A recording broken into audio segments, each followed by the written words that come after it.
ਕਿ ਜੇ ਮੈਂ ਕਿਸੇ ਵਿਅਕਤੀ ਦੇ ਨਾਲ ਜੁੜ ਗਿਆ ਆ ਜਾਂ ਮੇਰੇ ਨਾਲ ਕੋਈ ਜੁੜ ਗਿਆ ਆ, ਉਹ ਮੇਰਾ ਹੀ ਰਹੇ। ਉਹ ਪੋਜ਼ੈਸਿਵਨੈਸ। ਮਨੁੱਖ ਦਾ ਕੋਈ ਰਿਸ਼ਤਾ ਵੀ ਸਥਾਈ ਨਹੀਂ ਹੁੰਦਾ। ਵੀ ਮਨੁੱਖ ਕੀ ਇੱਕ ਔਰਤ ਨਾਲ ਰਿਸ਼ਤਾ ਰੱਖਦਾ ਜਾਂ ਔਰਤ ਇੱਕੋ ਮਰਦ ਨਾਲ ਰਿਸ਼ਤਾ ਰੱਖਦੀ ਹੈ। ਕਮਿਟਮੈਂਟ ਹੋਣੀ ਚਾਹੀਦੀ ਹੈ, ਦੋਹਾਂ ਪਾਸਿਆਂ ਵੱਲੋਂ ਹੋਣੀ ਚਾਹੀਦੀ ਹੈ। ਜਦੋਂ ਇਹ ਗੱਲ ਆਈ ਆ, ਉਹ ਕਿੱਥੋਂ ਪੈਦਾ ਹੋਈ? ਇਹ ਰੌਲਾ ਤਾਂ ਇੱਥੇ ਹੀ ਆ ਨਾ।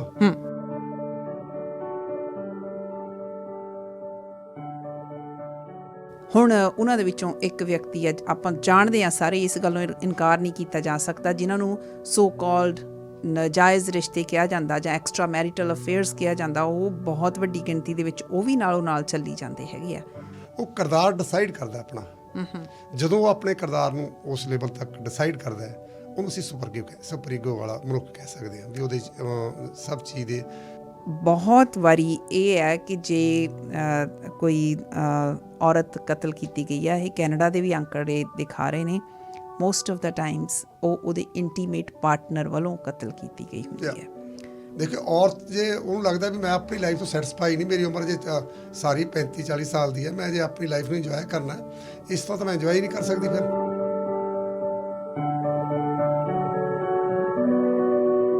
ਸ਼ੇਰੇ ਪੰਜਾਬ AM 600 ਤੁਹਾਡਾ ਸਾਰਿਆਂ ਦਾ ਬਹੁਤ-ਬਹੁਤ ਸਵਾਗਤ ਹੈ। ਇਹ ਹੈ ਦ ਨਵਜੋਤ ਢਿੱਲੋਂ ਸ਼ੋਅ। ਅੱਜ ਦੇ ਇਸ ਸ਼ੋਅ ਦੇ ਵਿੱਚ ਤੁਹਾਨੂੰ ਮੈਂ ਬਹੁਤ-ਬਹੁਤ ਜੀ ਆਇਆਂ ਨੂੰ ਕਹਿੰਦੀ ਹਾਂ।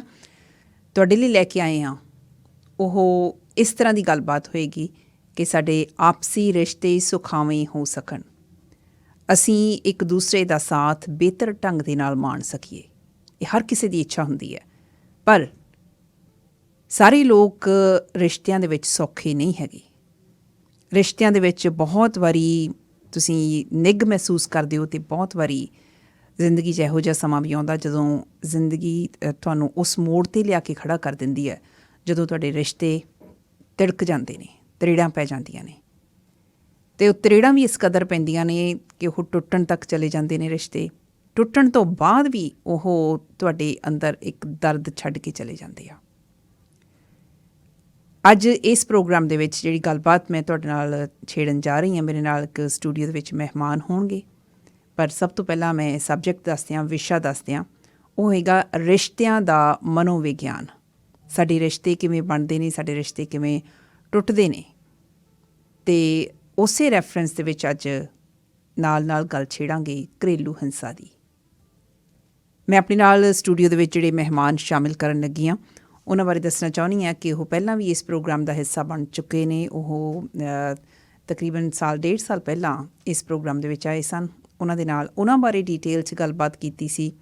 ਉਸ ਤੋਂ ਇਲਾਵਾ ਇੱਕ ਖਾਸ ਵਿਸ਼ੇ ਦੇ ਉੱਤੇ ਗੱਲਬਾਤ ਕੀਤੀ ਸੀ। ਅੱਜ ਵਿਸ਼ਾ ਇਹੀ ਰਹੇਗਾ, ਰਿਸ਼ਤਿਆਂ ਦਾ ਮਨੋਵਿਗਿਆਨ ਅਤੇ ਡੋਮੈਸਟਿਕ ਵਾਇਲੈਂਸ। ਬਲਵਿੰਦਰ ਬਰਨਾਲਾ ਜੀ ਇੱਕ ਅਜਿਹਾ ਨਾਮ ਹੈ ਜਿਹੜਾ ਤਰਕਸ਼ੀਲ ਸੁਸਾਇਟੀ ਦੇ ਨਾਲ ਲੰਬੇ ਸਮੇਂ ਤੋਂ ਜੁੜਿਆ ਹੋਇਆ ਹੈ। ਇਸ ਵੇਲੇ ਤਰਕਸ਼ੀਲ ਸੁਸਾਇਟੀ ਆਫ ਕੈਨੇਡਾ ਦੇ ਇਹ ਵਾਈਸ ਪ੍ਰੈਜ਼ੀਡੈਂਟ ਨੇ। ਇਹਨਾਂ ਨੇ ਆਪਣੀ ਡਿਗਰੀ ਜਿਹੜੀ ਹੈ ਉਹ ਲਾਅ ਦੇ ਵਿੱਚ ਕੀਤੀ। ਉਸ ਤੋਂ ਬਾਅਦ ਮਾਸਟਰਸ ਡਿਗਰੀ ਇਹਨਾਂ ਨੇ ਸਾਈਕੋਥੈਰੇਪੀ ਅਤੇ ਕਾਉਂਸਲਿੰਗ ਦੇ ਵਿੱਚ ਕੀਤੀ। ਅਤੇ ਪਿਛਲੇ ਕਾਫੀ ਸਾਲਾਂ ਤੋਂ ਇੰਡੀਆ ਦੇ ਵਿੱਚ ਇਹ ਸਾਈਕੋਥੈਰੇਪਿਸਟ ਦੇ ਤੌਰ 'ਤੇ ਉੱਤੇ ਪ੍ਰੈਕਟਿਸ ਕਰਦੇ ਆ ਰਹੇ ਨੇ। ਅੱਜ ਕੱਲ੍ਹ ਟੋਰਾਂਟੋ ਰਹਿੰਦੇ ਨੇ ਅਤੇ ਸਾਨੂੰ ਇੱਥੇ ਵਿਜ਼ਿਟ ਕਰਨ ਆਏ ਹੋਏ ਨੇ। ਬਰਨਾਲਾ ਜੀ, ਬਹੁਤ ਬਹੁਤ ਸਵਾਗਤ ਹੈ ਤੁਹਾਡਾ। ਤੁਹਾਡਾ ਬਹੁਤ ਧੰਨਵਾਦ। ਸੋ ਇੱਥੋਂ ਹੀ ਗੱਲ ਸ਼ੁਰੂ ਕਰਨੀ ਆ ਕਿ ਇਸ ਤੋਂ ਪਹਿਲਾਂ ਕਿ ਆਪਾਂ ਡੀਟੇਲ ਦੇ ਵਿੱਚ ਜਾਈਏ, ਸਾਨੂੰ ਰਿਸ਼ਤਿਆਂ ਦੀ ਲੋੜ ਕਿਉਂ ਪੈਂਦੀ ਆ? ਰਿਸ਼ਤੇ ਕਿਵੇਂ ਬਣਦੇ ਨੇ? ਦੇਖੋ, ਮੈਨ ਇਜ਼ ਸੋਸ਼ਲ ਐਨੀਮਲ। ਸਮਾਜਿਕ ਜੀਵ ਹੈਗਾ ਅਤੇ ਸਮਾਜ ਤੋਂ ਬਿਨਾਂ ਉਹ ਜਿਉਂਦਾ ਨਹੀਂ ਰਹਿ ਸਕਦਾ ਜੀ। ਉਹਨੂੰ ਪਤਾ ਹੈ ਕਿ ਜੇ ਮੈਂ ਰਿਸ਼ਤੇ ਨਹੀਂ ਬਣਾਊਂਗਾ ਤਾਂ ਉਹ ਜਿਉਂਦਾ ਨਹੀਂ ਰਹਿ ਸਕਦਾ। ਬੜਾ ਕਲੀਅਰ ਹੈ। ਮਤਲਬ ਜਿਹੜਾ ਸਾਡਾ ਸਮਾਜਿਕ ਵਿਗਿਆਨ ਹੈ, ਸਮਾਜਿਕ ਵਿਗਿਆਨ ਜਿਹਨੂੰ ਆਪਾਂ ਕਹਿੰਦੇ ਹਾਂ ਕਿ ਸਮਾਜ ਦਾ ਵਿਗਿਆਨ, ਉਹ ਬੜਾ ਕਲੀਅਰ ਕਰਦਾ ਇਹਨੂੰ। He is a social animal, he can't live without society. ਇਸੇ ਕਰਕੇ ਅਸੀਂ ਆਪਣੇ ਰਿਸ਼ਤੇ ਬਣਾਉਂਦੇ ਹੈਗੇ ਹਾਂ। ਅਤੇ ਰਿਸ਼ਤੇ ਜਿਹੜੇ ਆਪਾਂ ਜਦੋਂ ਹੋਰ ਕਲੀਅਰ ਚੱਲਿਆ ਵੀ ਰਿਸ਼ਤੇ ਹੋਰ ਅੱਗੇ ਡਿਟੇਲ ਜਾਵਾਂਗੇ ਆਪਾਂ ਇਸ ਗੱਲ 'ਤੇ ਵੀ ਜਿਹੜੇ ਬਾਕੀ ਜੀਵ ਜੰਤੂਆਂ 'ਚ ਵੀ ਕੋਈ ਰਿਸ਼ਤੇ ਹੁੰਦੇ, ਪਰ ਮਨੁੱਖ ਦੇ ਰਿਸ਼ਤੇ ਜਿਹੜੇ ਆ ਇਹ ਬਣਾਉਣ 'ਚ ਉਹਨੂੰ ਕਿਹੜੇ ਕਿਹੜੇ ਬੈਨੀਫਿਟ ਵੀ ਹੁੰਦੇ ਆ ਅਤੇ ਅੱਗੇ ਜਾ ਕੇ ਉਹਦੀ ਗਰੋਥ ਵੀ ਇਹਦੇ ਨਾਲ ਜੁੜੀ ਹੋਈ ਹੈ। ਜਦੋਂ ਆਪਾਂ ਰਿਸ਼ਤੇ ਨੂੰ ਡਿਫਾਈਨ ਕਰਨ ਦੀ ਗੱਲ ਕਰਦੇ ਹਾਂ, ਹਾਂਜੀ, ਕਿਵੇਂ ਡਿਫਾਈਨ ਕਰੋਗੇ ਕਿ ਸਾਡਾ ਕਿਸੇ ਦੇ ਨਾਲ ਰਿਸ਼ਤਾ ਬਣ ਰਿਹਾ ਹੈ, ਬਣ ਗਿਆ ਹੈ, ਸ਼ੁਰੂ ਹੋ ਚੁੱਕਾ ਹੈ? ਕਿਸ ਤਰ੍ਹਾਂ ਡਿਫਾਈਨ ਕਰੀਏ? ਦੇਖੋ ਜਦੋਂ ਦੋ ਪਰਸਨੈਲਿਟੀ ਕੋਈ ਵੀ ਹੈਗੀਆਂ ਹਿਊਮਨ ਬੀਇੰਗਸ ਜੀ ਇੱਥੇ ਆਪਾਂ ਮੇਲ ਫੀਮੇਲ ਦੀ ਗੱਲ ਨਹੀਂ ਇਕੱਲੀ ਕਰਦੇ ਹੈਗੇ ਸਮੋਚਲ ਆਪਾਂ ਹਿਊਮਨ ਬੀਇੰਗ ਦੀ ਗੱਲ ਕਰਦੇ ਹੈਗੇ ਆ ਬਿਲਕੁਲ ਜਦੋਂ ਦੋ ਹਿਊਮਨ ਬੀਇੰਗਸ ਵੈਸੇ ਵੀ ਆਪਾਂ ਬੱਸ 'ਚ ਬੈਠੇ ਜੇ ਇੱਕ ਦੂਜੇ ਨਾਲ ਗੱਲ ਕਰਦੇ ਹੈਗੇ ਆ ਕਈ ਵਾਰ ਗੱਲ ਕਰਦੇ ਕਰਦੇ ਉਹਦੇ ਨਾਲ ਤੁਸੀਂ ਇਸ ਤਰ੍ਹਾਂ ਦਾ ਆਪਣੇ ਵਿਚਾਰਾਂ ਦਾ ਵਿਚਾਰ ਵਟਾਂਦਰਾ ਕਰਦੇ ਹੋ ਤੁਹਾਡੇ 'ਚ ਇੰਟਰੈਕਸ਼ਨ ਹੁੰਦਾ ਹੈਗਾ ਉਦੋਂ ਬਾਅਦ ਫਿਰ ਤੁਸੀਂ ਇੱਕ ਦੂਜੇ ਨੂੰ ਕਹਿਣਾ ਤੁਸੀਂ ਮੇਰੇ ਘਰੇ ਚੱਕਰ ਲਾਓ ਹਾਲਾਂਕਿ ਬੱਸ 'ਚ ਹੀ ਬੈਠੇ ਹੋਗੇ ਔਰ ਇਸ ਤਰ੍ਹਾਂ ਇਹਦਾ ਮਤਲਬ ਗਰੋਥ ਦੇ ਰਸਤੇ ਪੈ ਜਾਂਦਾ ਜੀ ਚਾਹ ਦਾ ਕੱਪ ਪੀ ਕੇ ਜਾਇਓ ਬਸ ਉੱਥੋਂ ਸ਼ੁਰੂ ਕਰ ਦਿੰਦੇ ਹਾਂ ਅਸੀਂ ਸਾਰਾ ਕੁਝ ਇਸ ਤਰ੍ਹਾਂ ਰਿਸ਼ਤੇ ਬਣ ਜਾਂਦੇ ਆ ਹੁਣ ਉਹਨਾਂ ਦੀ ਜਿਹੜੀ ਡੀਪਨੈਸ ਹੈਗੀ ਉਹਦਾ ਟਰਸਟ ਵਰਦੀ ਹੋਣਾ ਉਹਦੇ ਲਈ ਦੇਖੋ ਸਾਨੂੰ ਸਮਾਂ ਚਾਹੀਦਾ ਜੇ ਆਪਾਂ ਹਿਸਟਰੀ ਦੇ ਵਿੱਚ ਜਾਂਦੇ ਆ ਹਾਂਜੀ ਹੁਣ ਤਾਂ ਅਸੀਂ ਰਿਸ਼ਤਿਆਂ ਦੇ ਨਾਂ ਰੱਖ ਲਏ ਆ ਹਾਂਜੀ ਹੁਣ ਇਕੱਲਾ ਰਿਸ਼ਤਾ ਜਿਹੜਾ ਆ ਉਹਦਾ ਅਸੀਂ ਕਹਿੰਦੇ ਆ ਕਿ ਵੀ ਫਲਾਣਾ ਫਲਾਣੇ ਦਾ ਆਹ ਲੱਗਦਾ ਉਹ ਲੱਗਦਾ ਕੀ ਹਿਸਟਰੀ ਦੇ ਵਿੱਚ ਬਹੁਤ ਪਹਿਲਾਂ ਜੋ ਆਪਾਂ ਆਦਿ ਮਾਨਵ ਦੀ ਗੱਲ ਕਰੀਏ ਉਦੋਂ ਵੀ ਇਸ ਤਰ੍ਹਾਂ ਰਿਸ਼ਤੇ ਬਣਦੇ ਹੋਣਗੇ ਤੇ ਉਹਨਾਂ ਦੇ ਨਾਮ ਹੁੰਦੇ ਹੋਣਗੇ ਦੇਖੋ ਜਿਹੜੇ ਰਿਸ਼ਤੇ ਬਣਦੇ ਤਾਂ ਦੇਖੋ ਇਹ ਤਾਂ ਬੜਾ ਸਪਸ਼ਟ ਹੈਗਾ ਜੇ ਮਨੁੱਖ ਦੀ ਗਰੋਥ ਹੋਈ ਹੈ ਮਨੁੱਖ ਦੇ ਬਾਲ ਬੱਚੇ ਪੀੜ੍ਹੀ ਦਰ ਪੀੜ੍ਹੀ ਪੈਦਾ ਹੋਏ ਹੈਗੇ ਆ ਵਿਦਆਊਟ ਰਿਲੇਸ਼ਨ ਤਾਂ ਪੈਦਾ ਨਹੀਂ ਹੋ ਸਕਦੇ ਇਹ ਠੀਕ ਆ ਉਹਦੇ ਦਿਮਾਗੀ ਗਰੋਥ ਜਿਹੜੀ ਆ ਜੇ ਅਸੀਂ ਆਦਿ ਮਾਨਵ ਦੀ ਗੱਲ ਕਰਦੇ ਹਾਂ ਕਰੋੜਾਂ ਸਾਲ ਪਹਿਲੇ ਮਨੁੱਖ ਦੀ ਗੱਲ ਕਰਦੇ ਹੈਗੇ ਆ ਜੀ ਤੇ ਉਹ ਰਿਸ਼ਤੇ ਤਾਂ ਬਣਾਉਂਦਾ ਸੀਗਾ ਇਹ ਨਹੀਂ ਵੀ ਉਹਨੇ ਰਿਸ਼ਤੇ ਨਹੀਂ ਬਣਾਏ ਹੈਗੇ ਉਹਨਾਂ ਦੀ ਸੋਚ ਤਾਂ ਬਾਅਦ 'ਚ ਹੁੰਦੀ ਰਹੀ ਹੈ ਉਹਦੀ ਜਿੰਨੀ ਕੁ ਉਹਦੀ ਬ੍ਰੇਨ ਦੀ ਗਰੋਥ ਹੋਈ ਸੀ ਉਸ ਹਿਸਾਬ ਨਾਲ ਉਹ ਰਿਸ਼ਤਿਆਂ ਬਾਰੇ ਨੂੰ ਸਮਝ ਸੀਗੀ ਜਿੰਨੀ ਕੁ ਹੈਗੀ ਸੀਗੀ ਜੀ ਤੇ ਕਈ ਵਾਰ ਤਾਂ ਮੈਂ ਬੜਾ ਸਪਸ਼ਟ ਕਹਿ ਸਕਦਾ ਵੀ ਕਰੂੜ ਰਿਸ਼ਤੇ ਹੀ ਹੁੰਦੇ ਸੀਗੇ ਕਰੂੜ ਦਾ ਮਤਲਬ ਕੀ ਹੈ ਉਹਦੇ ਵਿੱਚ ਰਿਸ਼ਤਿਆਂ 'ਚ ਬੈਲੈਂਸ ਵੀ ਹੁੰਦੀ ਸੀਗੀ ਸਿੱਧੇ ਰੂਪ 'ਚ ਮਤਲਬ ਕਈ ਮਨੁੱਖਾਂ ਨੂੰ ਮਾਰ ਦੇਣਾ ਇੱਥੋਂ ਤੱਕ ਕਿ ਜੇ ਆਸ ਵਿੱਚ ਮੇਲ ਫੀਮੇਲ ਦਾ ਸੰਬੰਧ ਹੈ ਕੋਈ ਵਾਈਫ ਜਾਂ ਪਤੀ ਦਾ ਸੰਬੰਧ ਤਾਂ ਹੈ ਨਹੀਂ ਸੀਗਾ ਨਾ ਨਹੀਂ ਸੀ ਦਿੱਤੇ ਉਹ ਨਾ ਸੰਬੰਧ ਹੀ ਨਹੀਂ ਸੀ ਉਹਨਾਂ ਨੂੰ ਇਸ ਗੱਲ ਦਾ ਕਲੀਅਰ ਨਹੀਂ ਸੀ ਵੀ ਕਿਸੇ ਨਾਲ ਸਥਾਈ ਰੂਪ 'ਚ ਰਿਹਾ ਜਾ ਸਕਦਾ ਕਿਉਂਕਿ ਮਨੁੱਖ ਸਥਾਈ ਰੂਪ 'ਚ ਇਸ ਤਰ੍ਹਾਂ ਨਹੀਂ ਸੀ ਰਹਿੰਦਾ ਉਹ ਵੀ ਇੱਕ ਮਤਲਬ ਆਦੀਵਾਸੀ ਕਹਿ ਦਈਏ ਜਾਂ ਉਸ ਸਮੇਂ ਦਾ ਜਿਹੜਾ ਹੈਗਾ ਉਹ ਰਹਿ ਤਾਂ ਰਿਹਾ ਸੀਗਾ ਪਰ ਉਦੋਂ ਪਰਿਵਾਰਕ ਯੂਨਿਟਾਂ ਨਹੀਂ ਸੀ ਬਣਦੀਆਂ ਹੁੰਦੀਆਂ ਵੀ ਔਰਤ ਜੇ ਉਹਨੇ ਮਤਲਬ ਸੰਪਰਕ ਹੋ ਵੀ ਜੇ ਉਹਨਾਂ ਦਾ ਫਿਜ਼ੀਕਲ ਔਰਤ ਦਾ ਤੇ ਮਰਦ ਦਾ ਸੰਪਰਕ ਹੋ ਵੀ ਗਿਆ ਤਾਂ ਇਹ ਨਹੀਂ ਵੀ ਉਹ ਫਿਰ ਇਕੱਠੇ ਰਹਿਣਗੇ ਉਹ ਕਿੱਥੇ ਚਲੀ ਗਈ ਉਹ ਕਿੱਥੇ ਚਲੀ ਗਿਆ ਬੱਚੇ ਕਿਤੇ ਪੈਦਾ ਹੁੰਦੇ ਆ ਜਿਹਨੇ ਪੈਦਾ ਕਰਨ ਵਾਲਾ ਦੂਜਾ ਮਨੁੱਖ ਆ ਉਹ ਕਿਤੇ ਹੁੰਦਾ ਉਹਨਾਂ ਨੂੰ ਇਹ ਨਹੀਂ ਪਤਾ ਵੀ ਮੇਰੇ ਬੱਚੇ ਕੋਈ ਹੈਗੇ ਕਿਤੇ ਪਰ ਇਸ ਕਿਸਮ ਦੇ ਜਾਂ ਇਹਨੂੰ ਕੋਈ ਵੀ ਮਤਲਬ ਅਸੀਂ ਦੂਸਰੇ ਐਨੀਮਲ ਨੂੰ ਬਹੁਤਾ ਜੇ ਮਨੁੱਖ ਨੂੰ ਉਦੋਂ ਵੱਖਰਾ ਨਹੀਂ ਸੀ ਕਰ ਸਕਦੇ ਹੈਗੇ ਪਸ਼ੂ ਵਰਗੇ ਰਿਲੇਸ਼ਨ ਸੀ ਪਰ ਉਹਨਾਂ ਫਿਰ ਵੀ ਬੈਟਰ ਸੀਗੇ ਇਹ ਗੱਲ ਹੈਗੀ ਪਰ ਪਸ਼ੂ ਪੰਛੀਆਂ ਦੇ ਵਿੱਚ ਵੀ ਤਾਂ ਫਿਰ ਰਿਸ਼ਤੇ ਜਿਹੜੇ ਬਣਦੇ ਉਹ ਹਾਲੇ ਤੱਕ ਵੀ ਉਸੇ ਤਰ੍ਹਾਂ ਦੇ ਹੁੰਦੇ ਹੋਣਗੇ ਜਿਸ ਤਰ੍ਹਾਂ ਦੇ ਆਦਿ ਮਾਨਵ ਦੇ ਹੁੰਦੇ ਸੀ ਆਪਾਂ ਨੂੰ ਬੜਾ ਕਲੀਅਰ ਹੈਗਾ ਇਸ ਬਾਰੇ ਤਾਂ ਹੁਣ ਜੇ ਆਪਾਂ ਪਸ਼ੂਆਂ ਦੀ ਗੱਲ ਕਰਦੇ ਹਾਂ ਚਾਹੇ ਉਹ ਗਾਵਾਂ ਮੱਝਾਂ ਇੱਥੋਂ ਤੱਕ ਕਿ ਪੰਛੀ ਵੀ ਹੁਣ ਜਿਹੜੇ ਉਹਨਾਂ ਦੇ ਰਿਸ਼ਤੇ ਹੈਗੇ ਆ ਉਹਨਾਂ ਵਿੱਚ ਵਿਆਹ ਦੀ ਰਸਮ ਤਾਂ ਨਹੀਂ ਕੋਈ ਹੁੰਦੀ ਹੈਗੀ ਵੀ ਉਹ ਵਿਆਹ ਕਰਨਗੇ ਤੇ ਸਥਾਈ ਰੂਪ 'ਚ ਵਾਅਦਾ ਕਰਨਗੇ ਜਾਂ ਜੇ ਉਹ ਆਂਡਿਆਂ 'ਚੋਂ ਬੱਚੇ ਪੈਦਾ ਹੋ ਗਏ ਆ ਵੀ ਉਹ ਇੱਕ ਬਕਾਇਦਾ ਪਰਿਵਾਰ ਦੇ ਰੂਪ 'ਚ ਰਹਿੰਦੇ ਹੋਣ ਇਸ ਤਰ੍ਹਾਂ ਦਾ ਕੁਝ ਵੀ ਨਹੀਂ ਹੁੰਦਾ ਕਿ ਜਦੋਂ ਬੱਚੇ ਆਪਦੇ ਉਡਾਰ ਹੋ ਗਏ ਉੱਡ ਗਏ ਤੇ ਇਹ ਨਹੀਂ ਪਤਾ ਉਹ ਕਿੱਥੇ ਨੇ ਤੇ ਜਿਨ੍ਹਾਂ ਨੇ ਪੈਦਾ ਕੀਤਾ ਉਹ ਕਿੱਥੇ ਹੈਗੇ ਇਸ ਕਰਕੇ ਤਾਂ ਹੀ ਕਹਿੰਦਾ ਉਹਨਾਂ ਦੇ ਵਿੱਚ ਜਿਹੜੇ ਪਸ਼ੂ ਪੰਛੀਆਂ ਦਾ ਸਮਾਜ ਨਹੀਂ ਹੁੰਦਾ ਕਦੇ ਵੀ ਕਿਉਂਕਿ ਉਹਨਾਂ 'ਚ ਰਿਸ਼ਤਿਆਂ ਦੀ ਨਾ ਉਸ ਤਰ੍ਹਾਂ ਦੀ ਕੋਈ ਅਜੇ ਪਰਿਭਾਸ਼ਾ ਹੈਗੀ ਹੈ ਜੋ ਮਨੁੱਖ ਦੇ ਵਿੱਚ ਹੈਗੀ ਹੈ ਪਰ ਜਿਹੜਾ ਰਿਸ਼ਤੇ ਨੂੰ ਸਥਾਈ ਰੂਪ ਦੇ ਵਿੱਚ ਰੱਖਣਾ ਕਿ ਜੇ ਮੈਂ ਕਿਸੇ ਵਿਅਕਤੀ ਦੇ ਨਾਲ ਜੁੜ ਗਿਆ ਆ ਜਾਂ ਮੇਰੇ ਨਾਲ ਕੋਈ ਜੁੜ ਗਿਆ ਆ ਉਹ ਮੇਰਾ ਹੀ ਰਹੇ ਉਹ ਪੋਜ਼ੈਸਿਵਨੈਸ ਜਾਂ ਉਹਨੂੰ ਪਰਮਾਨੈਂਟਲੀ ਕਿਸੇ ਵਿਅਕਤੀ ਨੂੰ ਚਾਹਣਾ ਕਿ ਉਹ ਮੇਰੇ ਨਾਲ ਰਹੇ ਇਹ ਚੀਜ਼ਾਂ ਫਿਰ ਕਿਹੜੀ ਲੋੜ 'ਚੋਂ ਮਨੁੱਖ ਦੀ 'ਚੋਂ ਪੈਦਾ ਹੋਈਆਂ ਨਵਜੋਤ ਇੱਕ ਗੱਲ ਤਾਂ ਆਪਾਂ ਨੂੰ ਇਹ ਸਮਝ ਲੈਣੀ ਚਾਹੀਦੀ ਹੈ ਮਨੁੱਖ ਦਾ ਕੋਈ ਰਿਸ਼ਤਾ ਵੀ ਸਥਾਈ ਨਹੀਂ ਹੁੰਦਾ ਹਮੇਸ਼ਾ ਉਹਦੇ 'ਚ ਚੇਂਜ ਦੀਆਂ ਸੰਭਾਵਨਾਵਾਂ ਬਣੀਆਂ ਰਹਿੰਦੀਆਂ ਨੇ ਇਹ ਬੜੀ ਤੁਸੀਂ ਉਹ ਸਪਿਰਿਚੁਅਲ ਜੀ ਵਾਲੀ ਗੱਲ ਕਰ ਰਹੇ ਹੋ ਇਸ ਵੇਲੇ ਨਹੀਂ ਉਹ ਵੀ ਕਹਿੰਦੇ ਆ ਨਾ ਕਿ ਕੋਈ ਵੀ ਰਿਸ਼ਤਾ ਸਥਾਈ ਨਹੀਂ ਹੈ ਕੋਈ ਵੀ ਰਿਸ਼ਤਾ ਪੱਕਾ ਨਹੀਂ ਹੈ ਇਸ ਤਰ੍ਹਾਂ ਦੀ ਉਸ ਤਰ੍ਹਾਂ ਜਿਹੜੀ ਅਧਿਆਤਮ ਸਿਸਟਮ ਆਪਾਂ ਸਪਿਰਿਚੁਅਲ ਕਹਿੰਦੇ ਨਾ ਉਹਦੇ ਨਾਲ ਨਹੀਂ ਸੰਬੰਧ ਹੈਗਾ ਕੋਈ ਹੈਗਾ ਤੁਸੀਂ ਸਮਾਜਿਕ ਪੱਖੋਂ ਗੱਲ ਕਰ ਰਹੇ ਹੋ ਮੈਂ ਬਾਇਓਲੋਜੀਕਲੀ ਪੱਖ ਤੋਂ ਗੱਲ ਕਰ ਰਿਹਾ ਹਾਂ ਜੀਵ ਵਿਗਿਆਨ ਜਿਹੜਾ ਹੈਗਾ ਉਹਦੇ ਪੱਖ ਤੋਂ ਗੱਲ ਕਰ ਰਿਹਾ ਵੀ ਮਨੁੱਖ ਦੇ ਅੰਦਰ ਆਖਰ ਨੂੰ ਤਾਂ ਉਹਨਾਂ ਜੀਵ ਜੰਤੂਆਂ 'ਚ ਹੀ ਆਇਆ ਗਰੋ ਕੀਤਾ ਨਾ ਤੇ ਉਹਨਾਂ ਦੇ ਬਾਇਓਲੋਜੀਕਲੀ ਜਿਹੜੇ ਹੈਗੇ ਆ ਹੁਣ ਮੈਂ ਸਿੰਪਲ ਰੂਪ 'ਚ ਕਹਿਣਾਗਾ ਚਲੋ ਜੇ ਬਾਕੀ ਤਾਂ ਹੋਰ ਡਿਟੇਲ ਜਾਵਾਂਗੇ ਆਪਾਂ ਜਾ ਕੇ ਵੀ ਮਨੁੱਖ ਕੀ ਇੱਕ ਔਰਤ ਨਾਲ ਰਿਸ਼ਤਾ ਰੱਖਦਾ ਜਾਂ ਔਰਤ ਇੱਕੋ ਮਰਦ ਨਾਲ ਰਿਸ਼ਤਾ ਰੱਖਦੀ ਹੈ ਕਈ ਤਾਂ ਚਲੋ ਫਿਜ਼ੀਕਲ ਰਿਲੇਸ਼ਨ ਬਣਾ ਜਾਂਦੇ ਆ ਪਰ ਜ਼ਰੂਰੀ ਤਾਂ ਨਹੀਂ ਹਰੇਕ ਦੇ ਫਿਜ਼ੀਕਲ ਰਿਲੇਸ਼ਨ ਹੋਏ ਹੁਣ ਪਰ ਇੱਛਾ ਪਈ ਹੋਏ ਮਨ ਦਵਾਈ ਹੋਈ ਆ ਫਿਰ ਵੀ ਉਹ ਤੇ ਉਹ ਇੱਕ ਤੋਂ ਦੂਜੇ ਤੋਂ ਤੀਜਾ ਦੀ ਸੰਭਾਵਨਾ ਬਣੀ ਰਹਿੰਦੀ ਹੈ ਮਨੁੱਖ ਦੇ ਅੰਦਰ ਬਾਇਓਲੋਜੀਕਲੀ ਕੋਈ ਬੈਨ ਨਹੀਂ ਹੈਗਾ ਸੋ ਜਿਹੜਾ ਕੁਦਰਤੀ ਹੈ ਬਾਇਓਲੋਜੀਕਲੀ ਹੈ ਤੁਹਾਨੂੰ ਲੱਗਦਾ ਕਿ ਵੀ ਉਹ ਜਿਹੜੀ ਜੇ ਅਸੀਂ ਪਰਮਾਨੈਂਸ ਲੱਭਣ ਦੀ ਕੋਸ਼ਿਸ਼ ਕਰਦੇ ਹਾਂ ਉਹ ਉਹਦੇ ਵਿੱਚ ਸਾਡੇ ਅੰਦਰ ਨਾਲ ਹੀ ਸਾਡਾ ਵਿਰੋਧ ਚੱਲ ਰਿਹਾ ਹੁੰਦਾ ਇੱਕ ਗੱਲ ਤਾਂ ਬੜੀ ਸਾਫ਼ ਹੈਗੀ ਆਪਾਂ ਨੂੰ ਵੀ ਕੀ ਅਸੀਂ ਰੋਜ਼ ਇੱਕੋ ਕਮੀਜ਼ ਪਾਉਂਦੇ ਹਾਂ ਅਸੀਂ ਉਦੋਂ ਬਾਅਦ ਦੂਸਰਾ ਕਮੀਜ਼ ਕਿਉਂ ਪਾ ਕੇ ਜਾਂਦੇ ਹਾਂ ਚੇਂਜ ਭਾਲਦੇ ਜਾਂ ਆ। ਔਰਤਾਂ ਸਲਵਾਰ ਸੂਟ ਆਪਣੇ ਮਤਲਬ ਜਿਹੜੇ ਹੈਗੇ ਆ ਕਿਉਂ ਬਾਰ-ਬਾਰ ਬਦਲਦੀਆਂ ਨੇਗੀਆਂ ਤੇ ਇੱਕ ਮੈਰਿਜ ਦੇ ਵਿੱਚ ਕਈ ਵਾਰੀ 3-3 ਵਾਰੀ ਬਦਲਦੀਆਂ ਨੇਗੀਆਂ। ਉਹਦੇ ਪਿੱਛੇ ਕਿਹੜੇ ਕਾਰਨ ਹੋ ਸਕਦੇ ਆ ਜੇ ਆਪਾਂ ਸਮਝਣ ਦੀ ਕੋਸ਼ਿਸ਼ ਕਰੀਏ। ਮੈਂ ਤੁਹਾਨੂੰ ਪੁੱਛਦਾ ਵੀ ਕਿ ਤੁਸੀਂ ਆਪ ਮਤਲਬ ਇਸ ਨਹੀਂ ਲਾਈਨ 'ਚ ਹੋ। ਅੱਜ ਤਾਂ ਤੁਹਾਡੇ ਕੋਲ ਹੀ ਜਾਣਾਂਗੇ ਸਾਰਾ ਕੁਝ ਵੀ ਮੈਂ ਤਾਂ ਇੰਨਾ ਹੀ ਕਹਿੰਦੀ ਹਾਂ ਵੀ ਚੇਂਜ ਭਾਲਦੇ ਹਾਂ ਅਸੀਂ। ਦੂਸਰੀ ਚੀਜ਼ ਇਹ ਹੈ ਕਿ ਤੁਸੀਂ ਆਕਰਸ਼ਕ ਥੋੜ੍ਹਾ ਜ਼ਿਆਦਾ ਲੱਗਦੇ ਹੋ, ਦੂਸਰਿਆਂ ਦੀ ਖਿੱਚ ਦਾ ਕੇਂਦਰ ਵੀ ਬਣਦੇ ਹੋ। ਅੱਜ ਆਕਰਸ਼ਕ ਮੈਨੂੰ ਮੰਨ ਲਓ ਕੋਈ ਔਰਤ ਲੱਗ ਰਹੀ ਹੈ, ਹਾਂ ਮੈਂ ਖਿੱਚਿਆ ਉਹਦੇ ਵੱਲ, ਮੈਨੂੰ ਉਹਦਾ ਫੇਸ ਚੰਗਾ ਲੱਗਿਆ, ਜੇ ਕਿਤੇ ਗੱਲਬਾਤ ਵੀ ਕਿਤੇ ਹੋਈ ਥੋੜੀ ਬਹੁਤ ਉਹ ਵੀ ਚੰਗੀ ਲੱਗੀ ਮੰਨ ਲਓ, ਕੀ ਇਹ ਗਾਰੰਟੀ ਹੈ ਵੀ ਸਦਾ ਤੱਕ ਮਤਲਬ ਸਾਨੂੰ ਪੱਕੇ ਉਵੇਂ ਲੱਗੀ ਜਾਊਗਾ? ਇਹਦੀ ਕੋਈ ਗਾਰੰਟੀ ਕੋਈ ਗਾਰੰਟੀ ਨਹੀਂ। ਕੋਈ ਗਾਰੰਟੀ ਨਹੀਂ ਹੈ ਕਿਉਂਕਿ ਉਹਦੇ ਬਾਅਦ ਸੈਕਿੰਡ ਤੋਂ ਰੂਪ 'ਚ ਕਿਤੇ ਨਾ ਕਿਤੇ ਨੈਚੁਰਲੀ ਜਦੋਂ ਅਸੀਂ ਕਲੋਜ਼ ਜਾਂਦੇ ਆਂਗੇ, ਕਿਸੇ ਦੀ ਵੀ ਕਲੋਜ਼ ਚਲੇ ਜਾਂਦੇ ਆ, ਪਹਿਲਾਂ ਤਾਂ ਅਸੀਂ ਉੱਪਰੋਂ ਉਹਦੀ ਮਤਲਬ ਉੱਪਰਲਾ ਸਿਸਟਮ ਦੇਖਦੇ ਆਂਗੇ, ਉਹਨੂੰ ਜਿਹੜਾ ਚੰਗਾ ਲੱਗ ਰਿਹਾ, ਉਹਦਾ ਫੇਸ ਚੰਗਾ ਲੱਗ ਰਿਹਾ, ਉਹਦੀ ਮੋਟੀ ਵਧੀਆ ਜੀ ਭਾਸ਼ਾ ਵੀ ਚੰਗੀ ਲੱਗਦੀ ਹੋ ਸਕਦੀ ਹੈਗੀ, ਪਰ ਜਿਉਂ-ਜਿਉਂ ਕਲੋਜ਼ ਜਾਈਏ ਨਾ ਫਿਰ ਉਹ ਜਿਹੜੇ ਦੂਸਰੇ ਪੱਖ ਹੈਗੇ ਜਿਹੜੇ ਆਪਾਂ ਉਹਦੇ ਲਈ ਨੈਗੇਟਿਵ ਮਹਿਸੂਸ ਹੁੰਦੇ ਹੈਗੇ ਉਹ ਉੱਭਰਨ ਲੱਗ ਜਾਂਦੇ ਆ ਤੇ ਫਿਰ ਉਸੇ 'ਚ ਹੀ ਫੈਡ ਅਪ ਹੋਣ ਲੱਗ ਜਾਂਦਾ। ਉਹ ਵਿਆਹਾਂ ਦੇ ਵਿੱਚ ਅਕਸਰ ਇਹੀ ਹਾਲ ਹੁੰਦਾ। ਹਾਂਜੀ, ਵਿਆਹਾਂ ਦੇ ਵਿੱਚ ਵੀ ਬਹੁਤ ਵਾਰੀ ਇਹ ਦੇਖਿਆ ਹੀ ਅਕਸਰ ਰਿਸ਼ਤਿਆਂ ਦੇ ਵਿੱਚ। ਹਾਂ ਸੋ ਇਸ ਤਰ੍ਹਾਂ ਮਤਲਬ ਕਿੱਥੋਂ ਜਸ਼ਨ ਸ਼ੁਰੂ ਹੁੰਦੇ ਆ, ਇੰਨਾ ਖਰਚਾ ਕੀਤਾ ਜਾਂਦਾ, ਇੰਨਾ ਤੁਸੀਂ ਰਿਸ਼ਤੇਦਾਰ ਇਕੱਠੇ ਕਰਦੇ ਹੋ, ਦੋਸਤ ਇਕੱਠੇ ਕਰਦੇ ਹੋ, ਕਿੰਨੀਆਂ ਖੁਸ਼ੀਆਂ ਮਨਾਈਆਂ ਜਾਂਦੀਆਂ ਤੇ ਪਰ ਉਹ ਦੋ ਵਿਅਕਤੀਆਂ ਦਾ ਜਿਹੜਾ ਰਿਸ਼ਤਾ ਹੁੰਦਾ, ਜਿਹੜਾ ਉਸ ਵੇਲੇ ਜੁੜਨਾ ਹੁੰਦਾ, ਤੇ ਬਾਅਦ ਦੇ ਵਿੱਚ ਉਹ ਕਦੋਂ ਉਹਦੇ 'ਚ ਡਿਕਲਾਈਨ ਆਉਂਦਾ ਜਾਂ ਉਹ ਉੱਪਰ ਨੂੰ ਜਾਂਦਾ, ਉਸ ਵੇਲੇ ਕੋਈ ਆਈਡੀਆ ਨਹੀਂ ਹੁੰਦਾ। ਪਰ ਉਹ ਇਹੀ ਹੁੰਦੀ ਹੈ ਕਿ ਇਹ ਇੱਕ ਪਰਮਾਨੈਂਟ ਰਿਸ਼ਤਾ ਹੋਣ ਜਾ ਰਿਹਾ। ਨਵਜੋਤ, ਆਪਾਂ ਨੂੰ ਗੱਲ ਦੀ ਸਮਝਣ ਦੀ ਜ਼ਰੂਰਤ ਹੈ। ਹਾਂ, ਰਿਸ਼ਤਾ ਇਕੱਲਾ ਮੇਲ ਤੇ ਫੀਮੇਲ 'ਚ ਨਹੀਂ ਹੁੰਦਾ, ਰਿਸ਼ਤੇ ਤਾਂ ਮੇਲ ਤੋਂ ਮੇਲ 'ਚ ਵੀ ਹੁੰਦੇ ਆ। ਮੈਂ ਇਹਨੂੰ ਸੈਕਸ਼ੂਅਲ ਪੱਖ ਤੋਂ ਨਹੀਂ ਕਹਿ ਰਿਹਾ ਵੀ ਜੇ ਦੋਸਤ ਨੇ ਤਾਂ ਉਹਨਾਂ 'ਚ ਵੀ ਕੋਈ ਰਿਸ਼ਤਾ ਬਣ ਜਾਂਦਾ ਹੈਗਾ, ਇਹ ਠੀਕ ਆ, ਉਹਨੂੰ ਤਾਂ ਹੀ ਅਸੀਂ ਕਹਿੰਦੇ ਵੀ ਇਹ ਖੂਨ ਦਾ ਰਿਸ਼ਤਾ ਨਹੀਂ ਹੈਗਾ ਮੇਰਾ, ਪਰ ਮੇਰਾ ਦੋਸਤ ਹੈ ਇੱਕ ਕਲਾਸ ਦਾ। ਮੈਂ ਤਾਂ ਆਪਦੇ ਰਿਸ਼ਤੇਦਾਰਾਂ ਨੂੰ ਕਿਤੇ ਚੰਗਾ ਸਮਝਦਾ, ਇੱਕ ਵਧੀਆ ਮਨੁੱਖ ਹੈ, ਮੈਨੂੰ ਬਹੁਤ ਚੰਗਾ ਲੱਗਦਾ ਹੈਗਾ। ਰਿਸ਼ਤਾ ਤਾਂ ਉੱਥੇ ਵੀ ਹੈਗਾ। ਐਗਜ਼ੈਕਟਲੀ। ਉਹ ਰਿਸ਼ਤਾ ਕਿਸ ਤਰ੍ਹਾਂ ਬਣਦਾ, ਕੀ ਉਹ ਲੋੜ 'ਚੋਂ ਬਣਦਾ? ਵੈਸੇ ਤਾਂ ਕੋਈ ਰਿਸ਼ਤਾ ਵੀ ਬਗੈਰ ਲੋੜ ਤੋਂ ਹੁੰਦਾ ਨਹੀਂ ਹੈਗਾ, ਕਿਉਂਕਿ ਨੀਡ ਹੈਗੀ ਸਾਡੀ। ਮੈਂ ਪਹਿਲੇ ਹੀ ਕਹਿ ਚੁੱਕਿਆ ਵੀ ਆਰ ਸੋਸ਼ਲ ਐਨੀਮਲ, ਤੇ ਸੋਸ਼ਲ ਐਨੀਮਲ ਸਮਾਜਿਕ ਜੀਵ ਹੁੰਦਿਆਂ ਸਾਨੂੰ ਸਮਾਜ ਦੇ ਕਿਸੇ ਨਾ ਕਿਸੇ ਮਨੁੱਖ ਨਾਲ ਜੁੜਨ ਦੀ ਸਾਡੇ ਦਿਮਾਗ 'ਚ ਹਮੇਸ਼ਾ ਇੱਛਾ ਬਣੀ ਰਹਿੰਦੀ ਹੈ।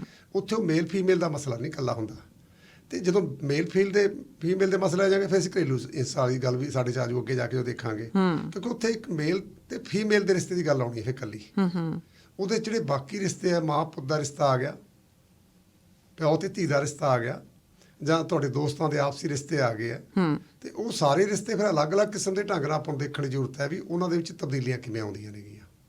ਬਰਨਾਲਾ ਜੀ, ਤੁਸੀਂ ਇਹ ਗੱਲ ਤਾਂ ਕਹਿ ਦਿੱਤੀ ਕਿ ਕੋਈ ਵੀ ਰਿਸ਼ਤਾ ਸਥਾਈ ਨਹੀਂ ਹੈ, ਕੋਈ ਵੀ ਰਿਸ਼ਤਾ ਪਰਮਾਨੈਂਟ ਨਹੀਂ ਹੁੰਦਾ, ਪਰ ਰਿਸ਼ਤੇ ਦੇ ਵਿੱਚ ਅੱਜ ਕੱਲ੍ਹ ਆਪਾਂ ਇੱਕ ਸ਼ਬਦ ਇਸਤੇਮਾਲ ਕਰਦੇ ਹਾਂ, ਕਮਿਟਮੈਂਟ, ਪ੍ਰਤੀਬੱਧਤਾ, ਕਿ ਜੇ ਮੇਰਾ ਕਿਸੇ ਦੇ ਨਾਲ ਰਿਸ਼ਤਾ ਜੁੜਿਆ ਤਾਂ ਉੱਥੇ ਅਸੀਂ ਕਮਿਟਡ ਚਾਹੀਦੇ ਹਾਂ, ਜਿਹਦੇ ਆਧਾਰ ਦੇ ਉੱਤੇ ਇਹ ਸੁਸਾਇਟੀ ਚੱਲ ਰਹੀ ਹੈ। ਇਹ ਜਿਹੜੀ ਕਮਿਟਮੈਂਟ ਦੀ ਖਾਹਿਸ਼ ਹੈ, ਜੇ ਮੈਂ ਚਲੋ ਸਥਾਈ ਹੋਣ ਦੀ ਜਾਂ ਪਰਮਾਨੈਂਟ ਹੋਣ ਦੀ ਗੱਲ ਨਹੀਂ ਕਰਦੀ, ਕਮਿਟਮੈਂਟ ਹੋਣੀ ਚਾਹੀਦੀ ਹੈ, ਦੋਹਾਂ ਪਾਸਿਆਂ ਵੱਲੋਂ ਹੋਣੀ ਚਾਹੀਦੀ ਹੈ। ਜਦੋਂ ਇਹ ਗੱਲ ਆਈ ਆ, ਉਹ ਕਿੱਥੋਂ ਪੈਦਾ ਹੋਈ? ਇਹ ਰੌਲਾ ਤਾਂ ਇੱਥੇ ਹੀ ਆ ਨਾ ਵੀ ਜਿਹੜੀ ਕਮਿਟਡ ਹੋਣਾ ਉਹ ਕਿੱਥੋਂ ਆਉਂਦਾ ਸਾਡੇ? ਹਾਂ, ਉਹੀ ਪੁੱਛ ਰਹੀ ਹਾਂ ਵੀ ਉਹ ਕਿਵੇਂ ਆਇਆ।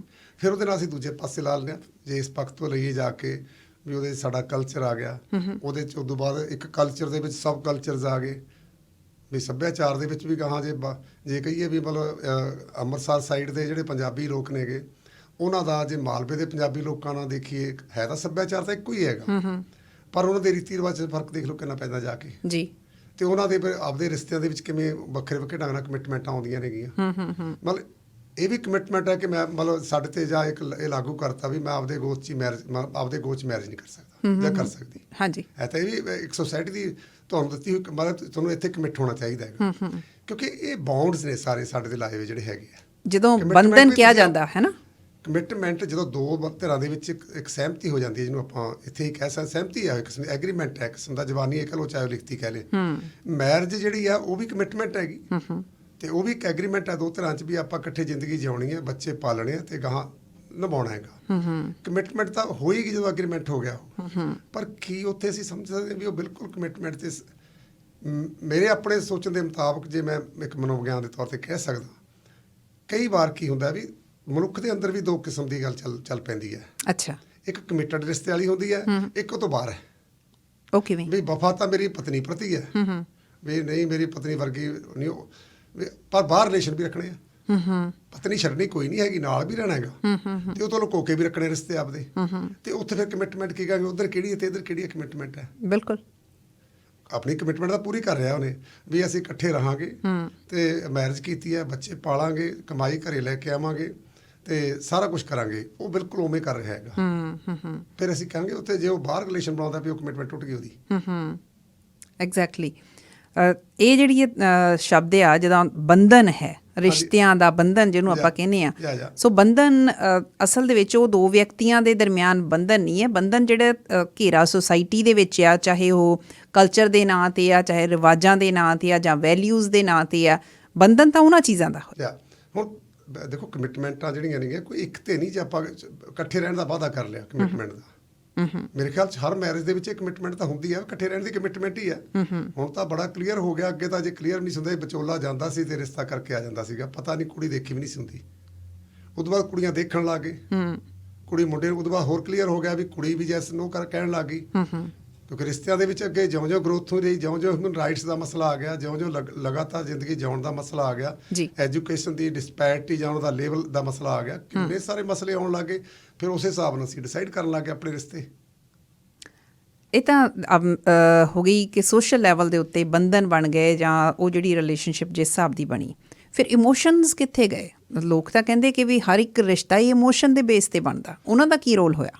ਨਹੀਂ ਦੇਖੋ, ਆਪਾਂ ਰਿਸ਼ਤੇ ਨੂੰ ਇਕੱਲੇ ਇਮੋਸ਼ਨ ਨਾਲ ਨਾ ਜੋੜੋ। ਅੱਛਾ। ਜਦੋਂ ਇੱਕ ਦੋਸਤ ਨਾਲ ਆਪਾਂ ਕਈ ਵਾਰੀ ਆਪਾਂ ਵਿਚਾਰ ਵਟਾਂਦਰੇ ਕਰਦੇ ਹਾਂ, ਤੁਹਾਡੀ ਉਹਦੇ ਨਾਲ ਮਤਲਬ ਗੱਲਾਂ ਬਾਤਾਂ ਦੇ ਵਿੱਚ ਤੁਸੀਂ ਬਹੁਤ ਸਾਰੇ ਵਿਚਾਰਾਂ 'ਤੇ ਸਹਿਮਤੀ ਕਰਦੇ ਹੋ, ਉੱਥੇ ਇਮੋਸ਼ਨ ਤਾਂ ਨਹੀਂ, ਉੱਥੇ ਲੌਜਿਕ ਹੈਗੀ, ਤੇ ਰਿਸ਼ਤਾ ਫਿਰ ਵੀ ਗਰੋ ਕਰ ਰਿਹਾ। ਬਿਲਕੁਲ। ਇੱਕ ਇਮੋਸ਼ਨ ਦਾ ਮਸਲਾ ਆ ਗਿਆ।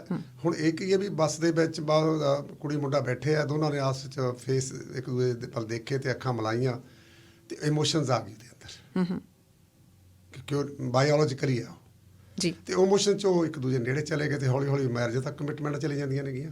ਹੁਣ ਇਮੋਸ਼ਨ ਜਿਹੜੀ ਆ ਅਸਲ ਵਿੱਚ ਜਿਹੜੀਆਂ ਇਮੋਸ਼ਨ ਨੇ, that is the trades from the birth. ਅੱਛਾ। ਜੈਨੇਟਿਕ ਸਾਡੇ 'ਚ ਕੁਆਲਿਟੀਜ਼ ਨੇਗੀਆਂ ਕਿਸਮ ਦੀਆਂ ਜਿਹੜੀਆਂ ਇਮੋਸ਼ਨਸ ਨੇਗੀਆਂ, ਉਹ ਬਾਈ ਬਰਥ ਸਾਡੇ ਨਾਲ ਆ ਜਾਂਦੀਆਂ ਨੇਗੀਆਂ। ਜਦੋਂ ਬੱਚਾ ਜਨਮ ਲੈਂਦਾ ਹੈਗਾ, ਕੀ ਉਸ ਨੂੰ ਗੁੱਸਾ ਸਿਖਾਇਆ ਜਾਂਦਾ? ਉਹ ਰੋ ਰਿਹਾ ਹੈਗਾ ਜੀ, ਉਹ ਗੁੱਸਾ ਦਿਖਾ ਰਿਹਾ ਆਪਣਾ ਉਹ, ਤੇ ਉਹ ਜੋ ਡਰਨ ਵੀ ਲੱਗ ਜਾਂਦਾ, ਕੀ ਉਹ ਸਿਖਾਇਆ ਹੈਗਾ ਕਿਸੇ ਨੇ ਡਰਨਾ ਵੀ ਸਿੱਖਿਆ ਹੁੰਦਾ ਕਿਤੇ? ਬਹੁਤ ਸਾਰੀਆਂ ਲਗਭਗ ਜਿਹੜੀਆਂ ਮਤਲਬ ਸਾਡੀਆਂ ਟ੍ਰੇਟਸ ਨੇ, ਟ੍ਰੈਂਡਸ ਹੈਗੇ ਆ ਜਿਹੜੇ ਬਾਈ ਬਰਥ ਆਉਂਦੇ ਆ, ਉਹ ਇਮੋਸ਼ਨਸ ਟ੍ਰਾਂਸਫਰ ਕਰਦੇ ਆ ਸਾਡੇ ਅੰਦਰ, ਸਾਡੇ ਵਿਰਾਸਤ ਦੇ ਵਿੱਚੋਂ। ਵਿਰਾਸਤ ਸਮਝਦੇ ਹੋ ਤੁਸੀਂ ਮੇਰੇ ਖਿਆਲ 'ਚ? ਵੀ ਉਹਦੇ 'ਚ ਵਿਰਾਸਤ ਇਕੱਲੀ ਇਹ ਨਹੀਂ ਤੇ ਪਿਓ ਤੇ ਮਾਂ ਦੀ ਹੈਗੀ ਹੈ, ਤੇ ਪਿਓ ਤੇ ਮਾਂ ਦੀ ਮਗਰ ਵਿਰਾਸਤ ਵੀ ਹੈਗੀ ਹੈ। ਇੱਕ ਨਾਨਕਾ ਪਰਿਵਾਰ ਆ ਗਿਆ, ਇੱਕ ਦਾਦਕਾ ਪਰਿਵਾਰ ਆ ਗਿਆ, ਦੋਨਾਂ ਦੀ ਮਤਲਬ ਇਮੋਸ਼ਨ ਦੇ ਪੈਟਰਨ ਅੱਗੇ ਜਾ ਕੇ ਮਿਕਸ ਹੁੰਦੇ ਤੁਰੇ ਜਾਂਦੇ ਆ। ਉਹਦੇ ਵਿੱਚੋਂ ਫਿਰ ਇਹ ਮਤਲਬ ਬੱਚਿਆਂ ਦੀ ਗਰੋਥ ਜਿਹੜੀ ਅੱਗੇ ਆਉਂਦੀ ਹੈ, ਉਹਦੇ 'ਚ ਵੀ ਟ੍ਰਾਂਸਫਰ ਹੁੰਦਾ ਸਾਰਾ ਕੁਛ, ਉਵੇਂ ਜੈਨੇਟਿਕਲੀ ਟ੍ਰਾਂਸਫਰ ਹੁੰਦਾ ਹੈ। ਪਰ ਉਸ ਤੋਂ ਬਾਅਦ ਤਾਂ ਫਿਰ ਮਤਲਬ ਮਨੁੱਖ ਦੀ ਸਿਖਲਾਈ ਹੁੰਦੀ ਹੈ, ਜਿਹਨੂੰ ਅਸੀਂ ਕੰਡੀਸ਼ਨਡ ਬਿਹੇਵੀਅਰ ਕਹਿੰਦੇ ਆ। ਹਾਂਜੀ, ਬਿਲਕੁਲ। ਕੰਡੀਸ਼ਨ ਬਿਹੇਵੀਅਰ ਅਕਸਰ ਲਰਨਡ ਬਿਹੇਵੀਅਰ ਕਹਿ ਦੋ, ਦੂਸਰੇ ਰੂਪ 'ਚ ਆਪਾਂ ਸਿੱਖਿਆ ਹੋਇਆ ਬਿਹੇਵੀਅਰ, ਫਿਰ ਉਹਨੂੰ ਬਿਹੇਵੀਅਰ ਸਿਖਾਇਆ ਜਾਂਦਾ ਹੈ। ਬਿਲਕੁਲ। ਹੁਣ ਜੇ ਦੇਖੋ ਜਾ ਕੇ ਜਦੋਂ ਆਪਾਂ ਕਿਸੇ ਅਕੀਦੇ ਨੂੰ ਮੰਨਦੇ ਹਾਂ, ਧਾਰਮਿਕ ਲੋਕ ਜਾਂਦੇ ਆ, ਕੋਈ ਮੰਦਿਰ ਜਾਂਦਾ, ਗੁਰਦੁਆਰੇ ਜਾਂਦੇ ਹੈਗੇ, ਤੇ ਉਹ ਬੱਚੇ ਨੂੰ ਨਿੱਕੇ ਹੁੰਦੇ ਨੂੰ ਉੱਥੇ ਫਿਰ ਮਤਲਬ ਟ੍ਰੇਨਿੰਗ ਕੀ ਦੇ ਰਹੇ ਹੁੰਦੇ ਨੇਗੇ, ਵੀ ਜੋ ਆਪ ਮੱਥਾ ਟੇਕਦੇ ਆ ਤੇ ਉਹਨੂੰ ਵੀ ਕਹਿੰਦੇ ਤੂੰ ਕਰ ਇਸ ਤਰ੍ਹਾਂ। ਬਿਲਕੁਲ। ਤੇ ਕਈ ਵਾਰ ਜੇ ਉਹ ਨਹੀਂ ਕਰਦਾ ਹੈਗਾ ਤਾਂ ਉਹਦੀ ਗਰਦਨ ਤੇ ਦਬਾਅ ਬਣਾਇਆ ਜਾਂਦਾ ਵੀ ਤੂੰ ਨੀਵਾਂ ਹੋ ਕੇ ਝੁੱਕ ਕੇ ਐਂ ਕਰ, ਤੇ ਉਹ ਕੀ ਹੈਗੀ, that they are giving the condition to the boy ਜਾਂ girl, ਉਹਨਾਂ ਦੀ ਕੰਡੀਸ਼ਨ ਕਰ ਰਹੇ ਹੁੰਦੇ ਨੇ, ਕੰਡੀਸ਼ਨਿੰਗ ਹੋ ਰਹੀ ਹੁੰਦੀ ਆ। ਹੁਣ ਜਿਹੜੀ ਇਹ ਕੰਡੀਸ਼ਨਿੰਗ ਸਟੈਪ ਵਾਈਜ਼ ਸਾਡੇ ਪਰਿਵਾਰਾਂ ਦੇ ਅੰਦਰ ਜਿਹੜੀ ਹੋ ਰਹੀ ਹੁੰਦੀ ਹੈ, ਤੇ ਜਿਹੜੇ ਬਿਹੇਵੀਅਰ ਫਿਕਸ ਹੁੰਦੇ ਆ ਉੱਥੋਂ ਹੁੰਦੇ ਆ, ਅੱਗੇ ਜਾ ਕੇ ਬੈਲੈਂਸ ਦੇ ਕਾਰਨ ਵੀ ਬਣਦੇ ਆ ਫਿਰ ਕਈ ਵਾਰੀ ਇਹ ਚੀਜ਼ਾਂ ਜਿਹੜੀਆਂ ਨੇਗੀਆਂ। ਅੱਜ ਦੇ ਇਸ ਪ੍ਰੋਗਰਾਮ 'ਚ ਬਰਨਾਲਾ ਜੀ ਦੇ ਨਾਲ ਸਾਡੀ ਇਹ ਗੱਲਬਾਤ ਅਗਲੇ ਹਿੱਸੇ 'ਚ ਖਬਰਾਂ ਤੋਂ ਬਾਅਦ ਇਸੇ ਤਰ੍ਹਾਂ ਚੱਲਦੀ ਰਹੇਗੀ। ਬੜੀ ਇੰਟਰਸਟਿੰਗ ਗੱਲਬਾਤ ਚੱਲ ਰਹੀ ਹੈ ਕਿ ਰਿਸ਼ਤੇ ਸਾਨੂੰ ਕਿਉਂ ਚਾਹੀਦੇ ਹੁੰਦੇ ਨੇ, ਰਿਸ਼ਤੇ ਅਸੀਂ ਕਿਵੇਂ ਬਣਾ ਲੈਂਦੇ ਹਾਂ, ਪਰ ਅੱਜ ਕੱਲ੍ਹ ਰਿਸ਼ਤਿਆਂ ਦੇ ਵਿੱਚ ਖਿੱਚੋਤਾਣ ਬਹੁਤ ਚੱਲਦੀ ਹੈ। ਅੱਜ ਇਹਨਾਂ ਸਾਰੀਆਂ ਗੱਲਾਂ ਦੀ ਰੌਸ਼ਨੀ ਦੇ ਵਿੱਚ ਉਹ ਵੀ ਸਮਝਣ ਦੀ ਕੋਸ਼ਿਸ਼ ਕਰਾਂਗੇ ਕਿ ਉਹ ਕਿਉਂ ਹੁੰਦਾ ਹੈ, ਖਾਸ ਕਰਕੇ ਡੋਮੈਸਟਿਕ ਵਾਇਲੈਂਸ। ਇੱਕ ਰਿਸ਼ਤਾ ਜਿਹੜਾ ਬਣਾਇਆ ਗਿਆ ਉਹ ਨੇੜਤਾ ਆਈ ਆ, ਕਿਸੇ ਵੀ ਕਾਰਨ ਕਰਕੇ ਆਈ ਹੋ ਸਕਦੀ ਹੈ, ਕੋਈ ਇਮੋਸ਼ਨਲ ਨੀਡ ਹੈ, ਜਾਂ ਤੁਹਾਡੀ ਕੋਈ ਲੌਜੀਕਲ ਗੱਲਬਾਤ ਹੈ, ਜਾਂ ਕੋਈ ਹੋਰ ਅਟਰੈਕਸ਼ਨ ਦੀ ਵੀ ਗੱਲ ਹੈ। ਰਿਸ਼ਤਾ ਹਮੇਸ਼ਾ ਪਹਿਲਾਂ ਬਣਦਾ ਹੈ, ਅਤੇ ਫਿਰ ਕਿਉਂ ਇਹ ਡੇਟਾ ਕਿਉਂ ਆ ਰਿਹਾ ਕਿ ਕਿ ਜਿੰਨੇ ਡੋਮੈਸਟਿਕ ਵਾਇਲੈਂਸ ਦੇ ਕੇਸਿਸ ਹੋ ਰਹੇ ਆ ਉਹਨਾਂ ਦੇ ਵਿੱਚ ਜ਼ਿਆਦਾਤਰ ਖਾਸ ਕਰਕੇ ਔਰਤਾਂ ਜਿਹੜੀਆਂ ਕਤਲ ਕੀਤੀਆਂ ਗਈਆਂ ਉਹ ਉਹਨਾਂ ਦੇ ਇੰਟੀਮੇਟ ਪਾਰਟਨਰਸ ਵੱਲੋਂ ਕਤਲ ਕੀਤੀਆਂ ਜਾਂਦੀਆਂ। ਇਹ ਕੈਨੇਡਾ ਦੇ ਵੀ ਅੰਕੜੇ ਇਹੀ ਕਹਿੰਦੇ ਆ। ਬਲਵਿੰਦਰ ਬਰਨਾਲਾ ਜੀ, ਗੱਲ ਆਪਾਂ ਪਿਛਲੇ ਹਿੱਸੇ ਜਿਹੜੀ ਤੁਸੀਂ ਕੀਤੀ ਹੈ ਕਿ ਸੁਸਾਇਟੀ ਦੇ ਵਿੱਚ ਬਹੁਤ ਸਾਰੇ ਬੰਧਨ ਵੀ ਹੁੰਦੇ ਆ, ਉਹ ਜਿਹੜੇ ਰਿਸ਼ਤੇ ਆ ਉਹਨਾਂ ਦੇ ਉੱਤੇ, ਪਰ ਅੰਦਰੋਂ ਜਿਹੜਾ ਇਨਸਾਨ ਹੈ ਉਹ ਰਿਸ਼ਤਿਆਂ ਪ੍ਰਤੀ ਉਹਦੀ ਜਿਹੜੀ ਸੋਚ ਆ ਉਹ ਕੰਟੀਨਿਊਸਲੀ ਬਦਲਦੀ ਰਹਿੰਦੀ ਆ ਜਾਂ ਕੀ ਹੁੰਦਾ? ਮੈਂ ਉਹ ਸਮਝਣ ਦੀ ਕੋਸ਼ਿਸ਼ ਕਰ ਰਹੀ ਹਾਂ, ਕਿਉਂਕਿ ਜਿਵੇਂ ਤੁਸੀਂ ਪਹਿਲਾਂ ਐਗਜ਼ਾਮਪਲ ਦੇ ਰਹੇ ਸੀ ਕਿ ਮੰਨ ਲਓ ਸਾਡੀ ਕਿਸੇ ਦੇ ਨਾਲ ਕਮਿਟਮੈਂਟ ਹੋ ਗਈ ਆ, ਕੋਈ ਰਿਸ਼ਤਾ, ਉਦਾਹਰਨ ਦੇ ਤੌਰ 'ਤੇ ਪਤੀ ਪਤਨੀ ਦਾ ਹੀ ਆਪਾਂ ਲੈ ਲੈਂਦੇ ਹਾਂ। ਹੁਣ ਉਹਨਾਂ ਦੇ ਵਿੱਚੋਂ ਇੱਕ ਵਿਅਕਤੀ ਅੱਜ ਆਪਾਂ ਜਾਣਦੇ ਹਾਂ ਸਾਰੇ, ਇਸ ਗੱਲੋਂ ਇਨਕਾਰ ਨਹੀਂ ਕੀਤਾ ਜਾ ਸਕਦਾ, ਜਿਨ੍ਹਾਂ ਨੂੰ ਸੋ ਕਾਲਡ ਨਾਜਾਇਜ਼ ਰਿਸ਼ਤੇ ਕਿਹਾ ਜਾਂਦਾ ਜਾਂ ਐਕਸਟਰਾ ਮੈਰੀਟਲ ਅਫੇਅਰਸ ਕਿਹਾ ਜਾਂਦਾ, ਉਹ ਬਹੁਤ ਵੱਡੀ ਗਿਣਤੀ ਦੇ ਵਿੱਚ ਉਹ ਵੀ ਨਾਲੋਂ ਨਾਲ ਚੱਲੀ ਜਾਂਦੇ ਹੈਗੇ ਆ। ਸੋ ਇੱਕ ਜਿਹੜਾ ਮਨੁੱਖ ਆ ਉਹ ਹਰ ਇੱਕ ਮਨੁੱਖ ਜਿਹੜਾ ਉਸੇ ਤਰੀਕੇ ਦੇ ਨਾਲ ਹੀ ਰਿਸ਼ਤਿਆਂ ਬਾਰੇ ਸੋਚ ਰਿਹਾ ਅਤੇ ਮਹਿਸੂਸ ਕਰ ਰਿਹਾ ਆ, ਅਸੀਂ ਅੰਦਰੋਂ ਬਾਹਰੋਂ ਜਾਂ ਅਸੀਂ ਇੱਕੋ ਜਿਹੇ ਹੁੰਦੇ ਹਾਂ? ਕਿਉਂਕਿ ਅੱਜ ਜਿਹੜਾ ਇਹ ਪ੍ਰੋਗਰਾਮ ਚੱਲ ਰਿਹਾ ਨਾ ਇਸ ਵੇਲੇ, ਬਹੁਤ ਸਾਡੇ ਸੁਣਨ ਵਾਲੇ ਗੌਰ ਨਾਲ ਸੁਣ ਵੀ ਰਹੇ ਹੋਣਗੇ ਅਤੇ ਹਰ ਕਿਸੇ ਨੇ ਆਪੋ ਆਪਣੇ ਹਿਸਾਬ ਨਾਲ ਅਪਲਾਈ ਕਰਕੇ ਦੇਖਣਾ ਕਿ ਵੀ ਮੈਂ ਇਹ ਜਿਹੜੀ ਗੱਲਬਾਤ ਕਰ ਰਹੇ ਉਹਦੇ ਵਿੱਚ ਫਿੱਟ ਹੈਗਾ ਜਾਂ ਵੀ ਮੈਂ ਤਾਂ ਇਸ ਦਾਇਰੇ ਤੋਂ ਬਾਹਰ ਹੈਗਾ। ਮਨੁੱਖ ਕਿਵੇਂ ਰਿਸ਼ਤਿਆਂ ਬਾਰੇ ਸੋਚਦਾ? ਦੇਖੋ, ਜਦੋਂ ਅਸੀਂ ਮਨੋਵਿਗਿਆਨ 'ਚ ਜਾਂਦੇ ਹਾਂ, ਆਮ ਤੌਰ 'ਤੇ ਇਹਦੇ 'ਚ ਜਿਵੇਂ ਈਦ ਕਹਿੰਦੇ ID, ਈਗੋ ਅਤੇ ਸੁਪਰ ਈਗੋ। ਅੱਛਾ। ਤਿੰਨ ਚੀਜ਼ਾਂ ਨੂੰ ਤੁਸੀਂ ਬਾਈਫਰੇਟ ਕਰ ਲਓ ਵੀ ਤਿੰਨ ਜਿਹੜੀਆਂ ਐਟ ਏ ਟਾਈਮ ਸਾਡੇ ਅੰਦਰ ਆਪਰੇਸ਼ਨ ਹੋ ਰਹੇ ਹੁੰਦੇ ਆ। ਹਰ ਮਨੁੱਖ ਦੇ ਅੰਦਰ ਤੁਹਾਨੂੰ ਪਤਾ ਵੀ ਇੱਛਾ ਤਾਂ ਰਹਿੰਦੀ ਹੈ, ਕਿਸੇ ਚੀਜ਼ ਨੂੰ ਪ੍ਰਾਪਤ ਕਰਨ ਦੀ ਇੱਛਾ ਰਹਿੰਦੀ ਹੈ ਉਹਦੇ ਅੰਦਰ, ਚਾਹੇ ਬੱਚੇ 'ਚ ਖਾਣ ਦੀ ਇੱਛਾ ਹੈਗੀ ਹੈ, ਕਈ ਵਾਰ ਉਹ ਸਨੈਚ ਕਰਦਾ ਹੈਗਾ। ਛੋਟੇ ਬੱਚਿਆਂ 'ਚ ਦੇਖਿਆ ਤੁਸੀਂ ਜਾ ਕੇ ਦੂਜੇ ਤੋਂ ਖੋਹ ਕੇ ਖਾ ਜਾਂਦੇ ਆ। ਮਤਲਬ ਉਦੋਂ ਜਿਹੜੀ ਪਰਸਨੈਲਿਟੀ ਦੀ ਗਰੋਥ ਹੈ ਉਹ ਸ਼ੁਰੂ 'ਚ ਇੰਨੀ ਕੀ ਹੁੰਦੀ ਹੈ ਵੀ ਉਹਨੂੰ ਇਹ ਹੁੰਦਾ ਵੀ ਹੁੱਕ ਐਂਡ ਕਰੁੱਕ, ਮੈਂ ਇਹ ਚੀਜ਼ ਖੋਹ ਲੈਣੀ ਹੈ ਜਾਂ ਲੈ ਲੈਣੀ ਹੈ। ਉਸ ਤੋਂ ਬਾਅਦ ਈਗੋ ਆ ਗਈ। ਈਗੋ ਦਾ ਮਤਲਬ ਕੀ ਹੈ? ਉਹ ਸਮਾਜ ਇੱਕ ਪਾਸੇ ਖੜਾ ਤੁਹਾਡੇ, ਜੋ ਤੁਸੀਂ ਵੱਡੇ ਹੋ ਜਾਂਦੇ ਹੋ, ਇੱਛਾ ਤਾਂ ਉਵੇਂ ਪਈ ਆ, ਉਵੇਂ ਕਰਨ ਦੀ ਸਾਰੀ ਪਈ ਹੈ ਜੀ। ਉਹ ਡਾਕੇ 'ਚੋਂ ਨਿਕਲਦੇ, ਹੋਰ ਕਿੱਥੋਂ ਨਿਕਲ ਜੇ? ਡਾਕੇ ਮਾਰਦੇ ਉਹ ਤਾਂ ਹੀ ਮਾਰਦੇ ਨੇ ਵੀ ਉਹ ਜਿਹੜੀ ਇੱਦਾਂ ਵਾਲਾ ਮਸਲਾ ਉਹਦੇ 'ਚ ਖੜੇ ਆ ਵੀ ਆਪਾਂ ਖੋਹ ਕੇ ਵੱਡੇ ਹੋ ਜਾਈਏ ਦੂਜਿਆਂ ਤੋਂ। ਪਰ ਨਾਲ ਹੁੰਦੇ ਈਗੋ 'ਤੇ ਆ ਕੇ ਜਦੋਂ ਉਹਦੇ ਦਿਮਾਗ 'ਚ ਇਹ ਆਉਂਦਾ ਇੱਕ ਪਾਸੇ ਸੁਸਾਇਟੀ ਖੜੀ ਹੈ, ਜਦੋਂ ਮੈਂ ਕੋਈ ਗਲਤ ਕੰਮ ਕਰਨਾ ਹੈ ਤਾਂ ਮੈਨੂੰ ਪਨਿਸ਼ਮੈਂਟ ਮਿਲਣੀ ਹੈ, ਚਾਹੇ ਸੁਸਾਇਟੀ ਦੇ ਚਾਹੇ ਕੋਰਟ ਦੇ ਜੀ, ਮੈਨੂੰ ਪਨਿਸ਼ ਹੋ ਸਕਦਾ ਮੈਂ। ਇਸ ਕਰਕੇ ਉਹ ਡਰਦਾ ਮਾਰਾ ਉਹ ਐਕਸ਼ਨ ਨਹੀਂ ਕਰ ਰਿਹਾ ਹੁੰਦਾ ਹੈ, ਅੰਦਰ ਉਵੇਂ ਹੀ ਚੱਲ ਰਿਹਾ ਹੁੰਦਾ ਹੈਗਾ, ਉਹੀ ਕੁਝ ਕਰਨ ਦਾ ਪ੍ਰੈਸ਼ਰ ਹੁੰਦਾ ਹੈ। ਪਰ ਦੂਸਰਾ ਡਰ ਵੀ ਉਦੋਂ ਵੱਧ ਮੈਨੂੰ ਪਨਿਸ਼ਮੈਂਟ ਮਿਲ ਜਾਣੀ ਹੈ, ਇਸ ਕਰਕੇ ਉਹ ਐਕਟੀਵਿਟੀ ਉਸ ਤਰ੍ਹਾਂ ਦੀ ਨਹੀਂ ਕਰ ਰਿਹਾ ਹੁੰਦਾ। ਈਗੋ ਦਾ ਇੰਨਾ ਸੈੱਟ ਹੁੰਦਾ ਹੈ। ਇੱਕ ਸੁਪਰ ਈਗੋ ਜਿਹੜੀ ਸਾਡੇ 'ਚ ਆਪਾਂ ਹੋਮਾਂ ਦਾ ਇਕੋਸਿਸਟਮ ਹੈਗਾ ਵੀ ਉੱਥੇ ਆ ਕੇ ਮਨੁੱਖ ਜਿਹੜਾ ਹੈਗਾ ਇੰਨਾ ਸੋਫਿਸਟੀਕੇਟਡ ਹੋ ਜਾਂਦਾ ਹੈਗਾ, ਉਹ ਆਪਣੇ ਖੁਦ ਆਪਣੇ ਸਿਧਾਂਤ ਕੱਢਦਾ ਹੈ। ਅੱਛਾ। ਇਹ ਨਹੀਂ ਵੀ ਹਰੇਕ ਮਨੁੱਖ 'ਤੇ ਸੇਮ ਸਿਧਾਂਤ ਲਾਗੂ ਹੁੰਦੇ ਆ। ਉਹ ਸੋਚਦਾ ਵੀ ਜੇ ਮੈਂ ਚੰਗੀ ਸੁਸਾਇਟੀ ਦੀ ਅਗਵਾਈ ਕਰਾਂ, ਮੈਂ ਚੰਗੀ ਸੁਸਾਇਟੀ ਨੂੰ ਗਰੋ ਕਰਨਾ ਦੀ ਕੋਸ਼ਿਸ਼ ਕਰਾਂ, ਜੇ ਮੈਂ ਲੀਡ ਕਰਨ ਦੀ ਕਪੈਸਿਟੀ 'ਚ ਹੈਗਾ ਤਾਂ ਮੇਰੇ ਕੁਛ ਥਿਓਰੀਜ਼ ਹੋਣੀਆਂ ਚਾਹੀਦੀਆਂ, ਮੇਰੇ ਕੋਲ ਸਿਧਾਂਤ ਹੋਣੇ ਚਾਹੀਦੇ ਆ। ਉਹ ਸਿਧਾਂਤਵਾਦੀ ਮਨੁੱਖ ਹੁੰਦਾ ਹੈ ਹਮੇਸ਼ਾ ਹੀ, ਹਾਈ ਲੈਵਲ 'ਤੇ ਉਹਦੀ ਜਿਹੜੀ ਲੌਜਿਕ ਉਹਦੇ 'ਚ ਗਰੋ ਕਰ ਚੁੱਕਿਆ ਹੁੰਦਾ ਅਤੇ ਫਿਰ ਉਹ ਮਤਲਬ ਉਹਨੂੰ ਲੱਗਦਾ ਵੀ ਜੇ ਇਸ ਤਰ੍ਹਾਂ ਦੇ ਕੰਮ ਕਰਾਂਗੇ ਜਿਹੜੇ ਜਿਹਨੂੰ ਗੈਰ ਸੋਸ਼ਲ ਕਹਿ ਸਕਦੇ ਆਪਾਂ, ਜਾਂ ਆਪਾਂ ਇਹਨਾਂ ਦੀ ਕਾਨੂੰਨ ਦੀ ਭਾਸ਼ਾ 'ਚ ਕ੍ਰਾਈਮ ਕਹਿ ਸਕਦੇ ਆਪਾਂ, ਉਹ ਇਸ ਤੋਂ ਫਿਰ ਮਤਲਬ ਪਾਸੇ ਹਟ ਜਾਣਾ ਨੇ। ਸੋਸਾਇਟੀ ਦੇ ਪ੍ਰੈਸ਼ਰ ਪਿੱਛੇ ਨਹੀਂ ਫਿਰ ਹੈਗਾ ਉਹ ਆਪਣੇ ਆਪ ਆਪਣੇ ਨੂੰ ਮੋੜਦਾ ਵੀ ਮੈਨੂੰ ਕਿਹੋ ਜਿਹਾ ਬਣਨਾ ਚਾਹੀਦਾ, ਸਮਾਜ 'ਚ ਮੇਰਾ ਆਪਣਾ ਕਿਰਦਾਰ ਕਿਹੋ ਜਿਹਾ ਹੋਣਾ ਚਾਹੀਦਾ। ਉਹ ਕਿਰਦਾਰ ਡਿਸਾਈਡ ਕਰਦਾ ਆਪਣਾ। ਜਦੋਂ ਉਹ ਆਪਣੇ ਕਿਰਦਾਰ ਨੂੰ ਉਸ ਲੈਵਲ ਤੱਕ ਡਿਸਾਈਡ ਕਰਦਾ ਹੈ, ਉਹਨੂੰ ਅਸੀਂ ਸੁਪਰ ਈਗੋ ਵਾਲਾ ਮਨੁੱਖ ਕਹਿ ਸਕਦੇ ਹਾਂ ਵੀ ਉਹਦੇ 'ਚ ਸਭ ਚੀਜ਼ ਦੇ ਉਹ ਦਬਾਅ ਥੱਲੇ ਨਹੀਂ, ਨੈਚੁਰਲ ਹੈ ਉਹਦੇ 'ਚ ਅੰਦਰ ਵੀ। ਉੱਥੇ ਜਿਨ੍ਹਾਂ ਨੂੰ ਬਾਗੀ ਕਿਸਮ ਦੇ ਲੋਕ ਕਿਹਾ ਜਾਂਦਾ, ਜਿਹੜੇ ਬਗਾਵਤ ਕਰਦੇ ਆਮ ਕਰਕੇ, ਜਦੋਂ ਘਰ ਦੇ ਵਿੱਚ ਆਪਾਂ ਕਹਿੰਦੇ ਆ ਕਿ ਫਲਾਣਾ ਬੰਦਾ ਬਾਗੀ ਹੋ ਗਿਆ। ਹਾਂਜੀ। ਇਹ ਬਾਗੀ ਤੁਹਾਡਾ ਕਹਿਣ ਦਾ ਮਤਲਬ ਸੁਪਰ ਈਗੋ ਜਾਂ ਕੁਝ ਹੋ ਰਿਹਾ? ਵੀ ਉਹਨੇ ਨਾ ਪਰਵਾਹ ਕੀਤੀ, ਨਾ ਉਹਨੇ ਉਹ ਘਰ ਦੇ ਬੰਦਰਾਂ ਦੀ ਪਰਵਾਹ ਕੀਤੀ, ਨਾ ਉਹਨੇ ਸੁਸਾਇਟੀ ਦੀ ਪਰਵਾਹ ਕੀਤੀ। ਅਸੀਂ ਬਾਗੀ ਕਿਹਨੂੰ ਕਹਿੰਦੇ ਪਹਿਲਾਂ ਤਾਂ ਸਾਨੂੰ ਤਾਂ ਇਹੀ ਸਮਝਣ ਦੀ ਜ਼ਰੂਰਤ ਹੈਗੀ। ਸੁਪਰ ਈਗੋ ਦਾ ਮਨੁੱਖਤਾ ਜਿਹੜਾ ਹੈਗਾ ਉਹ ਇੱਕ ਸਿਧਾਂਤ 'ਤੇ ਖੜਾ, ਉਹਦੇ 'ਤੇ ਉਹਨੂੰ ਮਤਲਬ ਉਹਨੇ ਉੱਥੇ ਚੱਲੀ ਜਾਣਾ ਉਸ ਹਿਸਾਬ ਨਾਲ ਬਿਨਾਂ ਵਿਦਆਊਟ ਪ੍ਰੈਸ਼ਰ। ਜੀ। ਜਿਹੜਾ ਬਾਗੀ ਹੋਣਾ, ਮੰਨ ਲਓ ਆਪਣੇ ਇੱਕ ਪਰਿਵਾਰ ਦਾ ਇੱਕ ਬੰਦਾ ਬਾਗੀ ਹੋ ਗਿਆ, ਕਿਉਂ ਬਾਗੀ ਦੇ ਉਹਦੇ ਬਹੁਤ ਸਾਰੇ ਕਾਰਨ ਹੋ ਸਕਦੇ ਆ। ਹੋ ਸਕਦਾ ਹੈ ਜਿਹੜਾ ਉਹਦੇ ਤੇਜ਼ਾਬਤੇ ਲਾਗੂ ਕੀਤੇ ਜਾ ਰਹੇ ਆ, ਜਾਂ ਉਹਦੇ ਜਿਹੜੇ ਆਪਣੇ ਇੱਕ ਮਨੁੱਖ ਦੇ ਅੰਦਰ ਆਪਣੀ ਗਰੋਥ ਵਾਸਤੇ ਹਿਊਮਨ ਰਾਈਟਸ ਜਿਹਨੂੰ ਆਪਾਂ ਕਹਿੰਦੇ ਹੈਗੇ ਜਮਹੂਰੀ ਅਧਿਕਾਰ ਹੁੰਦੇ ਆ, ਵੀ right of movement, right of speeching ਜਾਂ ਸਪੀਕ ਕਹਿ ਦਈਏ, ਤੇ ਉਹ ਜੇ ਰਾਈਟ ਆਫ ਸਪੀਕ ਜਾਂ ਮਤਲਬ ਜਾਂ ਰਾਈਟ ਆਫ ਪ੍ਰੋਪਰਟੀ ਵੀ ਆ ਸਕਦਾ ਕਿਸੇ ਇੱਥੇ ਜਾ ਕੇ। ਅੱਛਾ। ਜੇ ਉਹਨਾਂ ਤੇ ਦਬਾਅ ਬਣ ਜਾਣਾ ਤਾਂ ਨੈਚੁਰਲੀ ਉਹ ਰਿਵੋਲਟ ਕਰੂਗਾ। ਜਦੋਂ ਰਿਵੋਲਟ ਕਰਦਾ ਨੂੰ ਤੁਸੀਂ ਬਾਗੀ ਕਹਿ ਲਓ, ਜੋ ਮਰਜ਼ੀ ਕਹਿ ਲਓ, ਕਿਉਂਕਿ ਜਦੋਂ ਕਿਸੇ ਦੇ ਤੁਸੀਂ ਮਤਲਬ ਗਰੋਥ ਕਰਨ ਦੇ ਅਧਿਕਾਰ ਜਿਹੜੇ ਹੈਗੇ ਆ, ਜਿਹਨੂੰ ਆਪਾਂ ਗਰੋ ਐਂਡ ਡਿਵੈਲਪਮੈਂਟ ਕਹਿ ਸਕਦੇ ਹਾਂ, ਉਹਨਾਂ ਤੇ ਦਬਾਅ ਬਣਦਾ ਹੈਗਾ ਤਾਂ ਨੈਚੁਰਲੀ ਚ ਰਿਵੋਲਟ ਆਉਣਾ ਹੈਗਾ, ਉਹਦੀ ਗਰੋਥ ਰੁਕਦੀ ਹੈ। ਸਾਡੇ ਪਰਿਵਾਰਾਂ 'ਚ ਇਹੀ ਵਾਪਰਦਾ, ਜਿਹੜੇ ਸਬ ਕਲਚਰ 'ਚ ਕਹਿੰਦੇ ਜਾਂ ਇੱਥੋਂ ਆਪਣੇ ਘਰ ਦਾ ਕਲਚਰ ਕਹਿੰਦੇ ਇਕੱਲੇ ਦਾ, ਵੀ ਉੱਥੇ ਕਈ ਵਾਰ ਜਿਹੜਾ ਉਹਨਾਂ ਨੂੰ ਇੱਕ ਕੰਡੀਸ਼ਨਿੰਗ ਕਰਾਈ ਜਾਂਦੀ ਹੈ ਵੀ ਤੁਸੀਂ ਇਸ ਤਰ੍ਹਾਂ ਦਾ ਬਣਨਾ ਹੈ।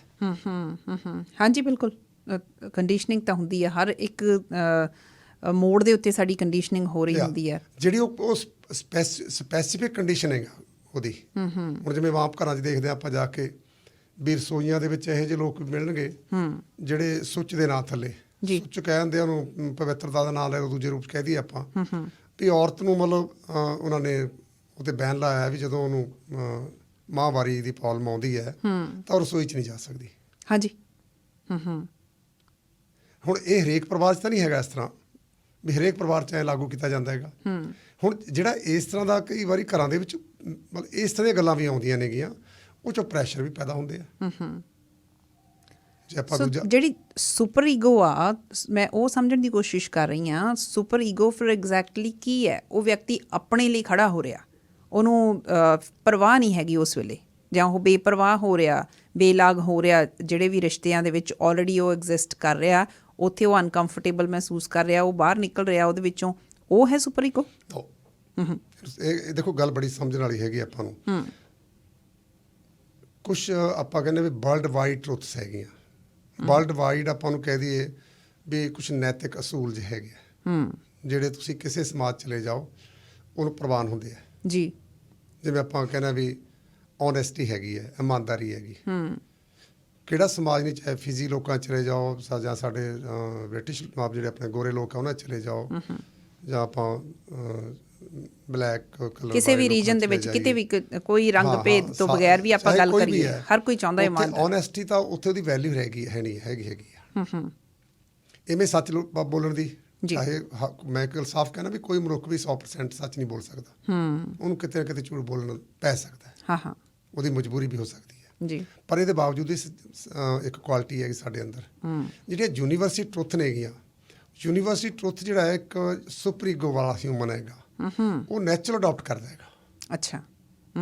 ਵੀ ਮੈਂ ਇਸ ਤਰ੍ਹਾਂ ਦਾ ਇਨਸਾਨ ਹੋਣਾ ਚਾਹੀਦਾ, ਜਾਂ ਜਿਵੇਂ ਆਪਣੇ ਸੁਧਾਰ ਵਿੱਚ ਕਹੇ ਵੀ ਨੌ ਕਿਹਦਾ ਰਹਿੰਦਾ ਸੰਸਾਰ ਤੇ, ਜਿਹੜਾ ਚੰਗੇ ਕੰਮ ਕਰਦਾ। ਹਾਂ, ਆਪਾਂ ਹੀ ਕਹਿੰਦੇ ਆ ਵੀ ਜਿਹੜਾ ਮਾੜੇ ਕੰਮ ਕਰਦਾ ਉਹ ਤਾਂ ਹਿਸਟਰੀ 'ਚੋਂ ਕਿਤੇ ਨਾ ਕਿਤੇ ਆਊਟ ਹੋ ਜਾਂਦਾ ਹੈਗਾ। ਜੇ ਹੁਣ ਪੈਸੇ ਵਾਲੇ ਆ, ਜੇ ਮੈਂ ਆਪਣੇ ਸ਼ਹਿਰ ਦੀ ਗੱਲ ਕਰਾਂ, ਤੁਸੀਂ ਆਪਣੇ ਸ਼ਹਿਰ ਦੀ ਗੱਲ ਕਰੋ, ਤੁਹਾਨੂੰ ਉੱਥੇ ਪੈਸੇ ਵਾਲੇ ਲੋਕਾਂ ਦੀ ਗਿਣਤੀ ਦਾ ਬਾਹਲਾ ਨਹੀਂ ਪਤਾ ਹੋਣਾ ਵੀ ਕਿਹਦੇ ਕੋਲ ਕਿੰਨਾ ਪੈਸਾ ਹੈ, ਕਿਹੜਾ ਜ਼ਿਆਦਾ ਸਭ ਤੋਂ ਅਮੀਰ ਕਿਹੜਾ, ਉਦੋਂ ਘੱਟ ਅਮੀਰ ਕਿਹੜਾ ਹੈ। ਪਰ ਤੁਸੀਂ ਜਿਹੜੇ ਸੋਸ਼ਲ ਐਕਟਿਵਿਸਟ ਹੈਗੇ ਆ, ਤੁਸੀਂ ਸਾਰਿਆਂ ਨੂੰ ਜਾਣਦੇ ਹੁੰਦੇ ਹੋ, ਤੇ ਚੰਗੇ ਮਾੜੇ ਦਾ ਵੀ ਨਿਰਣਾ ਕਰ ਰਹੇ ਹੋ ਤੁਸੀਂ ਵੀ ਉਹ ਮਨੁੱਖ ਜਿਹੜਾ ਉਹ ਤਾਂ ਬਹੁਤ ਚੰਗੇ ਹੈਗੇ। ਆਹ ਜਿਹੜਾ ਰੌਲਾ ਜਿਹਾ ਮਤਲਬ ਪਾ ਰਿਹਾ, ਇਹ ਪਹਿਲਾਂ ਵੀ ਇਹਨੇ ਕ੍ਰਾਈਮ ਕੀਤੇ ਆ, ਇਹਨੇ ਪਹਿਲਾਂ ਵੀ ਰਿਸ਼ਵਤ ਖਾਧੀ ਹੈ, ਇਹ ਇਸ ਕਿਸਮ ਦਾ ਇਨਸਾਨ ਹੈਗਾ। ਅਸੀਂ ਮਨੁੱਖ ਜਿਹੜੇ ਖੁਦ ਆਪਣਾ ਜਿਹੜਾ ਇਸ ਤਰ੍ਹਾਂ ਐਨਾਲਿਸਿਸ ਸੁਸਾਇਟੀ 'ਚ ਕਰਦੇ ਹਾਂ, ਤੇ ਉਹਦੇ ਵਿੱਚ ਇਤਿਹਾਸਕ ਮਨੁੱਖ ਕੌਣ ਬਣਦੇ ਹੈਗੇ, ਉਹ ਸੁਪਰ ਈਗੋ ਨਾਲ ਜੁੜੇ ਮਨੁੱਖ ਹੁੰਦੇ ਜਿਹੜੇ ਇਤਿਹਾਸਕ ਬਣਦੇ ਆ, ਜਿਨ੍ਹਾਂ ਦੇ ਅੰਦਰ ਯੂਨੀਵਰਸਿਟੀ ਟਰੁੱਥ ਜਾ ਵੜਦੀਆਂ ਨੇਗੀਆਂ।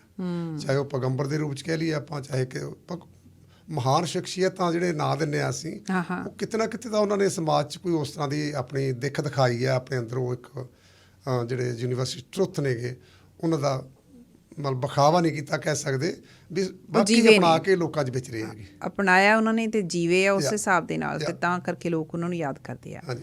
ਮੁੜ ਕੇ ਫਿਰ ਰਿਸ਼ਤਿਆਂ ਤੇ ਆਉਂਦੇ ਆ ਕਿ ਰਿਸ਼ਤੇ ਬਣਦੇ ਕਿਵੇਂ ਆ, ਉਹ ਤਾਂ ਤੁਸੀਂ ਜ਼ਰੂਰ ਦੱਸਿਆ। ਹਾਂਜੀ। ਬੜਾ ਠੀਕ ਠਾਕ ਰਿਸ਼ਤਾ ਚੱਲ ਰਿਹਾ ਹੁੰਦਾ, ਰਿਸ਼ਤਾ ਟੁੱਟਦਾ ਕਿਵੇਂ ਆ, ਤਿੜਕਦਾ ਕਿਵੇਂ ਆ, ਕਿਉਂ ਹੁੰਦਾ ਹੈ? ਇਹਦੇ ਬਹੁਤ ਸਾਰੇ ਕਾਰਨ ਹੈਗੇ। ਬਾਇਓਲੋਜੀ ਕਾਰਨ ਵੀ ਹੈਗੇ ਆ, ਸੋਸ਼ਲ ਕਾਰਨ ਵੀ ਹੈਗੇ ਆ, ਇਕਨੋਮਿਕਲ ਕਾਰਨ ਵੀ ਹੈਗੇ ਆ। ਮੈਂ ਦੇਖਦੀ ਹਾਂ ਕਿ ਹੋ ਸਕਦਾ ਕਿ ਸਾਡੇ ਸੁਣਨ ਵਾਲੇ ਸਿਰਫ ਛੋਟੇ ਰੂਪ ਦੇ ਵਿੱਚ ਦੇਖ ਰਹੇ ਹੋਣਗੇ ਰਿਸ਼ਤੇ ਨੂੰ, ਵੀ ਸਿਰਫ ਪਤੀ ਪਤਨੀ ਜਾਂ ਆਦਮੀ ਔਰਤ ਦੇ ਸੰਬੰਧਾਂ ਨੂੰ ਲੈ ਕੇ ਗੱਲ ਉਹਨਾਂ ਦੇ ਦਿਮਾਗ 'ਚ ਹੋਏਗੀ। ਅੱਜ ਵੱਡੇ ਅਸੀਂ ਰੂਪ ਦੇ ਵਿੱਚ ਗੱਲ ਕਰਨਾ ਚਾਹੁੰਦੇ ਹਾਂ।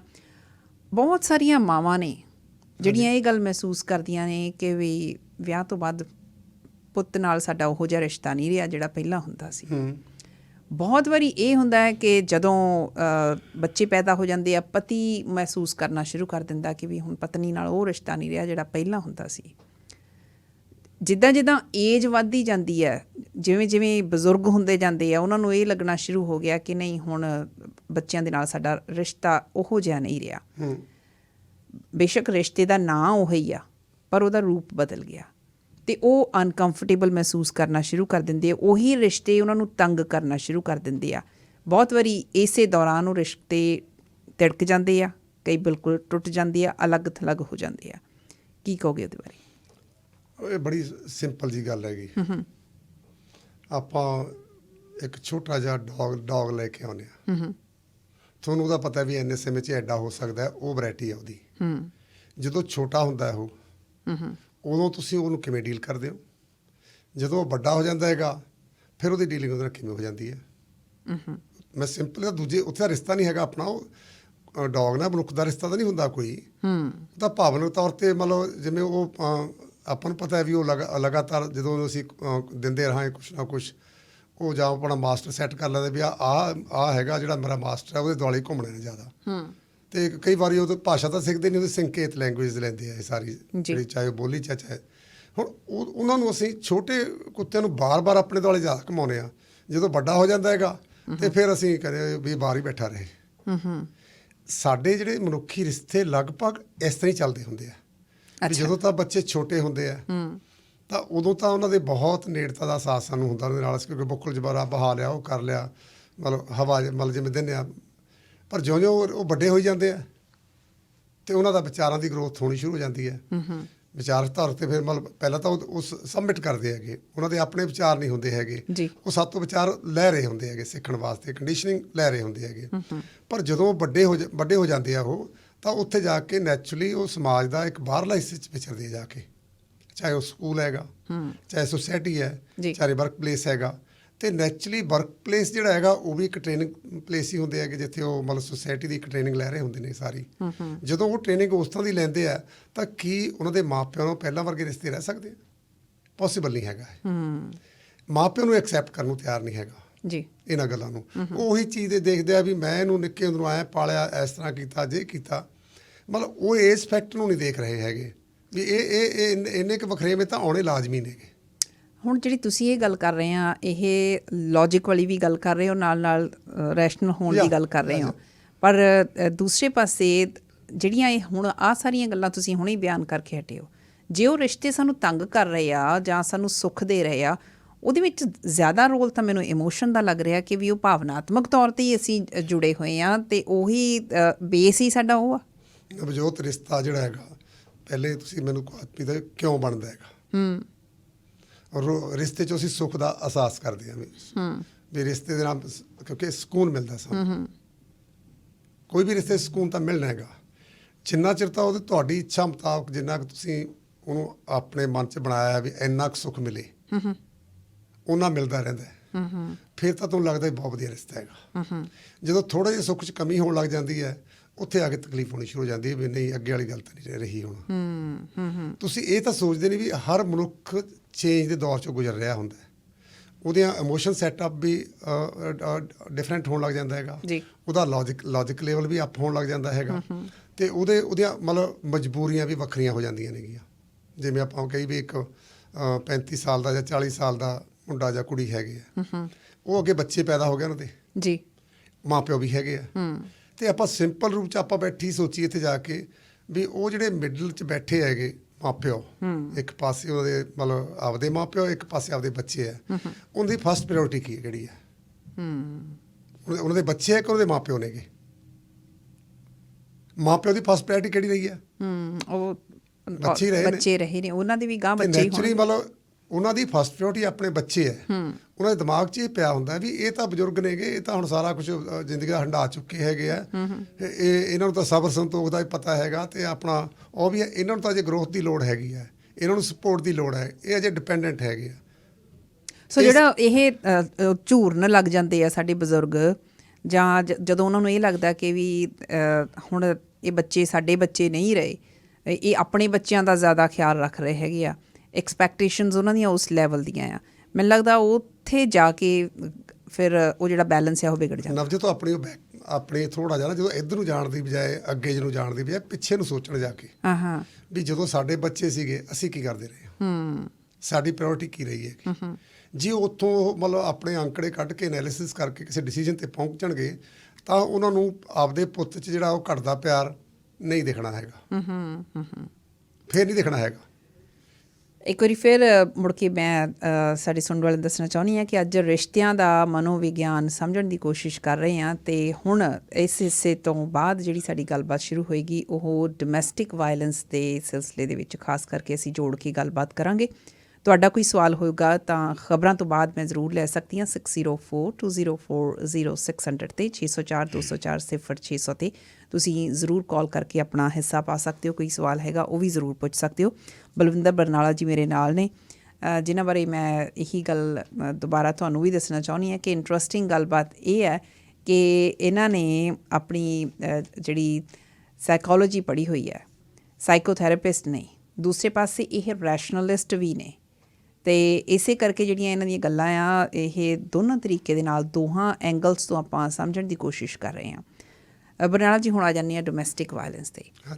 ਉਹੀ ਗੱਲ ਜੇ ਉਹਨਾਂ ਅੰਕੜਿਆਂ ਨੂੰ ਵੀ ਮੈਂ ਲੈ ਕੇ ਚੱਲਾਂ ਕਿ ਜਿਹੜੇ ਘਰੇਲੂ ਹਿੰਸਾ ਦੇ ਕੇਸ ਨੇ, ਡੋਮੈਸਟਿਕ ਵਾਇਲੈਂਸ ਦੇ ਕੇਸ ਨੇ, ਬਹੁਤ ਵਾਰੀ ਇਹ ਹੈ ਕਿ ਜੇ ਕੋਈ ਔਰਤ ਕਤਲ ਕੀਤੀ ਗਈ ਹੈ, ਇਹ ਕੈਨੇਡਾ ਦੇ ਵੀ ਅੰਕੜੇ ਦਿਖਾ ਰਹੇ ਨੇ, ਮੋਸਟ ਆਫ ਦਾ ਟਾਈਮਸ ਉਹ ਉਹਦੇ ਇੰਟੀਮੇਟ ਪਾਰਟਨਰ ਵੱਲੋਂ ਕਤਲ ਕੀਤੀ ਗਈ ਹੁੰਦੀ ਹੈ। ਸੋ ਡੋਮੈਸਟਿਕ ਵਾਇਲੈਂਸ ਦਾ ਇਹ ਵਰਤਾਰਾ ਆਮ ਦੇਖਿਆ ਜਾ ਰਿਹਾ ਹੈ। ਬਹੁਤ ਸਾਰੀਆਂ ਔਰਤਾਂ ਨੇ ਜਿਹੜੀਆਂ ਕੁੱਟਮਾਰ ਦਾ ਸ਼ਿਕਾਰ ਹੋਈ ਜਾਂਦੀਆਂ, ਅੰਦਰੋਂ ਅੰਦਰੀ ਦੁਖੀ ਜਾਂਦੀਆਂ ਹੈਗੀਆਂ।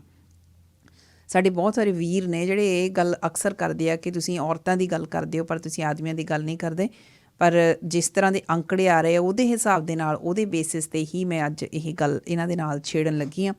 ਅਕਸਰ ਜੇ ਅਸੀਂ ਆਪਣੇ ਆਲੇ ਦੁਆਲੇ ਰਿਸ਼ਤੇਦਾਰੀ ਦੇ ਵਿੱਚ ਕਿਤੇ ਵੀ ਅਸੀਂ ਦੇਖਦੇ ਹਾਂ, ਜਾਂ ਈਵਨ ਆਪਣੇ ਘਰਾਂ ਦੇ ਵਿੱਚ ਝਾਤੀ ਮਾਰ ਕੇ ਦੇਖਦੇ ਹਾਂ ਕਿ ਡੋਮੈਸਟਿਕ ਵਾਇਲੈਂਸ ਦਾ ਜੇ ਕੋਈ ਕੇਸ ਹੁੰਦਾ, ਆਪਾਂ ਈਵਨ ਸੋਸ਼ਲ ਵਰਕਰਸ ਨੂੰ ਵੀ ਜੇ ਇੱਥੇ ਲੈ ਕੇ ਆਉਂਦੇ ਹਾਂ, most of the Times focus ਕਿਹੜੀ ਚੀਜ਼ 'ਤੇ ਕੀਤਾ ਜਾਂਦਾ ਕਿ ਜੇ ਕੋਈ ਤੁਹਾਡੇ 'ਤੇ ਹੱਥ ਚੁੱਕਦਾ ਜਾਂ ਇਹੋ ਜਿਹੀ ਕੋਈ ਗੱਲਬਾਤ ਹੁੰਦੀ ਹੈ, ਪੁਲਿਸ ਨੂੰ ਕਾਲ ਕਰੋ। ਉਹ ਲਾਅ ਵਾਲੇ ਐਂਗਲ ਤੋਂ ਬਿਲਕੁਲ ਸਹੀ ਗੱਲ ਹੈ, ਉਹਦੇ 'ਚ ਕੋਈ ਗਲਤ ਗੱਲ ਨਹੀਂ ਹੈ। ਪਰ ਕੀ ਅਸੀਂ ਜੇ ਕਿਸੇ ਆਪਣੇ ਰਿਸ਼ਤੇ ਦੇ ਵਿੱਚ ਇਹੋ ਜਿਹਾ ਬਿਹੇਵੀਅਰ ਕਿਸੇ ਦਾ ਦੇਖਦੇ ਹਾਂ, ਉਹਦੇ ਪਿੱਛੇ ਕੀ ਮਨੋਵਿਗਿਆਨ, ਮਨੋਸਥਿਤੀ ਉਹਦੀ ਕੰਮ ਕਰ ਰਹੀ ਹੈ, ਇਹ ਜਾਣਨ ਦੀ ਕੋਸ਼ਿਸ਼ ਕੀਤੀ ਹੈ ਕਿ ਇਸ ਵਿਅਕਤੀ ਨੂੰ ਇਹ ਜੇ ਇਸ ਤਰ੍ਹਾਂ ਦਾ ਵਰਤਾਰਾ ਕਰ ਰਿਹਾ ਹੈ, ਕੀ ਇਹਨੂੰ ਕੋਈ ਮਦਦ ਦਿੱਤੀ ਜਾ ਸਕਦੀ ਹੈ, ਜਾਂ ਸਿਰਫ ਅਤੇ ਸਿਰਫ ਇਹੀ ਇੱਕ ਸੋਲਿਊਸ਼ਨ ਆ ਕਿ ਅਸੀਂ ਜੇ ਕਿਸੇ ਵਿਅਕਤੀ ਦਾ ਇਹੋ ਜਿਹਾ ਬਿਹੇਵੀਅਰ ਦੇਖ ਰਹੇ ਹਾਂ ਕਿ ਉਹ ਆਊਟ ਆਫ ਕੰਟਰੋਲ ਹੋ ਰਿਹਾ, ਜਾਂ ਹੱਥ ਚੁੱਕ ਰਿਹਾ ਕਿਸੇ ਦੇ ਉੱਤੇ, ਗਾਲੀ ਗਲੋਚ ਕਰ ਰਿਹਾ ਹੈ, ਸਿਰਫ ਪੁਲਿਸ ਕੋਲ ਚਲੇ ਜਾਓ, ਇਸ ਤੋਂ ਬਿਨਾਂ ਕੋਈ ਹੈਲਪ ਨਹੀਂ ਹੋ ਸਕਦੀ, ਕੋਈ ਮਦਦ ਨਹੀਂ ਹੋ ਸਕਦੀ। ਬਹੁਤ ਸਾਰੀਆਂ ਗੱਲਾਂ ਬਾਤਾਂ ਇਹਦੇ ਨਾਲ ਜੁੜੀਆਂ ਹੋਈਆਂ ਨੇ। ਸੋ ਬਰਨਾਲਾ ਜੀ ਮੇਰੇ ਨਾਲ ਨੇ, ਬਲਵਿੰਦਰ ਬਰਨਾਲਾ ਜੀ। ਮੈਂ ਇਹ ਗੱਲ ਸ਼ੁਰੂ ਕਰਨਾ ਚਾਹੁੰਦੀ ਸੀ ਪਰ ਸਾਡੇ ਕੁਝ ਲਿਸਨਰਸ ਆ ਗਏ ਆ, ਸੰਭਾਵਿਤ ਤੌਰ 'ਤੇ ਉਹਨਾਂ ਦੇ ਕੋਈ ਰਿਸ਼ਤਿਆਂ ਬਾਰੇ ਸਵਾਲ ਹੋਣਗੇ ਜਾਂ ਜਿਹੜੀ ਵੀ ਗੱਲ ਉਹ ਪੁੱਛਣਾ ਚਾਹੁੰਦੇ ਆਪਾਂ ਜ਼ਰੂਰ ਸੁਣਦੇ ਹਾਂ। ਸਾਡੇ ਪਹਿਲੇ ਲਿਸਨਰ ਨੇ ਖੁਸ਼ੀ ਰਾਮ ਜੀ। हेलो जी, खुशी राम जी, जी आया नु। हेलो बेटा। हाँ जी। मैंने बरनाला साहब का सारा बयान सुना, बहुत अच्छा। उन्होंने थोड़े वक्त में एक बहुत ही इम्पोर्टेंट टॉपिक पर बहुत कुछ उन्होंने कवर कर दिया है। वैसे मेरे को ज़्यादा कहने की ज़रूरत तो नहीं है, लेकिन फिर भी मैं थोड़ा सा एलेबोरेट करना चाहता हूँ। मैं उनके साथ एग्री करता हूँ जो कुछ उन्होंने कहा है। उन्होंने मटीरियलिस्टिक पॉइंट ऑफ व्यू तो और साइकोलॉजिकल पॉइंट ऑफ व्यू तो इस सारे इशू ਨੂੰ ਬੜੀ ਅੱਛੀ ਤਰ੍ਹਾਂ ਨਾਲ ਬਿਆਨ ਕੀਤਾ ਹੈ। ਮੇਰਾ ਖਿਆਲ ਹੈ ਉਹਨਾਂ ਨੂੰ ਇਸ ਕਿਤਾਬ ਦਾ ਜ਼ਰੂਰ ਪਤਾ ਹੋਏਗਾ, ਲੇਕਿਨ ਉਹਨੇ ਜ਼ਿਕਰ ਨਹੀਂ ਕੀਤਾ। ਮੈਂ ਇਹ ਦੱਸਣਾ ਚਾਹੁੰਦਾ ਕਿ ਫਰੈਡਰਿਕ एंजल्स ने फैमिली प्रॉपर्टी एंड स्टेट नाम की एक किताब लिखी थी। उसमें जो हमारे ये रिलेशंस है ना, उस पर उसका बहुत खूब अच्छी तरह से खुलासा किया है। उन्होंने ये बताया है कि किस तरह खास करके प्रॉपर्टी और स्टेट जो है, जैसे जैसे ये इसके नेचर बदलता रहा, इसी तरह ਦੇ ਸਾਡੇ ਰਿਲੇਸ਼ਨਸ ਵੀ ਬਦਲਦੇ ਰਹੇ ਆ ਇਹ। ਔਰ ਮੈਂ ਥੋੜਾ ਜਿਹਾ ਦੱਸਣਾ ਚਾਹੁੰਦਾ, ਇਹਦੇ ਵਿੱਚ ਜਿਹੜਾ ਰਿਲੀਜਨ ਹੈ ਉਹ ਵੀ ਕਾਫੀ ਪਾਰਟ ਪਲੇ ਕਰਦਾ। ਹਾਲਾਂਕਿ ਰਿਲੀਜਨ ਜਿਹੜਾ ਹੈ ਇਹ ਸਕੂਲਿੰਗ ਜਾਂ ਟ੍ਰੇਨਿੰਗ ਦੇ ਅੰਦਰ ਕਵਰ ਹੋ ਸਕਦਾ ਹੈ, ਜਿਹੜਾ ਕਿ ਬਰਨਾਲਾ ਸਾਹਿਬ ਨੇ ਆਲਰੇਡੀ ਕਵਰ ਕੀਤਾ। ਲੇਕਿਨ ਥੋੜਾ ਜਿਹਾ ਮੈਂ ਇਹਨੂੰ ਹੋਰ ਇਲੈਬੋਰੇਟ ਕਰਨਾ ਚਾਹੁੰਦਾ ਕਿ ਇਹ ਰਿਲੀਜਨ ਜਿਹੜਾ ਹੈ ਥੋੜਾ ਜਿਹਾ ਹੋਰ ਇੰਪੋਰਟੈਂਟ ਹੈ ਸਾਡੇ ਰਿਲੇਸ਼ਨਸ ਨੂੰ ਇਹ ਕਾਇਮ ਕਰਨ ਲਈ ਜਾਂ ਮੇਨਟੇਨ ਕਰਨ ਲਈ। ਮੈਂ ਬਹੁਤ ਕਰੂਡ ਜੀ ਐਗਜ਼ਾਮਪਲ ਦਿੰਦਾ। ਜਿਸ ਤਰ੍ਹਾਂ ਇਸਲਾਮ ਹੈ, ਉਹਦੇ ਵਿੱਚ 4 ਵਾਈਫਸ ਦਾ ਤੱਕ ਦਾ ਹੈ ਮਤਲਬ ਅਲਾਉਡ ਜੀ। 1 भी 2 भी 3 भी 4 भी ਮਰਜ਼ੀ ਹੈ, ਆਪਣੀ ਆਪਣੀ ਹਸੀਅਤ ਦੇ ਮੁਤਾਬਕ ਉਹ ਲੋਕ ਸ਼ਾਦੀ ਕਰਦੇ। ਔਰ ਤੁਸੀਂ ਦੇਖੋ ਕਿ ਉਹਦੇ ਵਿੱਚ ਆਮ ਤੌਰ ਤੇ 4 ਔਰਤਾਂ ਬਗੈਰ ਰਿਲੀਜਨ ਤੋਂ ਇੰਨਾ ਮੁਸ਼ਕਿਲ ਹੈ। ਲੇਕਿਨ ਮੁਸਲਮਾਨ ਫੈਮਿਲੀ ਦੇ ਵਿੱਚ ਬਹੁਤ ਸਾਰੇ ਲੋਕ ਹੈ ਜੋ ਬੜੇ ਆਰਾਮ ਨਾਲ ਉਹ ਰਹਿ ਰਹੇ ਆ। ਮੇਰਾ ਮਤਲਬ ਕਹਿਣ ਦਾ ਕਿ ਇਹਦੇ ਉੱਤੇ ਰਿਲੀਜਨ ਦਾ ਵੀ ਬਹੁਤ ਜ਼ਿਆਦਾ ਇੰਪੋਰਟੈਂਸ ਹੈ। ਦੂਸਰੀ ਜਿਹੜੀ ਸਟੇਟ ਹੈ, ਉਹਦੇ ਜਿਹੜੇ ਰੂਲਸ ਐਂਡ ਰੈਗੂਲੇਸ਼ਨਸ ਹੈ, ਉਹਦਾ ਵੀ ਬਹੁਤ ਜ਼ਬਰਦਸਤ ਅਸਰ ਹੈ। ਫॉर एग्जांपल अगर लॉ है about property, right to property for example, जी जी, ਕਿਸੇ ਜ਼ਮਾਨੇ 'ਚ ਔਰਤ ਨੂੰ ਬਿਲਕੁਲ ਹੀ ਰਾਈਟ ਆਫ ਪ੍ਰੋਪਰਟੀ ਨਹੀਂ ਸੀ। ਉਹਦਾ ਜਿਹੜਾ ਰਿਲੇਸ਼ਨਸ਼ਿਪ ਸੀ ਆਪਣੇ ਹਸਬੈਂਡ ਨਾਲ ਜਾਂ ਉਹਦੇ ਫੈਮਿਲੀ ਨਾਲ, ਉਹ ਕਿਸੇ ਨਾ ਕਿਸੇ ਮਜਬੂਰੀ ਅੰਦਰ ਇੱਕ ਹੋਰ ਟਾਈਪ ਦਾ ਸੀ ਬਨਿਸਬਤ ਇਸ ਦੇ ਕਿ ਅਗਰ ਉਹਨੂੰ ਪਤਾ ਹੋਵੇ ਕਿ ਮੇਰਾ ਵੀ ਪ੍ਰੋਪਰਟੀ ਵਿੱਚ ਰਾਈਟ ਹੈ ਔਰ ਮੇਰੇ ਪਰਸਨਲ ਰਾਈਟ ਵੀ ਹੈ, ਮੈਂ ਉਹਨਾਂ ਨੂੰ ਅਬਟੇਨ ਕਰਨਾ, ਉਹਦਾ ਐਟੀਟਿਊਡ ਹੋਰ ਹੋਏਗਾ। हाँ, और दूसरा इसी तरह ही जैसे राइट टू डाइवोर्स है जी जी, जिस वक्त ये नहीं था तो ਉਹਦੇ ਰਿਲੇਸ਼ਨਸ਼ਿਪ ਉਹਨੂੰ ਮਜਬੂਰੀ ਤੌਰ ਤੇ ਹੋਰ ਰੱਖਣੇ ਪੈਂਦੇ ਸੀ। ਔਰ ਜੈਸੇ ਹੀ ਰਾਈਟ ਟੂ ਡਿਵੋਰਸ ਮਿਲਿਆ, ਉਹਦੇ ਨਾਲ ਉਹਦਾ ਜਿਹੜਾ ਹੈ ਐਟੀਟਿਊਡ ਉਸੇ ਤਰ੍ਹਾਂ ਬਦਲ ਗਿਆ। ਈਵਨ ਅਬੋਰਸ਼ਨ ਫॉर एग्जांपल, ਹਾਂਜੀ ਹਾਂਜੀ, availability of abortion facilities and right, ਇਹਦਾ ਵੀ ਫੈਮਿਲੀ ਰਿਲੇਸ਼ਨ ਦੇ ਉੱਤੇ ਬਹੁਤ ਜ਼ਬਰਦਸਤ ਅਸਰ ਹੈ ਜੀ। ਖੁਸ਼ੀਰਾਮ ਜੀ, ਮੈਂ ਇਹ ਥੋੜਾ ਜਿਹਾ ਲੇਕਿਨ ਉਹਨਾਂ ਨੇ ਜੋ ਕੁਛ ਉਹਨਾਂ ਨੇ ਕਿਹਾ ਉਹ ਬਹੁਤ, thank you so much, thank you ਜੀ, ਸ਼ੁਕਰੀਆ। ਹਾਂਜੀ ਬਰਨਾਲਾ ਜੀ, ਕੁਛ ਕਹਿਣਾ ਚਾਹੁੰਦੇ ਹੋ? ਖੁਸ਼ੀਰਾਮ ਨੇ ਬਹੁਤ ਵਧੀਆ ਕੀਤਾ। ਮੈਂ ਇਹਨਾਂ ਨੂੰ ਪਿਛਲੇ ਸਾਲ ਸ਼ਾਇਦ ਇਹਨਾਂ ਨੂੰ ਯਾਦ ਹੋਵੇ, ਖੁਸ਼ੀਰਾਮ ਜੀ ਮੈਂ ਤੁਹਾਡੇ ਘਰ ਆਇਆ ਸੀ ਤੁਹਾਡੇ ਸਾਹਮਣੇ ਬਰਥਡੇ ਤੇ। ਕਿੰਨਾ ਸੌਖਾ ਹੈਗਾ ਕਿ ਕਿਸੇ ਨੂੰ ਖੁਸ਼ੀਰਾਮ ਜੀ ਮੇਰਾ ਲੱਗਦਾ ਸੁਣਨ ਦੇ ਵਿੱਚ ਬਿਜ਼ੀ ਹੋ ਗਏ ਆ। ਆਪਾਂ ਅਗਲੇ ਲਿਸਨਰ ਲੈਂਦੇ ਹਾਂ। ਹਾਂਜੀ ਜਸਵੀਰ ਜੀ, ਧੰਨਵਾਦ ਸਮਾਂ ਦੇਣ ਲਈ। ਮੈਂ ਐਪਰੀਸ਼ੀਏਟ ਕਰਦਾ ਕਿ ਤੁਸੀਂ ਬਹੁਤ ਸੋਹਣਾ ਸੋਝੇ ਮਨੁੱਖ ਨੂੰ ਲਿਆ ਕੇ ਪੇਸ਼ ਕੀਤਾ ਜੀ। ਔਰ ਸੁਦਾ ਸਾਹਿਬ, ਮੈਂ 2-3 ਸਵਾਲ ਹੀ ਰੱਖਣੇ ਨੇ। ਉਹ ਇਹ ਨੇ ਕਿ ਤੁਸੀਂ ਖੁਲਾਸਾ ਤੇ ਕੀਤਾ ਜਦੋਂ ਮਨੁੱਖ ਦਾ ਸੁਭਾਅ ਤਬਦੀਲ ਉਮਰ ਮੁਤਾਬਕ ਹੋ ਰਿਹਾ, ਬੱਚਿਆਂ ਤੋਂ ਜਦੋਂ ਪੇਰੈਂਟਸ ਬਣਦਾ ਬਜ਼ੁਰਗ ਹੁੰਦਾ, ਇਹ ਕੁਦਰਤੀ ਸੁਭਾਅ ਦੀ ਤੇ ਸਮਾਜ ਦੀ ਤਬਦੀਲੀ ਹੈ। ਕੀ ਇਹਦਾ ਇਹ ਵੱਡਾ ਕਾਰਨ ਹੈ ਇਸ ਦਾ ਕਿ ਜਿਹਦਾ ਸੁਭਾਅ ਚੇਂਜ ਹੋ ਜਾਂਦਾ ਉਹ ਆਪਣੇ ਰਿਸ਼ਤਿਆਂ ਨੂੰ ਕਬਜ਼ੇ ਵਿੱਚ ਰੱਖਣ ਦੀ ਕੋਸ਼ਿਸ਼ ਵਿੱਚ ਜ਼ਿਆਦਾ ਰਹਿਣ ਦੀ ਕੋਸ਼ਿਸ਼ ਕਰਦਾ, ਤਾਂ ਇੱਕ ਸਵਾਲ। ਦੂਸਰਾ ਹੈ ਕਿ ਜੇ ਬੱਚੇ ਨੇ ਜਾਂ ਜਿਹੜੀ ਸਾਡਾ ਰਿਲੇਸ਼ਨਸ਼ਿਪ ਆਦਮੀ ਜਾਂ ਤੀਵੀਂ ਦਾ ਜਾਂ ਦੋਸਤਾਂ ਮਿੱਤਰਾਂ ਦਾ, ਉਹ ਰਿਲੇਸ਼ਨ ਦੇ ਵਿੱਚ ਜਿਹੜੇ ਨਿੱਘ ਹੈ, ਉਹ ਨਿੱਘ ਘਟਣ ਦੇ ਕਾਰਨ ਮਨੁੱਖ ਦੀਆਂ ਨਿੱਜੀ ਲੋੜਾਂ ਨੇ ਜਾਂ ਸਮਾਜ ਦਾ ਦਬਾਅ ਹੈ।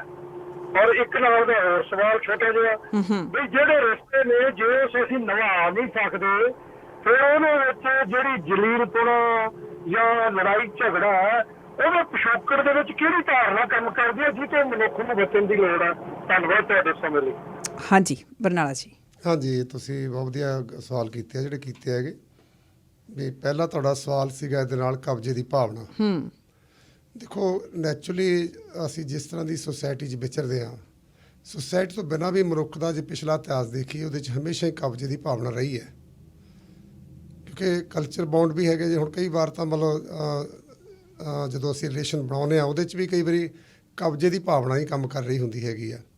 ਵੀ ਦੂਸਰਿਆਂ 'ਤੇ ਮੈਂ ਆਪਦਾ ਇੰਪੈਕਟ ਬਣਾ ਕੇ ਉਹਨਾਂ ਨੂੰ ਆਪਣੇ ਮੁਤਾਬਕ ਵਰਤਣ ਦੀ ਕੋਸ਼ਿਸ਼ ਕਰਾਂ। ਮਤਲਬ ਭਾਵ ਕਹਿਣ ਦਾ ਵੀ ਆਪਣੀ ਈਜ਼ ਵਾਸਤੇ ਕਿਸੇ ਰਿਸ਼ਤੇ ਨੂੰ ਬਣਾ ਕੇ ਰੱਖਣਾ ਅਤੇ ਉਹਨੂੰ ਉਸ ਤਰ੍ਹਾਂ ਦੀ ਮਤਲਬ ਮੋਲਡ ਕਰਨਾ।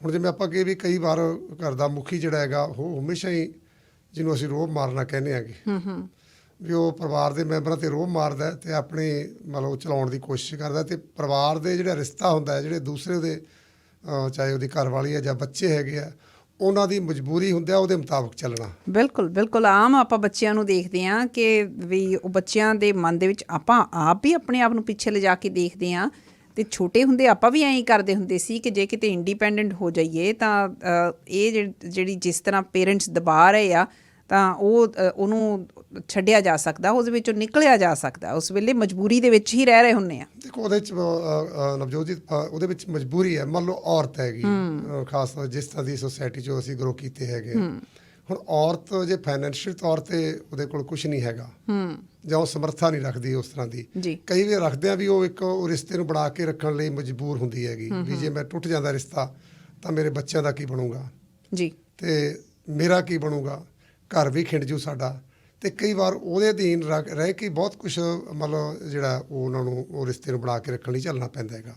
ਕਬਜ਼ੇ ਦੀ ਭਾਵਨਾ ਦੂਸਰੇ 'ਚ ਹੈਗੀ ਹੈ, ਉਹ ਚਲੋ ਬਾਅਦ 'ਚ ਰਿਸਕ ਕਰਦੇ ਆਪਾਂ ਸਾਰਾ ਜਾ ਕੇ। ਅਤੇ ਅਗਲੀ ਗੱਲ ਇਹਨਾਂ ਨੇ ਇੱਕ ਕਿਹਾ ਸੀ ਕਿ ਔਰਤ ਆਦਮੀ ਦੇ ਜਿਹੜੇ ਰਿਲੇਸ਼ਨਸ ਦਾ ਨਿੱਘ ਘਟਣ ਦੇ ਕਾਰਨ ਘਟਣ ਅਸਲ ਵਿੱਚ ਜਿਹੜਾ ਹੈਗਾ ਮੈਂ ਇਸ ਨੂੰ ਇੰਨਾ ਹੀ ਕਹਿ ਸਕਦਾ। ਮੈਂ ਪਹਿਲਾਂ ਬਾਇਓਲੋਜੀਕਲੀ ਫੈਕਟਰ ਦੀ ਗੱਲ ਕੀਤੀ ਸੀਗੀ ਕਿ ਮਰਦ ਦੇ ਅੰਦਰ ਹਮੇਸ਼ਾ ਹੀ ਉਹ ਨਵੀਂ ਚਾਹਤ ਚਾਹੇ ਔਰਤ ਹੈ ਮਰਦ ਉਹਨਾਂ ਦੇ ਵਿੱਚ ਪਈ ਹੁੰਦੀ ਹੈ।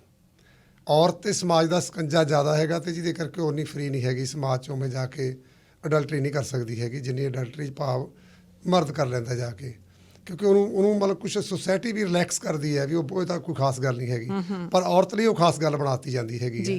ਅਤੇ ਇਸ ਕਰਕੇ ਜਿਹੜਾ ਉਹ ਨਿੱਘ ਹੈਗਾ ਉਹ ਹੈਗਾ ਉਹਨਾਂ ਦਾ ਸਿਰਫ ਆਪਾਂ ਕਹਿੰਦੇ ਕਿ ਫਿਜ਼ੀਕਲ ਅਟਰੈਕਸ਼ਨ ਦਾ ਨਿੱਘ।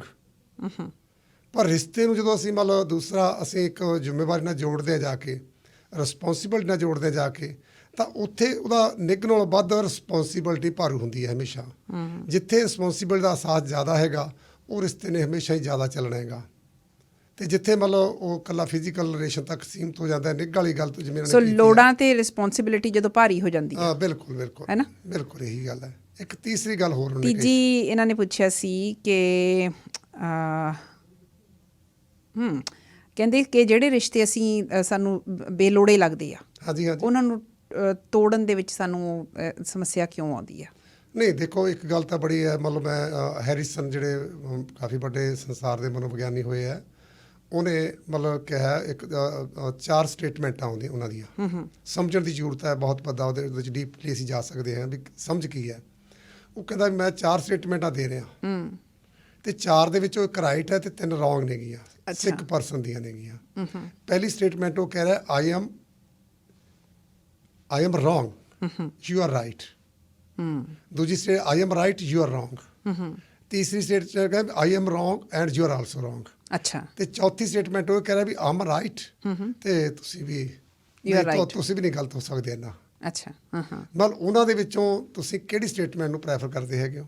ਤੁਹਾਨੂੰ ਉਹਦੇ ਲੋਗੂ ਜਿਹੜਾ ਮੈਂ ਲਾਸਟ 'ਤੇ ਕਿਹਾ ਉਹ ਪ੍ਰੈਫਰ ਕਰਦੇ ਆ ਉਹਨੂੰ ਵੀ ਰਿਸ਼ਤੇ ਨੂੰ ਬਣਾਈ ਰੱਖਣ ਦੇ ਲਈ ਅਸੀਂ ਆਪਣੇ ਆਪ ਨੂੰ ਰਾਈਟ ਨਾ ਕਰੀ ਜਾਈਏ ਅਤੇ ਦੂਸਰੀ ਦੀ ਕਿਉਂਕਿ ਉਹਦੇ ਕੋਲ ਵੀ ਐਕਸਪੀਰੀਅੰਸ ਹੈਗੇ ਆ ਇਹ ਠੀਕ ਹੈ ਤੁਹਾਡੇ ਨਾਲ ਘੱਟ ਹੋ ਸਕਦੇ ਆ ਉਹ ਟੋਟਲੀ ਰੌਂਗ ਨਹੀਂ ਹੋ ਸਕਦਾ ਹੈਗਾ। ਅਤੇ ਇਸੇ ਕਰਕੇ ਉਹ ਜਿਹੜੀ ਪਰਸਨੈਲਿਟੀ ਆ ਉਹਨੂੰ sound personality mentally sound personality ਕਿਹਾ ਜਾਂਦਾ ਹੈ। ਅਤੇ ਜਿੱਥੇ ਹਮੇਸ਼ਾ ਵੀ ਆਈ ਐਮ ਰਾਈਟ ਹੈਗਾ ਉਹ ਪਰਿਵਾਰਾਂ ਨੇ ਟੁੱਟਣੇ ਹੈ ਨੈਚੁਰਲੀ। ਜਦੋਂ ਹਰ ਵਕਤ ਦੀ ਸਖਤੀ ਹੈਗੀ ਤਾਂ ਨੈਚੁਰਲ ਆਈ ਐਮ ਰਾਈਟ ਵਾਲਾ ਤਾਂ ਦੂਜੇ ਦੀ ਸਖਤੀ ਕਰੂਗਾ ਆਪਦੇ ਰਿਸ਼ਤੇ ਨੂੰ ਬਣਾ ਕੇ ਕਬਜ਼ੇ ਦੀ ਭਾਵਨਾ ਨਾਲ ਜਾਊਗਾ ਉਹ ਵੀ ਮੇਰੇ ਮੁਤਾਬਕ ਚੱਲਣ ਇਹਨਾਂ ਨੂੰ ਤਾਂ ਆਉਂਦਾ ਹੀ ਕੁਛ ਨਹੀਂ ਹੈਗਾ।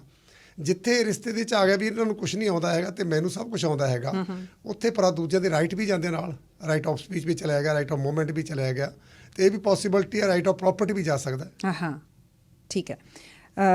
ਅਗਲੇ ਕਾਲਰ ਮੈਂ ਕੁਇਕਲੀ ਲੈ ਰਹੀ ਹਾਂ ਉਸ ਤੋਂ ਬਾਅਦ ਜਿਹੜੀ ਗੱਲਬਾਤ ਹੈ ਉਹ ਮੈਂ ਡੋਮੈਸਟਿਕ ਵਾਇਲੈਂਸ ਬਾਰੇ ਜ਼ਰੂਰ ਫੋਕਸ ਕਰਨਾ ਚਾਹੁੰਦੀ ਹਾਂ। ਹਰਪ੍ਰੀਤ ਜੀ ਐਕਚੁਅਲੀ ਮੈਂ ਤੁਹਾਡੀ ਬਹੁਤ ਵਧੀਆ ਗੱਲਬਾਤ ਸੁਣ ਰਿਹਾ ਤੁਸੀਂ ਬਹੁਤ ਅੱਛੀਆਂ ਗੱਲਾਂ ਕਰ ਰਹੇ ਆ। ਮੈਂ ਤਾਂ ਬਹੁਤ ਛੋਟਾ ਹੈਗਾ ਪਰ ਸੱਚੀ ਮੈਨੂੰ ਸੁਣ ਕੇ ਬਹੁਤ ਅੱਛਾ ਲੱਗਾ। ਪਰ ਮੈਂ ਇੱਕ ਨਿੱਕੀ ਜਿਹੀ ਗੱਲ ਜੋ ਸਿੱਖੀ ਆ ਇੰਨੀ ਕੁ ਲਾਈਫ ਵਿੱਚ ਕਿ ਪੁਰਾਣੀਆਂ ਗੱਲਾਂ ਦਾ ਗਾਰਬੇਜ ਰੱਖਣਾ ਨਹੀਂ ਚਾਹੀਦਾ। ਮਤਲਬ ਜੋ ਜਿੱਦਾਂ ਆਪਣੇ ਘਰ ਵਿੱਚ ਦੂਜਾ ਗਾਰਬੇਜ ਹੁੰਦਾ ਉਹ ਸਮੈਲ ਮਾਰਨ ਲੱਗ ਜਾਂਦਾ ਹੈ ਪੁਰਾਣਾ। ਸੇਮ ਥਿੰਗ ਆਪਣਾ ਜਿਹੜਾ ਜੋ ਕੋਈ ਪਹਿਲਾਂ ਕੁਛ ਗਲਤ ਹੋਇਆ ਹਸਬੈਂਡ ਨੇ ਗਲਤ ਕੀਤਾ, ਵਾਈਫ ਨੇ ਗਲਤ ਕੀਤਾ, ਜਦੋਂ ਤੁਹਾਨੂੰ ਸੋਚ ਆ ਗਈ ਆ ਤਾਂ ਉਦੋਂ ਪੁਰਾਣੀਆਂ ਗੱਲਾਂ ਦਾ ਘਰ ਵਿੱਚ ਵੀ ਸਿੱਟਣਾ ਜਾਣਾ ਚਾਹੀਦਾ, ਤਾਂ ਦੈਨ ਰਿਲੇਸ਼ਨ ਬਹੁਤ ਅੱਛਾ ਬਣਦਾ, ਮਤਲਬ ਹੋ ਜਾਂਦਾ ਹੈਗਾ। ਇਹ ਮੇਰੀ ਸੋਚ ਹੈ। ਬਾਕੀ ਮੈਂ ਚੰਗੀ ਤਰ੍ਹਾਂ ਬੋਲ ਸਕਦਾ ਸੀ ਬਟ ਮੈਂ ਡਰਾਈਵ ਕਰਕੇ ਜਿੱਥੇ ਪਹੁੰਚਣਾ ਸੀ ਉੱਥੇ ਪਹੁੰਚ ਗਿਆ। ਠੀਕ ਹੈ, no worries, thank you so much. ਹਾਂਜੀ, ਹੁਣ ਆਪਾਂ ਗੱਲ ਸ਼ੁਰੂ ਕਰੀਏ ਕਿਉਂਕਿ ਸਮਾਂ ਘਟਦਾ ਜਾ ਰਿਹਾ। ਹਾਂਜੀ ਕਿ ਜਿਹੜੀ ਘਰੇਲੂ ਹਿੰਸਾ ਹੈ ਉਹ ਫਿਰ ਇਹਨਾਂ ਰਿਸ਼ਤਿਆਂ ਦੇ ਵਿੱਚ ਕਿਉਂ ਵਾਪਰਦੀ ਹੈ, ਕਿਹੜੇ ਫੈਕਟਰਸ ਕੰਮ ਕਰਦੇ? ਘਰੇਲੂ ਹਿੰਸਾ ਨੂੰ ਅਸੀਂ ਦੋ ਪੱਖਾਂ ਤੋਂ ਲੈ ਸਕਦੇ ਹਾਂ। ਇੱਕ ਤਾਂ ਉਹਦੇ 'ਚ ਮਨੁੱਖ ਦੀ ਮੈਂਟਲ ਸਿਕਨੈਸ ਆ ਗਈ ਹੈ। ਘਰ ਦੇ ਵਿੱਚ ਕਿਸੇ ਬੰਦੇ ਦੀ ਵੀ ਜੇ ਮੈਂਟਲ ਸਿਕਨੈਸ ਆ ਗਈ ਹੈ ਉਹ ਫਿਜ਼ੀਕਲੀ ਵੀ ਹੋ ਸਕਦੀ ਹੈ ਤੇ ਸਾਈਕੋਲੋਜੀਕਲ ਵੀ ਹੋ ਸਕਦੀ ਹੈ। ਓਕੇ। ਇੱਕ ਤਾਂ ਉਹਦੇ ਕਾਰਨ ਬ੍ਰੇਕ ਡਾਊਨ ਦੀਆਂ ਰਿਸ਼ਤਿਆਂ ਦੇ ਅੰਦਰ। ਇੱਕ ਜਿਹੜਾ ਮਤਲਬ ਕਲਚਰ, ਜਿਹੜਾ ਬੌਂਡ ਸਿਸਟਮ ਹੈਗਾ ਉਹਦੇ 'ਚ ਐਡਾਮੈਂਟ ਹੋ ਕੇ ਚੱਲਣਾ, ਹਾਲਾਂਕਿ ਇਹਦੇ 'ਚ ਉਹਦਾ ਮੈਂਟਲ ਸਿਕਨੈਸ ਦਾ ਕੋਈ ਰੋਲ ਨਹੀਂ ਹੈਗਾ। ਉਹਨਾਂ ਨੇ ਕਲਚਰ ਤੌਰ ਤੇ ਟ੍ਰੇਨਿੰਗ ਦਿੱਤੀ ਗਈ ਆ ਉਸ ਕਿਸਮ ਵੀ ਤੁਹਾਨੂੰ ਐਂ ਹੀ ਰਹਿਣਾ ਚਾਹੀਦਾ। ਮਰਦ ਘਰ ਦੇ 'ਚ ਮਰਦ ਪ੍ਰਧਾਨ ਹੈਗਾ, ਉਹਦੀ ਚੱਲਣੀ ਚਾਹੀਦੀ ਹੈ। ਔਰਤ ਨੂੰ ਮਰਦ ਦੇ ਮਗਰ ਲੱਗ ਕੇ ਚੱਲਣਾ ਚਾਹੀਦਾ ਹੈਗਾ। ਜਿਵੇਂ ਆਪਾਂ ਮੈਂ ਹੋਰ ਕਲੀਅਰ ਕਰ ਦਿੰਦਾ ਜਾ ਕੇ ਰਿਸ਼ਤਿਆਂ ਨੂੰ ਵੀ ਆਮ ਮੈਰਿਜਾਂ ਦੀਆਂ ਕਿਸਮਾਂ ਕੀ ਨੇਗੀਆਂ। ਇੱਕ ਤਾਂ ਸਬਮਿਟਡ ਮੈਰਿਜਾਂ ਨੇਗੀਆਂ, ਪਰ ਉਹਦੇ 'ਚ ਮੇਲ ਤੇ ਫੀਮੇਲ ਦੋਨੇ ਸਬਮਿਟ ਕਰਦੇ ਆ। ਅੱਛਾ। ਜੇ ਘਰ ਵਾਲੇ ਨੇ ਕਹਿਤਾ ਮੇਰੇ ਲਈ ਚਾਹ ਬਣਾ ਦੇ, ਉਹ ਫਟਾਫਟ ਬਣਾ ਲਿਆਊਗੀ। ਤੇ ਜੇ ਉਹਨੇ ਕਹਿਤਾ ਵੀ ਤੂੰ ਬਣਾ ਲਿਆ, ਫਿਰ ਵੀ ਉਹਨੇ ਨਾ ਕਰਨੀ, ਉਹਨੇ ਬਣਾ ਲਿਆਉਣੀ ਹੈ। ਠੀਕ ਹੈ। ਵੀ ਉਹਦੇ 'ਚ ਨੋ ਤਾਂ ਹੈ ਨਹੀਂ ਗਾ ਦੋਨਾਂ 'ਚ। ਇੱਕ ਤਾਂ ਇਹ ਰਿਸ਼ਤਾ ਹੈ ਤੇ ਮੇਰੇ ਖਿਆਲ 'ਚ ਤੁਹਾਨੂੰ ਸਾਰਿਆਂ ਨੂੰ ਚੰਗਾ ਲੱਗਦਾ ਵੀ ਇਹ ਰਿਸ਼ਤਾ ਵਧੀਆ ਜਿਹਾ ਜਿਹਾ ਹੋਵੇ, ਪਰ ਮੈਂ ਇਹਦੇ ਬਾਅਦ ਦੱਸੂ ਵੀ ਇਹਦੇ ਡਰਾਬੈਕਸ ਵੀ ਹੈਗੇ ਆ। ਜੀ ਜੀ। ਤੇ ਇੱਕ ਰਿਸ਼ਤਾ ਹੈਗਾ ਵੀ ਮੇਲ ਡੋਮੀਨੇਟਡ, ਭਾਵ ਔਰਤ ਸਬਮਿਟ ਕਰਦੀ ਹੈ ਤੇ ਮਰਦ ਉਹਦੇ ਤੇ ਕਾਬਜ਼ ਹੈਗਾ। ਵੀ ਮਰਦ ਦੀ ਮੰਨੀ ਜਾਂਦੀ ਹੈ ਤੇ ਹਮੇਸ਼ਾ ਕਹਿੰਦਾ ਉਵੇਂ ਉਹ ਸਬਮਿਟ ਕਰੀ ਜਾਂਦੀ ਹੈ, ਉਹ ਕਰੀ ਜਾਂਦੀ ਹੈ ਉਸੇ ਤਰ੍ਹਾਂ ਹੀ। ਠੀਕ ਹੈ। ਤੇ ਇੱਕ ਫੀਮੇਲ ਡੋਮੀਨੇਟਡ ਮੈਰਿਜ ਹੈਗੀ ਹੈ, ਜਿਸ 'ਚ ਮਰਦ ਜਿਹੜਾ ਉਹ ਔਰਤ ਮੁਤਾਬਕ ਹੀ ਕਰਦਾ ਸਾਰਾ ਕੁਛ, ਜਿਵੇਂ ਕਹਿੰਦੀ ਆ ਉਸੇ ਮੁਤਾਬਕ ਕਰੀ ਜਾਂਦਾ। ਉਹ ਡਰਦਾ ਉਹਦੇ ਦੋਸਤਾਂ ਮਿੱਤਰਾਂ ਨੂੰ ਵੀ ਘਰੇ ਨਹੀਂ ਬੁਲਾਉਂਦਾ ਹੈਗਾ ਵੀ ਰੌਲਾ ਨਾ ਪੈ ਜੇ ਕਿਤੇ, ਚਲੋ ਛੱਡੋ ਆਪਣੀ ਲਾਈਫ ਵਧੀਆ ਚੱਲਣੀ ਚਾਹੀਦੀ ਹੈ। ਇਹ ਤਿੰਨ ਕਿਸਮ ਦੀਆਂ ਮੈਰਿਜਾਂ ਹੈਗੀਆਂ ਨੇਗੀਆਂ ਸਾਡੇ ਸਾਹਮਣੇ। ਜੀ ਜੀ। ਤੇ ਇੱਕ ਪਾਸੇ ਜਿਹੜੀ ਸਬਮਿਟ ਵਾਲੀ ਮੈਰਿਜ ਹੈਗੀ ਆ, ਦੋਨੇ ਤਰ੍ਹਾਂ ਸਬਮਿਟ ਕਰੀ ਜਾਂਦੀਆਂ ਨੇ। ਫਿਰ ਉਹ ਆਪਣੇ ਰਿਸ਼ਤਿਆਂ ਦਾ ਰਿਵਿਊ ਕਿਵੇਂ ਕਰਨਗੇ ਵੀ ਅਸੀਂ ਠੀਕ ਚੱਲ ਰਹੇ ਹਾਂ, ਗਲਤ ਕਿਵੇਂ ਚੱਲ ਰਹੇ ਹਾਂ। ਕਿਉਂਕਿ ਰਿਸ਼ਤੇਦਾਰ ਬਹੁਤ ਰਿਵਿਊ ਨਹੀਂ ਹੋਊਗਾ ਤੇ ਗਰੋ ਰਿਸ਼ਤੇ ਕਿਵੇਂ ਕਰਨਗੇ, ਸੋਸਾਇਟੀ 'ਚ ਗਰੋਥ ਕਿਵੇਂ ਆਊਗੀ ਜੇ ਰਿਸ਼ਤੇ ਸਾਰੇ ਇਹੋ ਜਿਹੇ ਹੋਣ।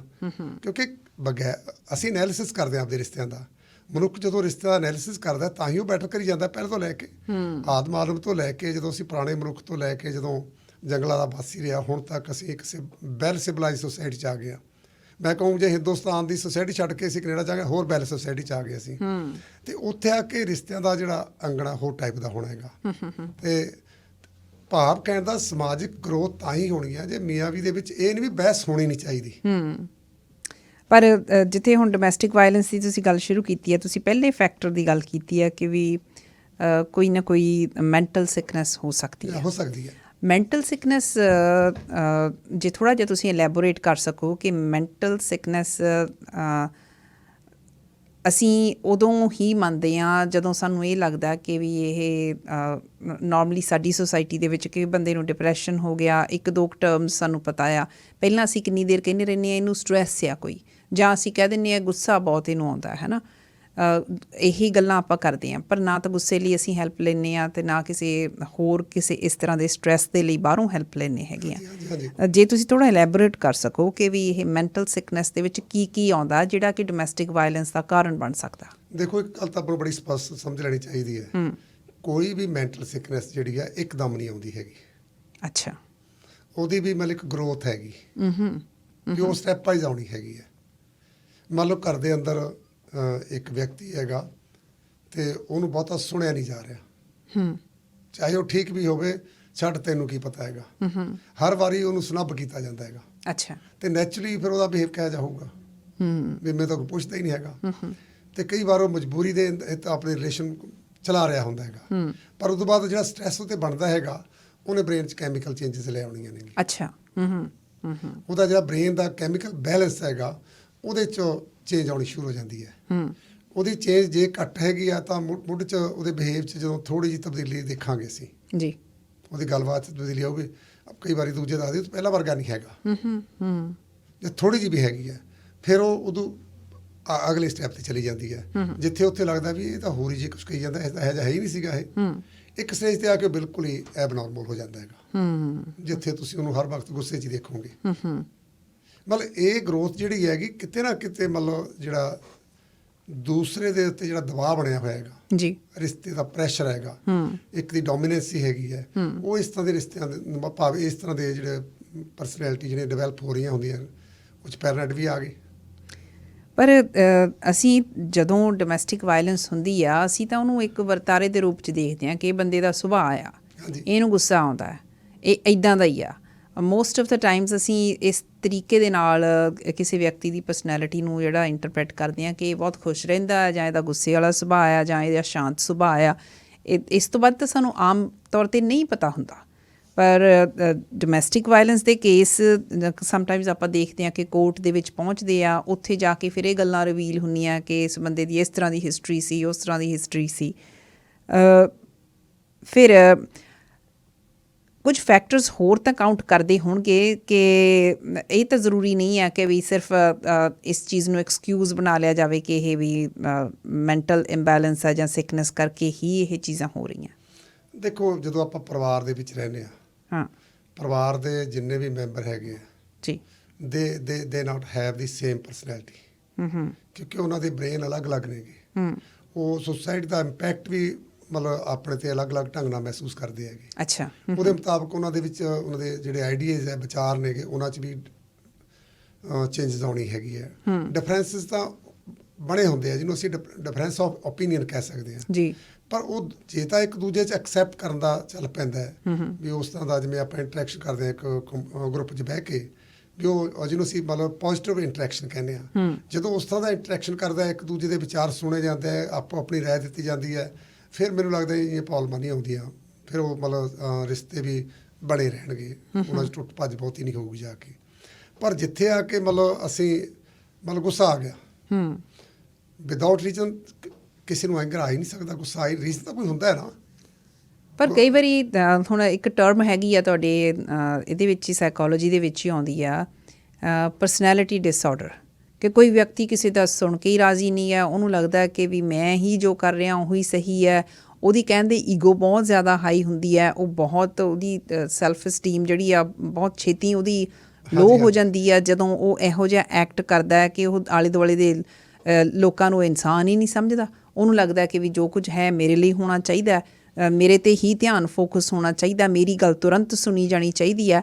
ਇਹ ਪਰਸਨੈਲਿਟੀ ਡਿਸਆਰਡਰ ਵੀ ਜਿਹੜੀ ਮੈਂਟਲ ਸਿਕਨੈਸ ਹੈ ਉਹਦੀ ਕੈਟੇਗਰੀ 'ਚ ਹੀ ਆਉਂਦਾ। ਨਵਜੋਤ ਜੀ, ਜਿਹੜੀ ਤੁਸੀਂ ਗੱਲ ਕਰ ਰਹੇ ਹੋ ਵੀ ਉਹ ਇਸ ਤਰ੍ਹਾਂ ਕਰਦਾ, ਹਮੇਸ਼ਾ ਇਸ ਤਰ੍ਹਾਂ ਕਰਦਾ ਹੈ, ਉਹ ਤਾਂ ਸਿਖਰ ਹੈਗਾ, ਉਹਦੀ ਸਿਕਨੈਸ ਦਾ ਸਿਖਰ ਕਹੀਏ ਆਪਾਂ ਨੂੰ। ਪਰ ਇਹ ਪਹਿਚਾਣਦੇ ਨਹੀਂ ਆਪਾਂ, ਉਹ ਬੈਡਲੀ ਸਿੱਕ ਹੈ। ਅੱਛਾ, ਇਹ ਗੱਲ ਸਮਝ ਦੀ ਜ਼ਰੂਰਤ ਹੈ ਆਪਾਂ ਨੂੰ। ਪਰ ਸਿਕਨੈਸ ਜਿੱਥੋਂ ਸ਼ੁਰੂ ਹੁੰਦੀ ਹੈ, ਨਾਲ ਜਿਵੇਂ ਪਹਿਲਾਂ ਗੱਲ ਕੀਤੀ ਹੈ ਵੀ ਕੋਈ ਸਿਕਨੈਸ ਇੱਕ ਦਿਨ 'ਚ ਨਹੀਂ ਪੈਦਾ ਹੁੰਦੀ। ਇਹ ਨੋਟਸ ਉਦੋਂ ਲੈਣੇ ਚਾਹੀਦੇ ਸੀਗੇ। ਅੱਛਾ, ਵੀ ਉਦੋਂ ਮਤਲਬ ਉਸ ਸਮੇਂ ਕਈ ਵਾਰ ਬੱਚਿਆਂ 'ਚ ਹੀ ਗਰੋ ਕਰਨੇ ਸ਼ੁਰੂ ਹੋ ਜਾਂਦੇ ਆ ਵੀ ਉਹ ਗੁੱਸੇਖੋਰ ਬਣੇ ਜਾਂਦੇ ਹੈਗੇ। ਉੱਥੇ ਤਾਂ ਅਜੇ ਸੋਲਵ ਕਰਨੇ ਬੜੇ ਸੌਖੇ ਹੁੰਦੇ ਆ, ਕਿਉਂਕਿ ਬੱਚਾ ਇੱਕ ਅਜੇ ਉਸ ਸਟੇਜ 'ਤੇ ਨਹੀਂ ਜਿੱਤੇ ਜਾ ਕੇ ਉਹ ਸਿੱਧਾ ਰਿਵੋਲਟ ਕਰ ਲੇ। ਉਹਨੂੰ ਉੱਥੇ ਅਸੀਂ ਉਹੀ ਕਾਉਂਸਲਿੰਗ ਵੀ ਸਾਡੇ ਕਹਿਣ 'ਤੇ ਉਹ ਕਰਵਾ ਸਕਦਾ ਹੁੰਦਾ ਹੈਗਾ ਵੀ ਉਹਦਾ ਬਿਹੇਵ ਕਿਹੋ ਜਿਹਾ ਹੋਣਾ ਚਾਹੀਦਾ ਜੀ। ਤੇ ਜਦੋਂ ਅਸੀਂ ਉੱਥੋਂ ਇਸ ਤਰ੍ਹਾਂ ਦੀ ਸ਼ੁਰੂ 'ਚ ਹੀ ਜੇ ਆਪਾਂ ਕਹਿੰਦੇ ਜੇ ਜਿਹੜੀ ਬੈਡਨੈਸ ਹੈਗੀ ਹੈ, ਜੇ ਉਹਨੂੰ ਆਪਾਂ ਕਹਿੰਦੇ ਵੱਡ 'ਚ ਹੀ ਦੱਬ ਦਈਏ, ਉਹਨੂੰ ਫੈਲਣ ਨਾ ਦਈਏ, ਤੇ ਉਹ ਤਾਂ ਮਸਲੇ ਦਾ ਹੱਲ ਹੈਗਾ। ਪਰ ਜਦੋਂ ਉਹ ਸਿੱਖ ਹੀ ਹੋ ਗਿਆ ਜੀ, ਉਹ ਤਾਂ ਸਿੱਖ ਹੋ ਚੁੱਕਿਆ ਹੈਗਾ, ਤੇ ਉੱਥੇ ਆ ਕੇ ਫਿਰ ਉਹਦਾ ਕੰਟਰੋਲ ਵੀ ਮਤਲਬ ਸੌਖਾ ਨਹੀਂ ਹੋ ਸਕਦਾ ਹੈਗਾ।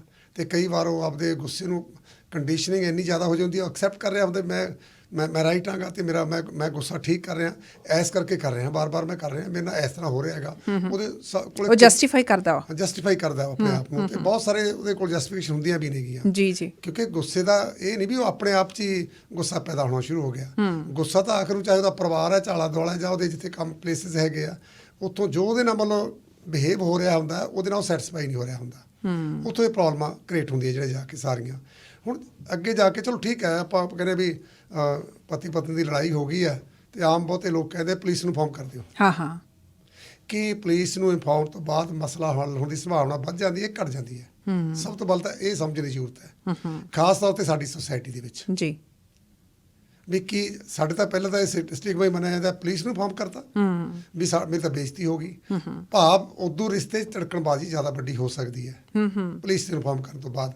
ਮਤਲਬ ਉਦੋਂ ਪਹਿਲਾਂ ਸੋਲੂਸ਼ਨ ਦੇ ਹੱਲ ਜੇ ਆਲਾ ਦੁਆਲਾ ਦੇ ਕੋਈ ਰਿਸ਼ਤੇਦਾਰ ਹੋ ਸਕਦੇ ਆ ਜਿਹੜੇ ਜਿਨ੍ਹਾਂ ਨਾਲ ਉਹਦਾ ਰਿਲੇਸ਼ਨ ਹੁੰਦਾ ਹੈਗਾ ਉਹ ਸੋ ਗੱਲ ਇਹ ਹੈ ਕਿ ਡੋਮੈਸਟਿਕ ਵਾਇਲੈਂਸ ਤੱਕ ਗੱਲ ਪਹੁੰਚੇ ਨਾ। ਜੇ ਘਰ ਦੇ ਵਿੱਚ ਕੋਈ ਇਹੋ ਜਿਹਾ ਬਿਹੇਵੀਅਰ ਲੱਗਦਾ ਕਿਸੇ ਵਿਅਕਤੀ ਦਾ, ਉਹਨੂੰ ਵਾਰ-ਵਾਰ ਗੁੱਸਾ ਆ ਰਿਹਾ ਆ ਜਾਂ ਇਸ ਢੰਗ ਦੇ ਨਾਲ ਉਹ ਐਕਸਪ੍ਰੈਸ ਕਰਦਾ, ਚਾਹੇ ਨੋ ਮੈਟਰ ਵਾਟ ਕਿ ਕਿੰਨੀ ਕੁ ਉਹਦੀ ਏਜ ਹੈਗੀ ਆ ਜਾਂ ਕੀ ਉਹਦਾ ਜੈਂਡਰ ਹੈਗਾ, ਇਹ ਚੀਜ਼ ਨੂੰ ਨਿਸ਼ਾਨੀ ਦੇ ਤੌਰ 'ਤੇ ਦੇਖਿਆ ਜਾਣਾ ਚਾਹੀਦਾ ਕਿ ਇਹਨੂੰ ਟਰੀਟਮੈਂਟ ਦੀ ਜ਼ਰੂਰਤ ਹੈ, ਇਹਨੂੰ ਹੈਲਪ ਦੀ ਜ਼ਰੂਰਤ ਹੈ, ਇਹਨੂੰ ਜਾਂ ਕਾਉਂਸਲਿੰਗ ਦੀ ਜ਼ਰੂਰਤ ਹੈ। ਇਹ ਨੋਰਮਲ ਬਿਹੇਵੀਅਰ ਨਹੀਂ ਹੈ। ਬਜਾਏ ਇਸ ਦੇ ਕਿ ਅਸੀਂ ਇਸ ਚੀਜ਼ 'ਤੇ ਫੋਕਸ ਕਰਨਾ ਸ਼ੁਰੂ ਕਰ ਦਈਏ, ਉਹਦੀ ਪਰਸਨੈਲਿਟੀ ਦੇ ਉੱਤੇ ਅਟੈਕ ਕਰਨਾ ਸ਼ੁਰੂ ਕਰ ਦਈਏ ਕਿ ਇਹ ਤਾਂ ਹਮੇਸ਼ਾ ਹੀ ਐਂ ਕਰਦਾ ਆ, ਇਹ ਗਾਲਾਂ ਕੱਢਦਾ ਜਾਂ ਇਹ ਗੁੱਸੇ ਦੇ ਵਿੱਚ ਹੱਥ ਚੁੱਕਦਾ, ਉੱਥੇ ਤੱਕ ਉਹਨੂੰ ਪਹੁੰਚਣ ਨਾ ਦਿੱਤਾ ਜਾਵੇ। ਜੇ ਸਾਡੇ ਘਰ ਦੇ ਵਿੱਚ ਕੋਈ ਇਹੋ ਜਿਹਾ ਆਲੇ ਦੁਆਲੇ ਮਾਹੌਲ ਹੈਗਾ ਤਾਂ ਉਹਨੂੰ ਇੱਕ ਪ੍ਰੋਬਲਮ ਦੇ ਤੌਰ 'ਤੇ ਆਪਾਂ ਇੱਦਾਂ ਵੀ ਐਡਰੈਸ ਕਰ ਸਕਦੇ ਹਾਂ ਕਿ ਇਹਨੂੰ ਹੈਲਪ ਲੈ ਕੇ ਦੇਈਏ। ਨਵਜੋਤ ਜੀ, ਹੁਣ ਆਪਾਂ ਕੋਰਟਾਂ ਦਾ ਹੈਗਾ, ਕਿਉਂਕਿ ਮੈਂ ਖੁਦ ਤਲਾਕ ਕੀਤਾ ਹੈਗਾ, ਤੇ ਕੋਰਟ ਦੇ ਵਿੱਚ ਜਾ ਕੇ ਜਦੋਂ ਕੋਈ ਇਸ ਤਰ੍ਹਾਂ ਦੇ ਡਿਸੀਜਨ ਹੁੰਦੇ ਹੈਗੇ ਤੇ ਆਮ ਤੌਰ 'ਤੇ ਕਹਿੰਦੇ ਜੇ ਉਹ ਸਾਈਕੋਲੋਜੀਕਲ ਸਿੱਖ ਹੈਗਾ, ਉਹਨੂੰ ਆਪਾਂ ਜਾਂ ਮੈਂ ਜਿਹੜੀ ਗੱਲ ਕੀਤੀ ਹੈ ਪੈਰਾਨੋਇਡ ਕੇਸ ਐਸੀਜ਼ੋਫਰੇਨ ਹੈਗਾ ਜਾਂ ਦੂਸਰੇ ਬਾਈਪੋਲਰ ਹੈਗਾ, ਤੇ ਉਹਦਾ ਇਤਿਹਾਸ ਭਾਵ ਲਿਖਤੀ ਰੂਪ 'ਚ ਉਹਦੇ ਡਾਕਟਰਾਂ ਕੋਲੇ ਜਾਣ ਦਾ ਰਿਕਾਰਡ ਹੈਗਾ, ਚਾਹੇ ਔਰਤ ਹੈ ਚਾਹੇ ਮਰਦ ਹੈ, ਜੇ ਉਹ ਤਲਾਕ ਅਪਲਾਈ ਕਰ ਦਿੰਦੀ ਹੈ ਮੈਨੂੰ ਤਲਾਕ ਮਿਲਣਾ ਚਾਹੀਦਾ, ਤਾਂ ਉਹਦੇ ਵਿੱਚ ਉਹ ਆਪਣੇ ਆਪ 'ਚ ਐਵੀਡੈਂਸ ਬਣ ਜਾਂਦਾ। ਹੁਣ ਉੱਥੇ ਐਵੀਡੈਂਸ ਬਣਨ ਦਾ ਕਾਰਨ ਕੋਰਟ ਦੀ ਜਿਹੜੀ ਮਤਲਬ ਫਿਲਾਸਫੀ ਕੀ ਹੈ ਇਹ ਡਿਸੀਜਨ ਦੇਣ ਦੇ ਵਿੱਚ ਜਾਂ ਇਹ ਡਿਸਾਈਡ ਕਰਨ ਦੇ ਵਿੱਚ ਲਾ ਦੀ ਫਿਲਾਸਫੀ ਕੀ ਹੈਗੀ ਆ ਕਿ ਅਸੀਂ ਅਸਲ ਵਿੱਚ ਅਸੀਂ ਜ਼ਿੰਦਗੀ ਜਿਉਣਾ ਹੈ, ਅਸੀਂ ਜ਼ਿੰਦਗੀ ਜਿਉਣੀ ਹੈ। ਜੇ ਸਾਡੇ ਮਤਲਬ ਰਿਲੇਸ਼ਨ ਜਿਹੜੇ ਆ ਉਹਨਾਂ ਦੇ ਵਿੱਚ ਵੱਡਾ ਇਸ ਤਰ੍ਹਾਂ ਦਾ ਕੋਈ ਡਰਾਬੈਕ ਪੈਦਾ ਹੋ ਗਿਆ ਤਾਂ ਅਸੀਂ ਆਪਣੀ ਜ਼ਿੰਦਗੀ ਪ੍ਰੋਪਰ ਨਹੀਂ ਜਿਉ ਸਕਦੇ ਹੈਗੇ, ਕਿਉਂਕਿ ਫਿਰ ਅਸੀਂ ਉਹਨੂੰ ਸਹਿਣ ਕਰਾਂਗੇ, ਸਾਡੇ ਤੇ ਉਹ ਵਾਰ-ਵਾਰ ਸਹਿਣ ਕਰਨਾ ਸਾਡੇ ਤੇ ਆਪਦੇ ਵੀ ਮਤਲਬ ਮਸਲੇ ਸਾਨੂੰ ਵੀ ਆ ਸਕਦੇ ਹੈਗੇ ਆ, ਫਿਜ਼ੀਕਲ ਮੈਂਟਲ ਪ੍ਰੋਬਲਮਾਂ ਸਾਨੂੰ ਵੀ ਆ ਸਕਦੀਆਂ। ਇਸ ਕਰਕੇ ਕੋਰਟ ਉੱਥੇ ਰਾਹਤ ਦੇ ਦਿੰਦੀ ਹੈ ਇਸ ਕਿਸਮ ਦੀ ਵੀ ਨਹੀਂ ਫਿਰ ਇਹਦੇ ਨਾਲ ਰਿਸ਼ਤਾ ਨਿਭ ਨਹੀਂ ਸਕਦਾ, ਕਿਉਂਕਿ ਕਈ ਵਾਰ ਤਾਂ ਸਥਿਤੀ ਇਹੀ ਜਿਹੀ ਹੁੰਦੀ ਆ ਵੀ ਉਹ ਨੋਰਮਲ ਹੋਣ ਵਾਲੇ ਪਾਸੇ ਡਿਸੀਜਨ ਹੀ ਆ ਸਕਦਾ ਵੀ ਹੋ ਹੀ ਨਹੀਂ ਸਕਦਾ ਨੋਰਮਲ। ਕਈ ਵਾਰ ਤਾਂ ਜੇ ਨੋਰਮਲ ਦੇ ਸੁਭਾਵਨਾਵਾਂ ਨੇ ਗਏ, ਇੱਕ ਤਾਂ ਦੇਖੋ ਜਿਵੇਂ ਪਾਗਲਪਣ ਦੇ ਲੱਛਣ ਵਾਲੇ ਕੇਸ ਜਿਹਨੂੰ ਅਸੀਂ ਸਕਿਜ਼ੋਫਰੇਨ ਕਹਿ ਦਿੰਦੇ ਹਾਂ ਜਾਂ ਬਾਈਪੋਲਰ ਆ ਗਏ ਹੈਗੇ। ਹੁਣ ਬਾਈਪੋਲਰ ਕਦੇ ਮਤਲਬ ਹਾਈ ਲੈਵਲ ਤੇ ਐਕਟਿਵ ਹੁੰਦੇ ਆ, ਕਦੇ ਬਿਲਕੁਲ ਪੈਸਿਵ ਹੋ ਜਾਂਦੇ ਆ। ਹੁਣ ਉਹਦੇ 'ਚ ਕੈਮੀਕਲ ਚੇਂਜਸ ਕਦੋਂ ਵੀ ਦੁਬਾਰਾ ਫੇਰ ਆ ਸਕਦੀਆਂ ਨੇਗੀਆਂ। ਅੱਛਾ, ਪਰਮਾਨੈਂਟ ਹੱਲ ਨਹੀਂ ਉਹਦਾ ਕੋਈ ਹੈਗਾ ਸਾਡੇ ਕੋਲੇ। ਹੁਣ ਜਦੋਂ ਵਾਰ-ਵਾਰ ਇਹ ਕੁਝ ਵਾਪਰਦਾ ਹੈ, ਜਾਂ ਤਾਂ ਫਿਰ ਉਹ ਪਰਿਵਾਰ ਨੂੰ ਆਪਣੇ ਇੱਕ ਕਹੇ ਵੀ ਸਾਡੀ ਜ਼ਿੰਮੇਵਾਰੀ ਬਣਦੀ ਹੈ ਸੰਭਾਲਣ ਦੀ, ਇਹਨੂੰ ਵੀ ਇਹਨੂੰ ਸਹਿਣ ਕਰਨਾ ਹੀ ਪਊਗਾ। ਜਿਵੇਂ ਮਾਂ ਪਿਓ ਕਹਿੰਦੇ ਆ, ਪਰ ਹੁਣ ਅਸੀਂ ਕੀ ਕਰੀਏ ਜੇ ਸਾਡਾ ਬੱਚਾ ਇਸ ਤੇ ਚਲਿਆ ਗਿਆ, ਸਾਡੀ ਤਾਂ ਮਜਬੂਰੀ ਹੈ, ਸਾਨੂੰ ਤਾਂ ਇਹਨੂੰ ਰੱਖਣਾ ਹੀ ਪੈਣਾ ਆਪਣੇ ਨਾਲ, ਸਾਨੂੰ ਤਾਂ ਇਹਦੇ ਨਾਲ ਰਹਿਣਾ ਹੀ ਪੈਣਾ ਹੈਗਾ। ਹੁਣ ਉੱਥੇ ਇਹੀ ਜਿਹੀ ਗੱਲ ਤਾਂ ਹੋ ਸਕਦੀ ਹੈ ਵੀ ਰਿਸ਼ਤੇ ਨਿਭਾਉਣ ਲਈ ਫਿਰ ਇੱਕ ਮਜਬੂਰੀ ਬਣਦੀ ਹੈ, ਉਹਨੂੰ ਨਿਭਾਉਣਾ ਪੈਂਦਾ ਹੈਗਾ ਜੀ।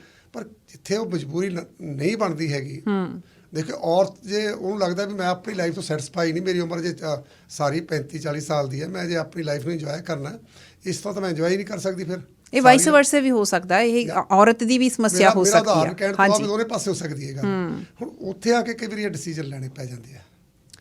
ਮਾਨਸਿਕ ਸਮੱਸਿਆਵਾਂ ਵੀ ਹੋ ਸਕਦੀਆਂ ਜਦੋਂ ਕੋਈ ਵਿਅਕਤੀ ਵਾਇਲੈਂਟ ਹੁੰਦਾ ਆਪਣੇ ਘਰ ਦੇ ਵਿੱਚ, ਉਹ ਵੀ ਆਪਣੇ ਜਿਹੜੇ ਬਹੁਤ ਪਿਆਰੇ ਆ ਉਹਨਾਂ ਦੇ ਉੱਤੇ ਹੱਥ ਚੁੱਕਦਾ ਜਾਂ ਗਾਲੀ ਗਲੋਚ ਕਰਦਾ ਜਾਂ ਗੁੱਸਾ ਦਿਖਾਉਂਦਾ। ਯਕੀਨਨ ਤੌਰ 'ਤੇ ਮਾਨਸਿਕ ਸਮੱਸਿਆਵਾਂ ਹੋ ਸਕਦੀਆਂ, ਪਰ ਹੁਣ ਜਿਹੜੇ ਸਾਡੇ ਲਿਸਨਰਸ ਇਸ ਵੇਲੇ ਸੁਣ ਰਹੇ ਆ, ਜੇ ਉਹ ਆਪਣੇ ਘਰ ਦੇ ਵਿੱਚ ਜਾਂ ਇੱਧਰ ਉੱਧਰ ਕੋਈ ਆਪਣੇ ਖੱਬੇ ਸੱਜੇ ਕੋਈ ਰਿਸ਼ਤੇਦਾਰੀ ਦੇ ਵਿੱਚ ਇਹੋ ਜਿਹਾ ਵਰਤਾਰਾ ਕਿਸੇ ਵਿਅਕਤੀ ਦਾ ਦੇਖਦੇ ਆ ਕਿ ਵੀ ਇਹ ਵਾਇਲੈਂਟ ਹੋ ਸਕਦਾ ਹੈ, ਬਹੁਤ ਜ਼ਿਆਦਾ ਇਹਨੂੰ ਗੁੱਸਾ ਆ ਰਿਹਾ ਹੈ, ਮੈਂ ਚਾਹੁੰਦੀ ਹਾਂ ਜੇ ਕੁਝ ਤੁਸੀਂ ਥੋੜ੍ਹੀਆਂ ਜਿਹੀਆਂ ਗੱਲਾਂ ਸਾਡੇ ਸੁਣਨ ਵਾਲਿਆਂ ਨੂੰ ਹੋਰ ਡਿਟੇਲ 'ਚ ਦੱਸ ਸਕੋ ਕਿ ਉਹ ਜਿਹੜੀ ਸਿਚੁਏਸ਼ਨ ਨਾ ਬਣੇ ਕਿ ਉਹ ਵਿਅਕਤੀ ਵਾਇਲੈਂਟ ਹੋ ਜਾਵੇ, ਉਹ ਪਹਿਚਾਣ ਕਰ ਸਕਣ ਜੇ ਉਹਨਾਂ ਦੇ ਮਨ ਦੇ ਵਿੱਚ ਇਹ ਹੈਗੀ ਆ ਵੀ ਇਹ ਠੀਕ ਨਹੀਂ ਹੈ ਬਿਹੇਵੀਅਰ, ਨਾ ਕਿ ਇਸ ਚੀਜ਼ ਦਾ ਇੰਤਜ਼ਾਰ ਕਰਨ ਕਿ ਜਿੱਦਣ ਇਹਨੇ ਗਾਲਾਂ ਕੱਢੀਆਂ, ਜਿਸ ਦਿਨ ਇਹਨੇ ਹੱਥ ਚੁੱਕਿਆ, ਉਸ ਦਿਨ ਅਸੀਂ ਪੁਲਿਸ ਨੂੰ ਕਾਲ ਕਰ ਦੇਣੀ ਆ। ਜੇ ਉਹ ਉਸ ਰਿਸ਼ਤੇ ਦੇ ਵਿੱਚ ਰਹਿਣਾ ਚਾਹੁੰਦੇ ਆ ਤਾਂ ਕੀ ਨਿਸ਼ਾਨੀਆਂ ਦੇਖ ਸਕਦੇ ਆ ਉਸ ਵਿਅਕਤੀ ਦੇ ਵਿੱਚ ਜਿਹੜਾ ਕਿ ਵਾਇਲੈਂਟ ਹੋ ਸਕਦਾ ਹੁੰਦਾ? ਦੇਖੋ, ਇਹ ਆਪਾਂ ਇਸ ਨੂੰ ਇਸ ਤਰ੍ਹਾਂ ਲਈਏ ਜਾ ਕੇ ਵੀ ਜਿਹੜੇ ਜਮਾਂਦਰੂ ਟ੍ਰੇਟਸ ਹੈਗੇ ਆ, ਰੁਚੀਆਂ ਜਿਹੜੀਆਂ ਹੈਗੀਆਂ, ਗੁੱਸਾ, ਡਰ, ਨਫ਼ਰਤ, ਅਸੀਂ ਸਾਰਾ ਕੁਛ ਬਾਈ ਬਰਥ ਲੈ ਕੇ ਆਉਂਦੇ ਹਾਂ। ਅਤੇ ਉੱਥੇ ਆ ਕੇ ਕਈ ਵਾਰ ਬੱਚੇ ਜਿਹੜੇ ਆ ਉਹਦਾ ਬਾਰ-ਬਾਰ ਮੁਜ਼ਾਹਰਾ ਕਰ ਰਹੇ ਹੁੰਦੇ ਆ। ਛੋਟੇ ਬੱਚੇ ਜਿਹੜੇ ਆ ਗੁੱਸਾ ਵੀ ਦਿਖਾ ਰਹੇ ਆ, ਕਈ ਵਾਰੀ ਡਰ ਵੀ ਛੇਤੀ ਜਾਂਦੇ ਆ, ਬਾਰ-ਬਾਰ ਡਰ ਦਾ ਮੁਜ਼ਾਹਰਾ ਵੀ ਕਰਦੇ ਹੈਗੇ ਆ। ਹੁਣ ਤੁਸੀਂ ਉੱਥੇ ਜੇ ਮਾਪਿਓ ਨੇ ਉਹ ਬੱਚੇ ਨੂੰ ਪਾਲਣਾ ਹੈਗਾ, ਕਿਉਂਕਿ ਮੈਂ ਨਹੀਂ ਕਹਿੰਦਾ ਵੀ ਸਾਰੇ ਮਾਪਿਓ ਸਾਈਕੋਲੋਜੀ ਚੰਗੀ ਜਾਣਦੇ ਹੈਗੇ ਆ, ਪਰ ਇੱਕ ਗੱਲ ਤਾਂ ਹੈ ਵੀ ਕੁਝ ਗੱਲਾਂ ਤਾਂ ਬੜੀਆਂ ਕਲੀਅਰ ਨੇ ਗਈਆਂ ਵੀ ਜੇ ਬੱਚਾ ਬਾਰ-ਬਾਰ ਡਰਦਾ, ਹੁਣ ਆਪਾਂ ਕਹਿੰਦੇ ਵੀ ਇੱਕ ਸਿੰਗਲ ਬੱਚਾ ਹੈਗਾ ਜੀ, ਚਾਹੇ ਇੱਥੇ ਆ ਚਾਹੇ ਆਪਾਂ ਇੰਡੀਆ ਦੀ ਗੱਲ ਕਰਦੇ ਹਾਂ, ਜਦੋਂ ਦਿਮਾਗ 'ਚ ਇਹ ਹੁੰਦਾ ਵੀ ਹੁਣ ਸਿੰਗਲ ਬੱਚਾ ਹੈ 7 ਸਾਲ ਦਾ, ਉਸ ਤੋਂ ਬਾਅਦ ਜਾਂ ਅਸੀਂ ਹੋਰ ਬੱਚਾ ਪੈਦਾ ਹੀ ਨਹੀਂ ਕਰਨਾ ਹੈਗਾ, ਤਾਂ ਸਿੰਗਲ ਬੱਚੇ ਪ੍ਰਤੀ ਇਨਸਿਕਿਉਰਿਟੀ ਭਾਵਨਾ ਮਾਪਿਓ 'ਚ ਜ਼ਿਆਦਾ ਵੱਧ ਜਾਂਦੀ ਹੈ। ਹਾਂਜੀ। ਅਤੇ ਨੈਚੁਰਲੀ ਉਹ ਫਿਰ ਉਹਨੂੰ ਕਈ ਗੱਲਾਂ ਤੋਂ ਰੋਕਣਗੇ, ਬਾਰ-ਬਾਰ ਰੋਕੀ ਜਾਣਗੇ, ਤੂੰ ਸਾਈਕਲ ਇੱਧਰ ਨਹੀਂ ਜਾਣਾ, ਤੂੰ ਐਂ ਨਹੀਂ ਕਰਨਾ, ਤੂੰ ਰੋਡ 'ਤੇ ਨਹੀਂ ਚੱਲਣਾ। ਕਈ ਵਾਰ ਤਾਂ ਉਹ ਬੱਤੀਆਂ ਬਾਰੇ ਬਾਰ-ਬਾਰ ਰਿਪੀਟ ਕਰਨਗੇ, ਲਾਲ ਬੱਤੀ 'ਤੇ ਐਂ ਕਰਨਾ, ਫਲਾਣੇ 'ਤੇ ਐਂ ਕਰਨਾ, ਹਾਲਾਂਕਿ ਉਹ ਰੋਜ਼ ਹੀ ਕਰੀ ਜਾਂਦੇ ਆ ਉਹ ਕੁਝ ਜਾ ਕੇ। ਹੁਣ ਜਿਹੜੇ ਇਸ ਤਰ੍ਹਾਂ ਦੇ ਬੱਚੇ ਆ ਫਿਰ ਉਹ ਅੱਗੇ ਜਾ ਕੇ ਉਹਨਾਂ ਦੇ 'ਚ ਉਹਨਾਂ ਨੂੰ ਟ੍ਰੇਨਿੰਗ ਹੋਣ ਲੱਗ ਜਾਂਦੀ ਡਰ ਦੀ, ਅਤੇ ਫਿਰ ਉਹ ਮਤਲਬ ਡਰਨ ਲੱਗ ਜਾਂਦੇ ਆ, ਰਿਸਕ ਲੈਣ ਤੋਂ ਡਰਨ ਲੱਗ ਜਾਂਦੇ ਆ। ਅਤੇ ਜੇ ਅਸੀਂ ਰਿਸਕ ਲੈਣ ਤੋਂ ਡਰਨ ਲੱਗ ਗਏ ਤਾਂ ਅੱਗੇ ਪਰਸਨੈਲਿਟੀ ਜਿਹੜੀ ਹੈ ਹਾਇਰ ਲੈਵਲ 'ਤੇ ਜਾਣ ਲਈ ਰਿਸਕ ਤੋਂ ਬਿਨਾਂ ਜਾਇਆ ਨਹੀਂ ਜਾ ਸਕਦਾ, ਅਤੇ ਉਹ ਗਰੋ ਪ੍ਰੋਪਰ ਨਹੀਂ ਕਰੂਗੀ ਜਾ ਕੇ। ਉਵੇਂ ਜਿਹੜਾ ਗੁੱਸਾ ਹੈਗਾ, ਕੋਈ ਡਰਨ ਦੀ ਭਾਵਨਾ ਆ ਗਈ, ਕਿਸੇ ਦੇ ਵਿੱਚ ਗੁੱਸੇ ਦੀ ਭਾਵਨਾ ਆ ਗਈ ਜਾਂ ਦਲੇਰੀ ਦੀ ਭਾਵਨਾ ਆ ਗਈ, ਹੁਣ ਇਹਨਾਂ ਨੂੰ ਰੋਕਣਾ ਆਪਾਂ ਨੇ। ਇਹਨਾਂ ਨੂੰ ਇਹ ਨਹੀਂ ਵੀ ਬੰਦ ਤਾਂ ਕਰ ਨਹੀਂ ਸਕਦੇ ਅਸੀਂ, ਕਿਉਂਕਿ ਇਹ ਤਾਂ ਬਾਈ ਵਰਤ ਨੇ ਗਈਆਂ। ਇਹਨਾਂ ਨੂੰ ਆਪਾਂ ਕਿ ਵੀ ਸਿਖਲਾਈ ਦੇ ਕੇ, ਟ੍ਰੇਨਿੰਗ ਦੇ ਕੇ ਇਹਨੂੰ ਮੋਲਡ ਕਰਨਾ ਆਪਾਂ ਨੇ, ਚੈਨਲਾਈਜ਼ ਕਰਨਾ ਹੈਗਾ।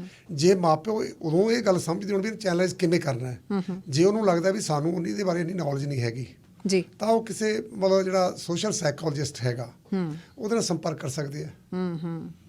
ਦੇਖੋ ਤਾਂ ਕਲਚਰ ਤੇ ਡਿਪੈਂਡ ਕਰਦਾ ਵੀ ਇੱਥੋਂ ਦਾ ਕਲਚਰ ਹੈ ਤਾਂ ਉਹਨੂੰ ਕਿਹੋ ਜਿਹਾ ਚਾਹੀਦਾ ਹੈਗਾ, ਜੇ ਇੰਡੀਅਨ ਕਲਚਰ ਹੈ ਉਹਨੂੰ ਕਿਹੋ ਜਿਹਾ ਸੋਸ਼ਲ ਸਾਈਕੋਲੋਜਿਸਟ ਚਾਹੀਦਾ, ਕਿਉਂਕਿ ਜੇ ਹੁਣ ਗੋਰਾ ਹੈ ਉਹਨਾਂ ਦਾ ਸੋਸ਼ਲ ਸਿਸਟਮ ਡਿਫਰੈਂਟ ਹੈਗਾ, ਬਿਲਕੁਲ ਕਲਚਰਲੀ ਸੈਂਸਿਟਿਵ ਹੋਣਾ ਚਾਹੀਦਾ ਉਹ ਵਿਅਕਤੀ, ਤੇ ਉਸ ਹਿਸਾਬ ਨਾਲ ਉਹ ਕਲਚਰ ਬਾਰੇ ਸਾਰਾ ਕੁਝ ਜਾਣਦਾ ਹੋਵੇ।